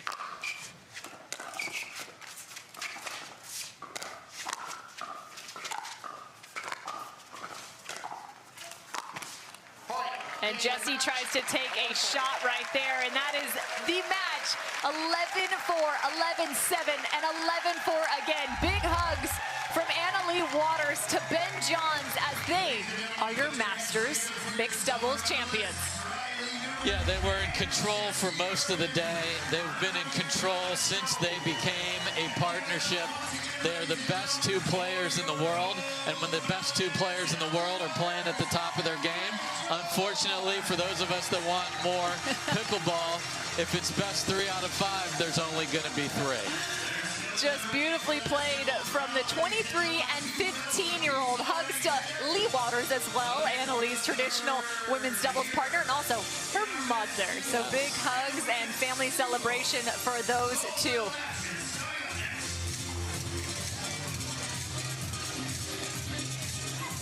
You got to go hats off, though, to Jessie Irvin and Riley Newman, who had a fantastic tournament and then just came up against the buzzsaw of Annalee Waters and Ben Johns.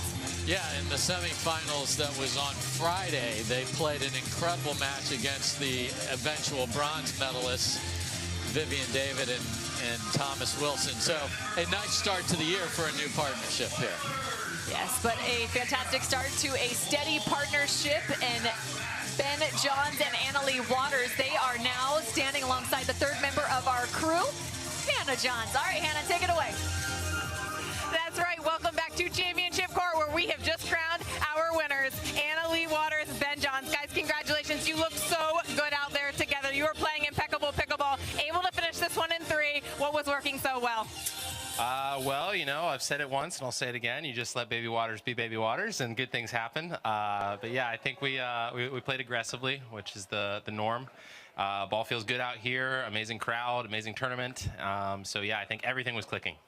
Well, Anna-Leigh, Ben, you're both vying for the triple crown here today. Ben, you are 2 of 3 now. Anna-Leigh, you are 1 of 3. You've got 2 more matches to prepare for. How do you go from division to division and get your head on straight for each of those matchups? Yeah, it's definitely tough. The night before, I try not to think about all the matches I have the next day and just enjoy it. But when I wake up in the morning, whatever I first, whether it be mixed, women's, or singles, I try to just think about that one match and what I have to do to prepare for that one match. And then after that's over, I work on the next. But I try not to think ahead and think about all 3.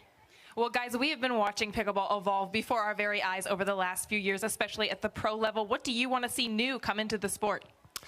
You know, I'm really just along for the ride. You never really can guess what's coming next for pickleball. It's been a wild few years. It's progressed in so many ways, in amazing ways.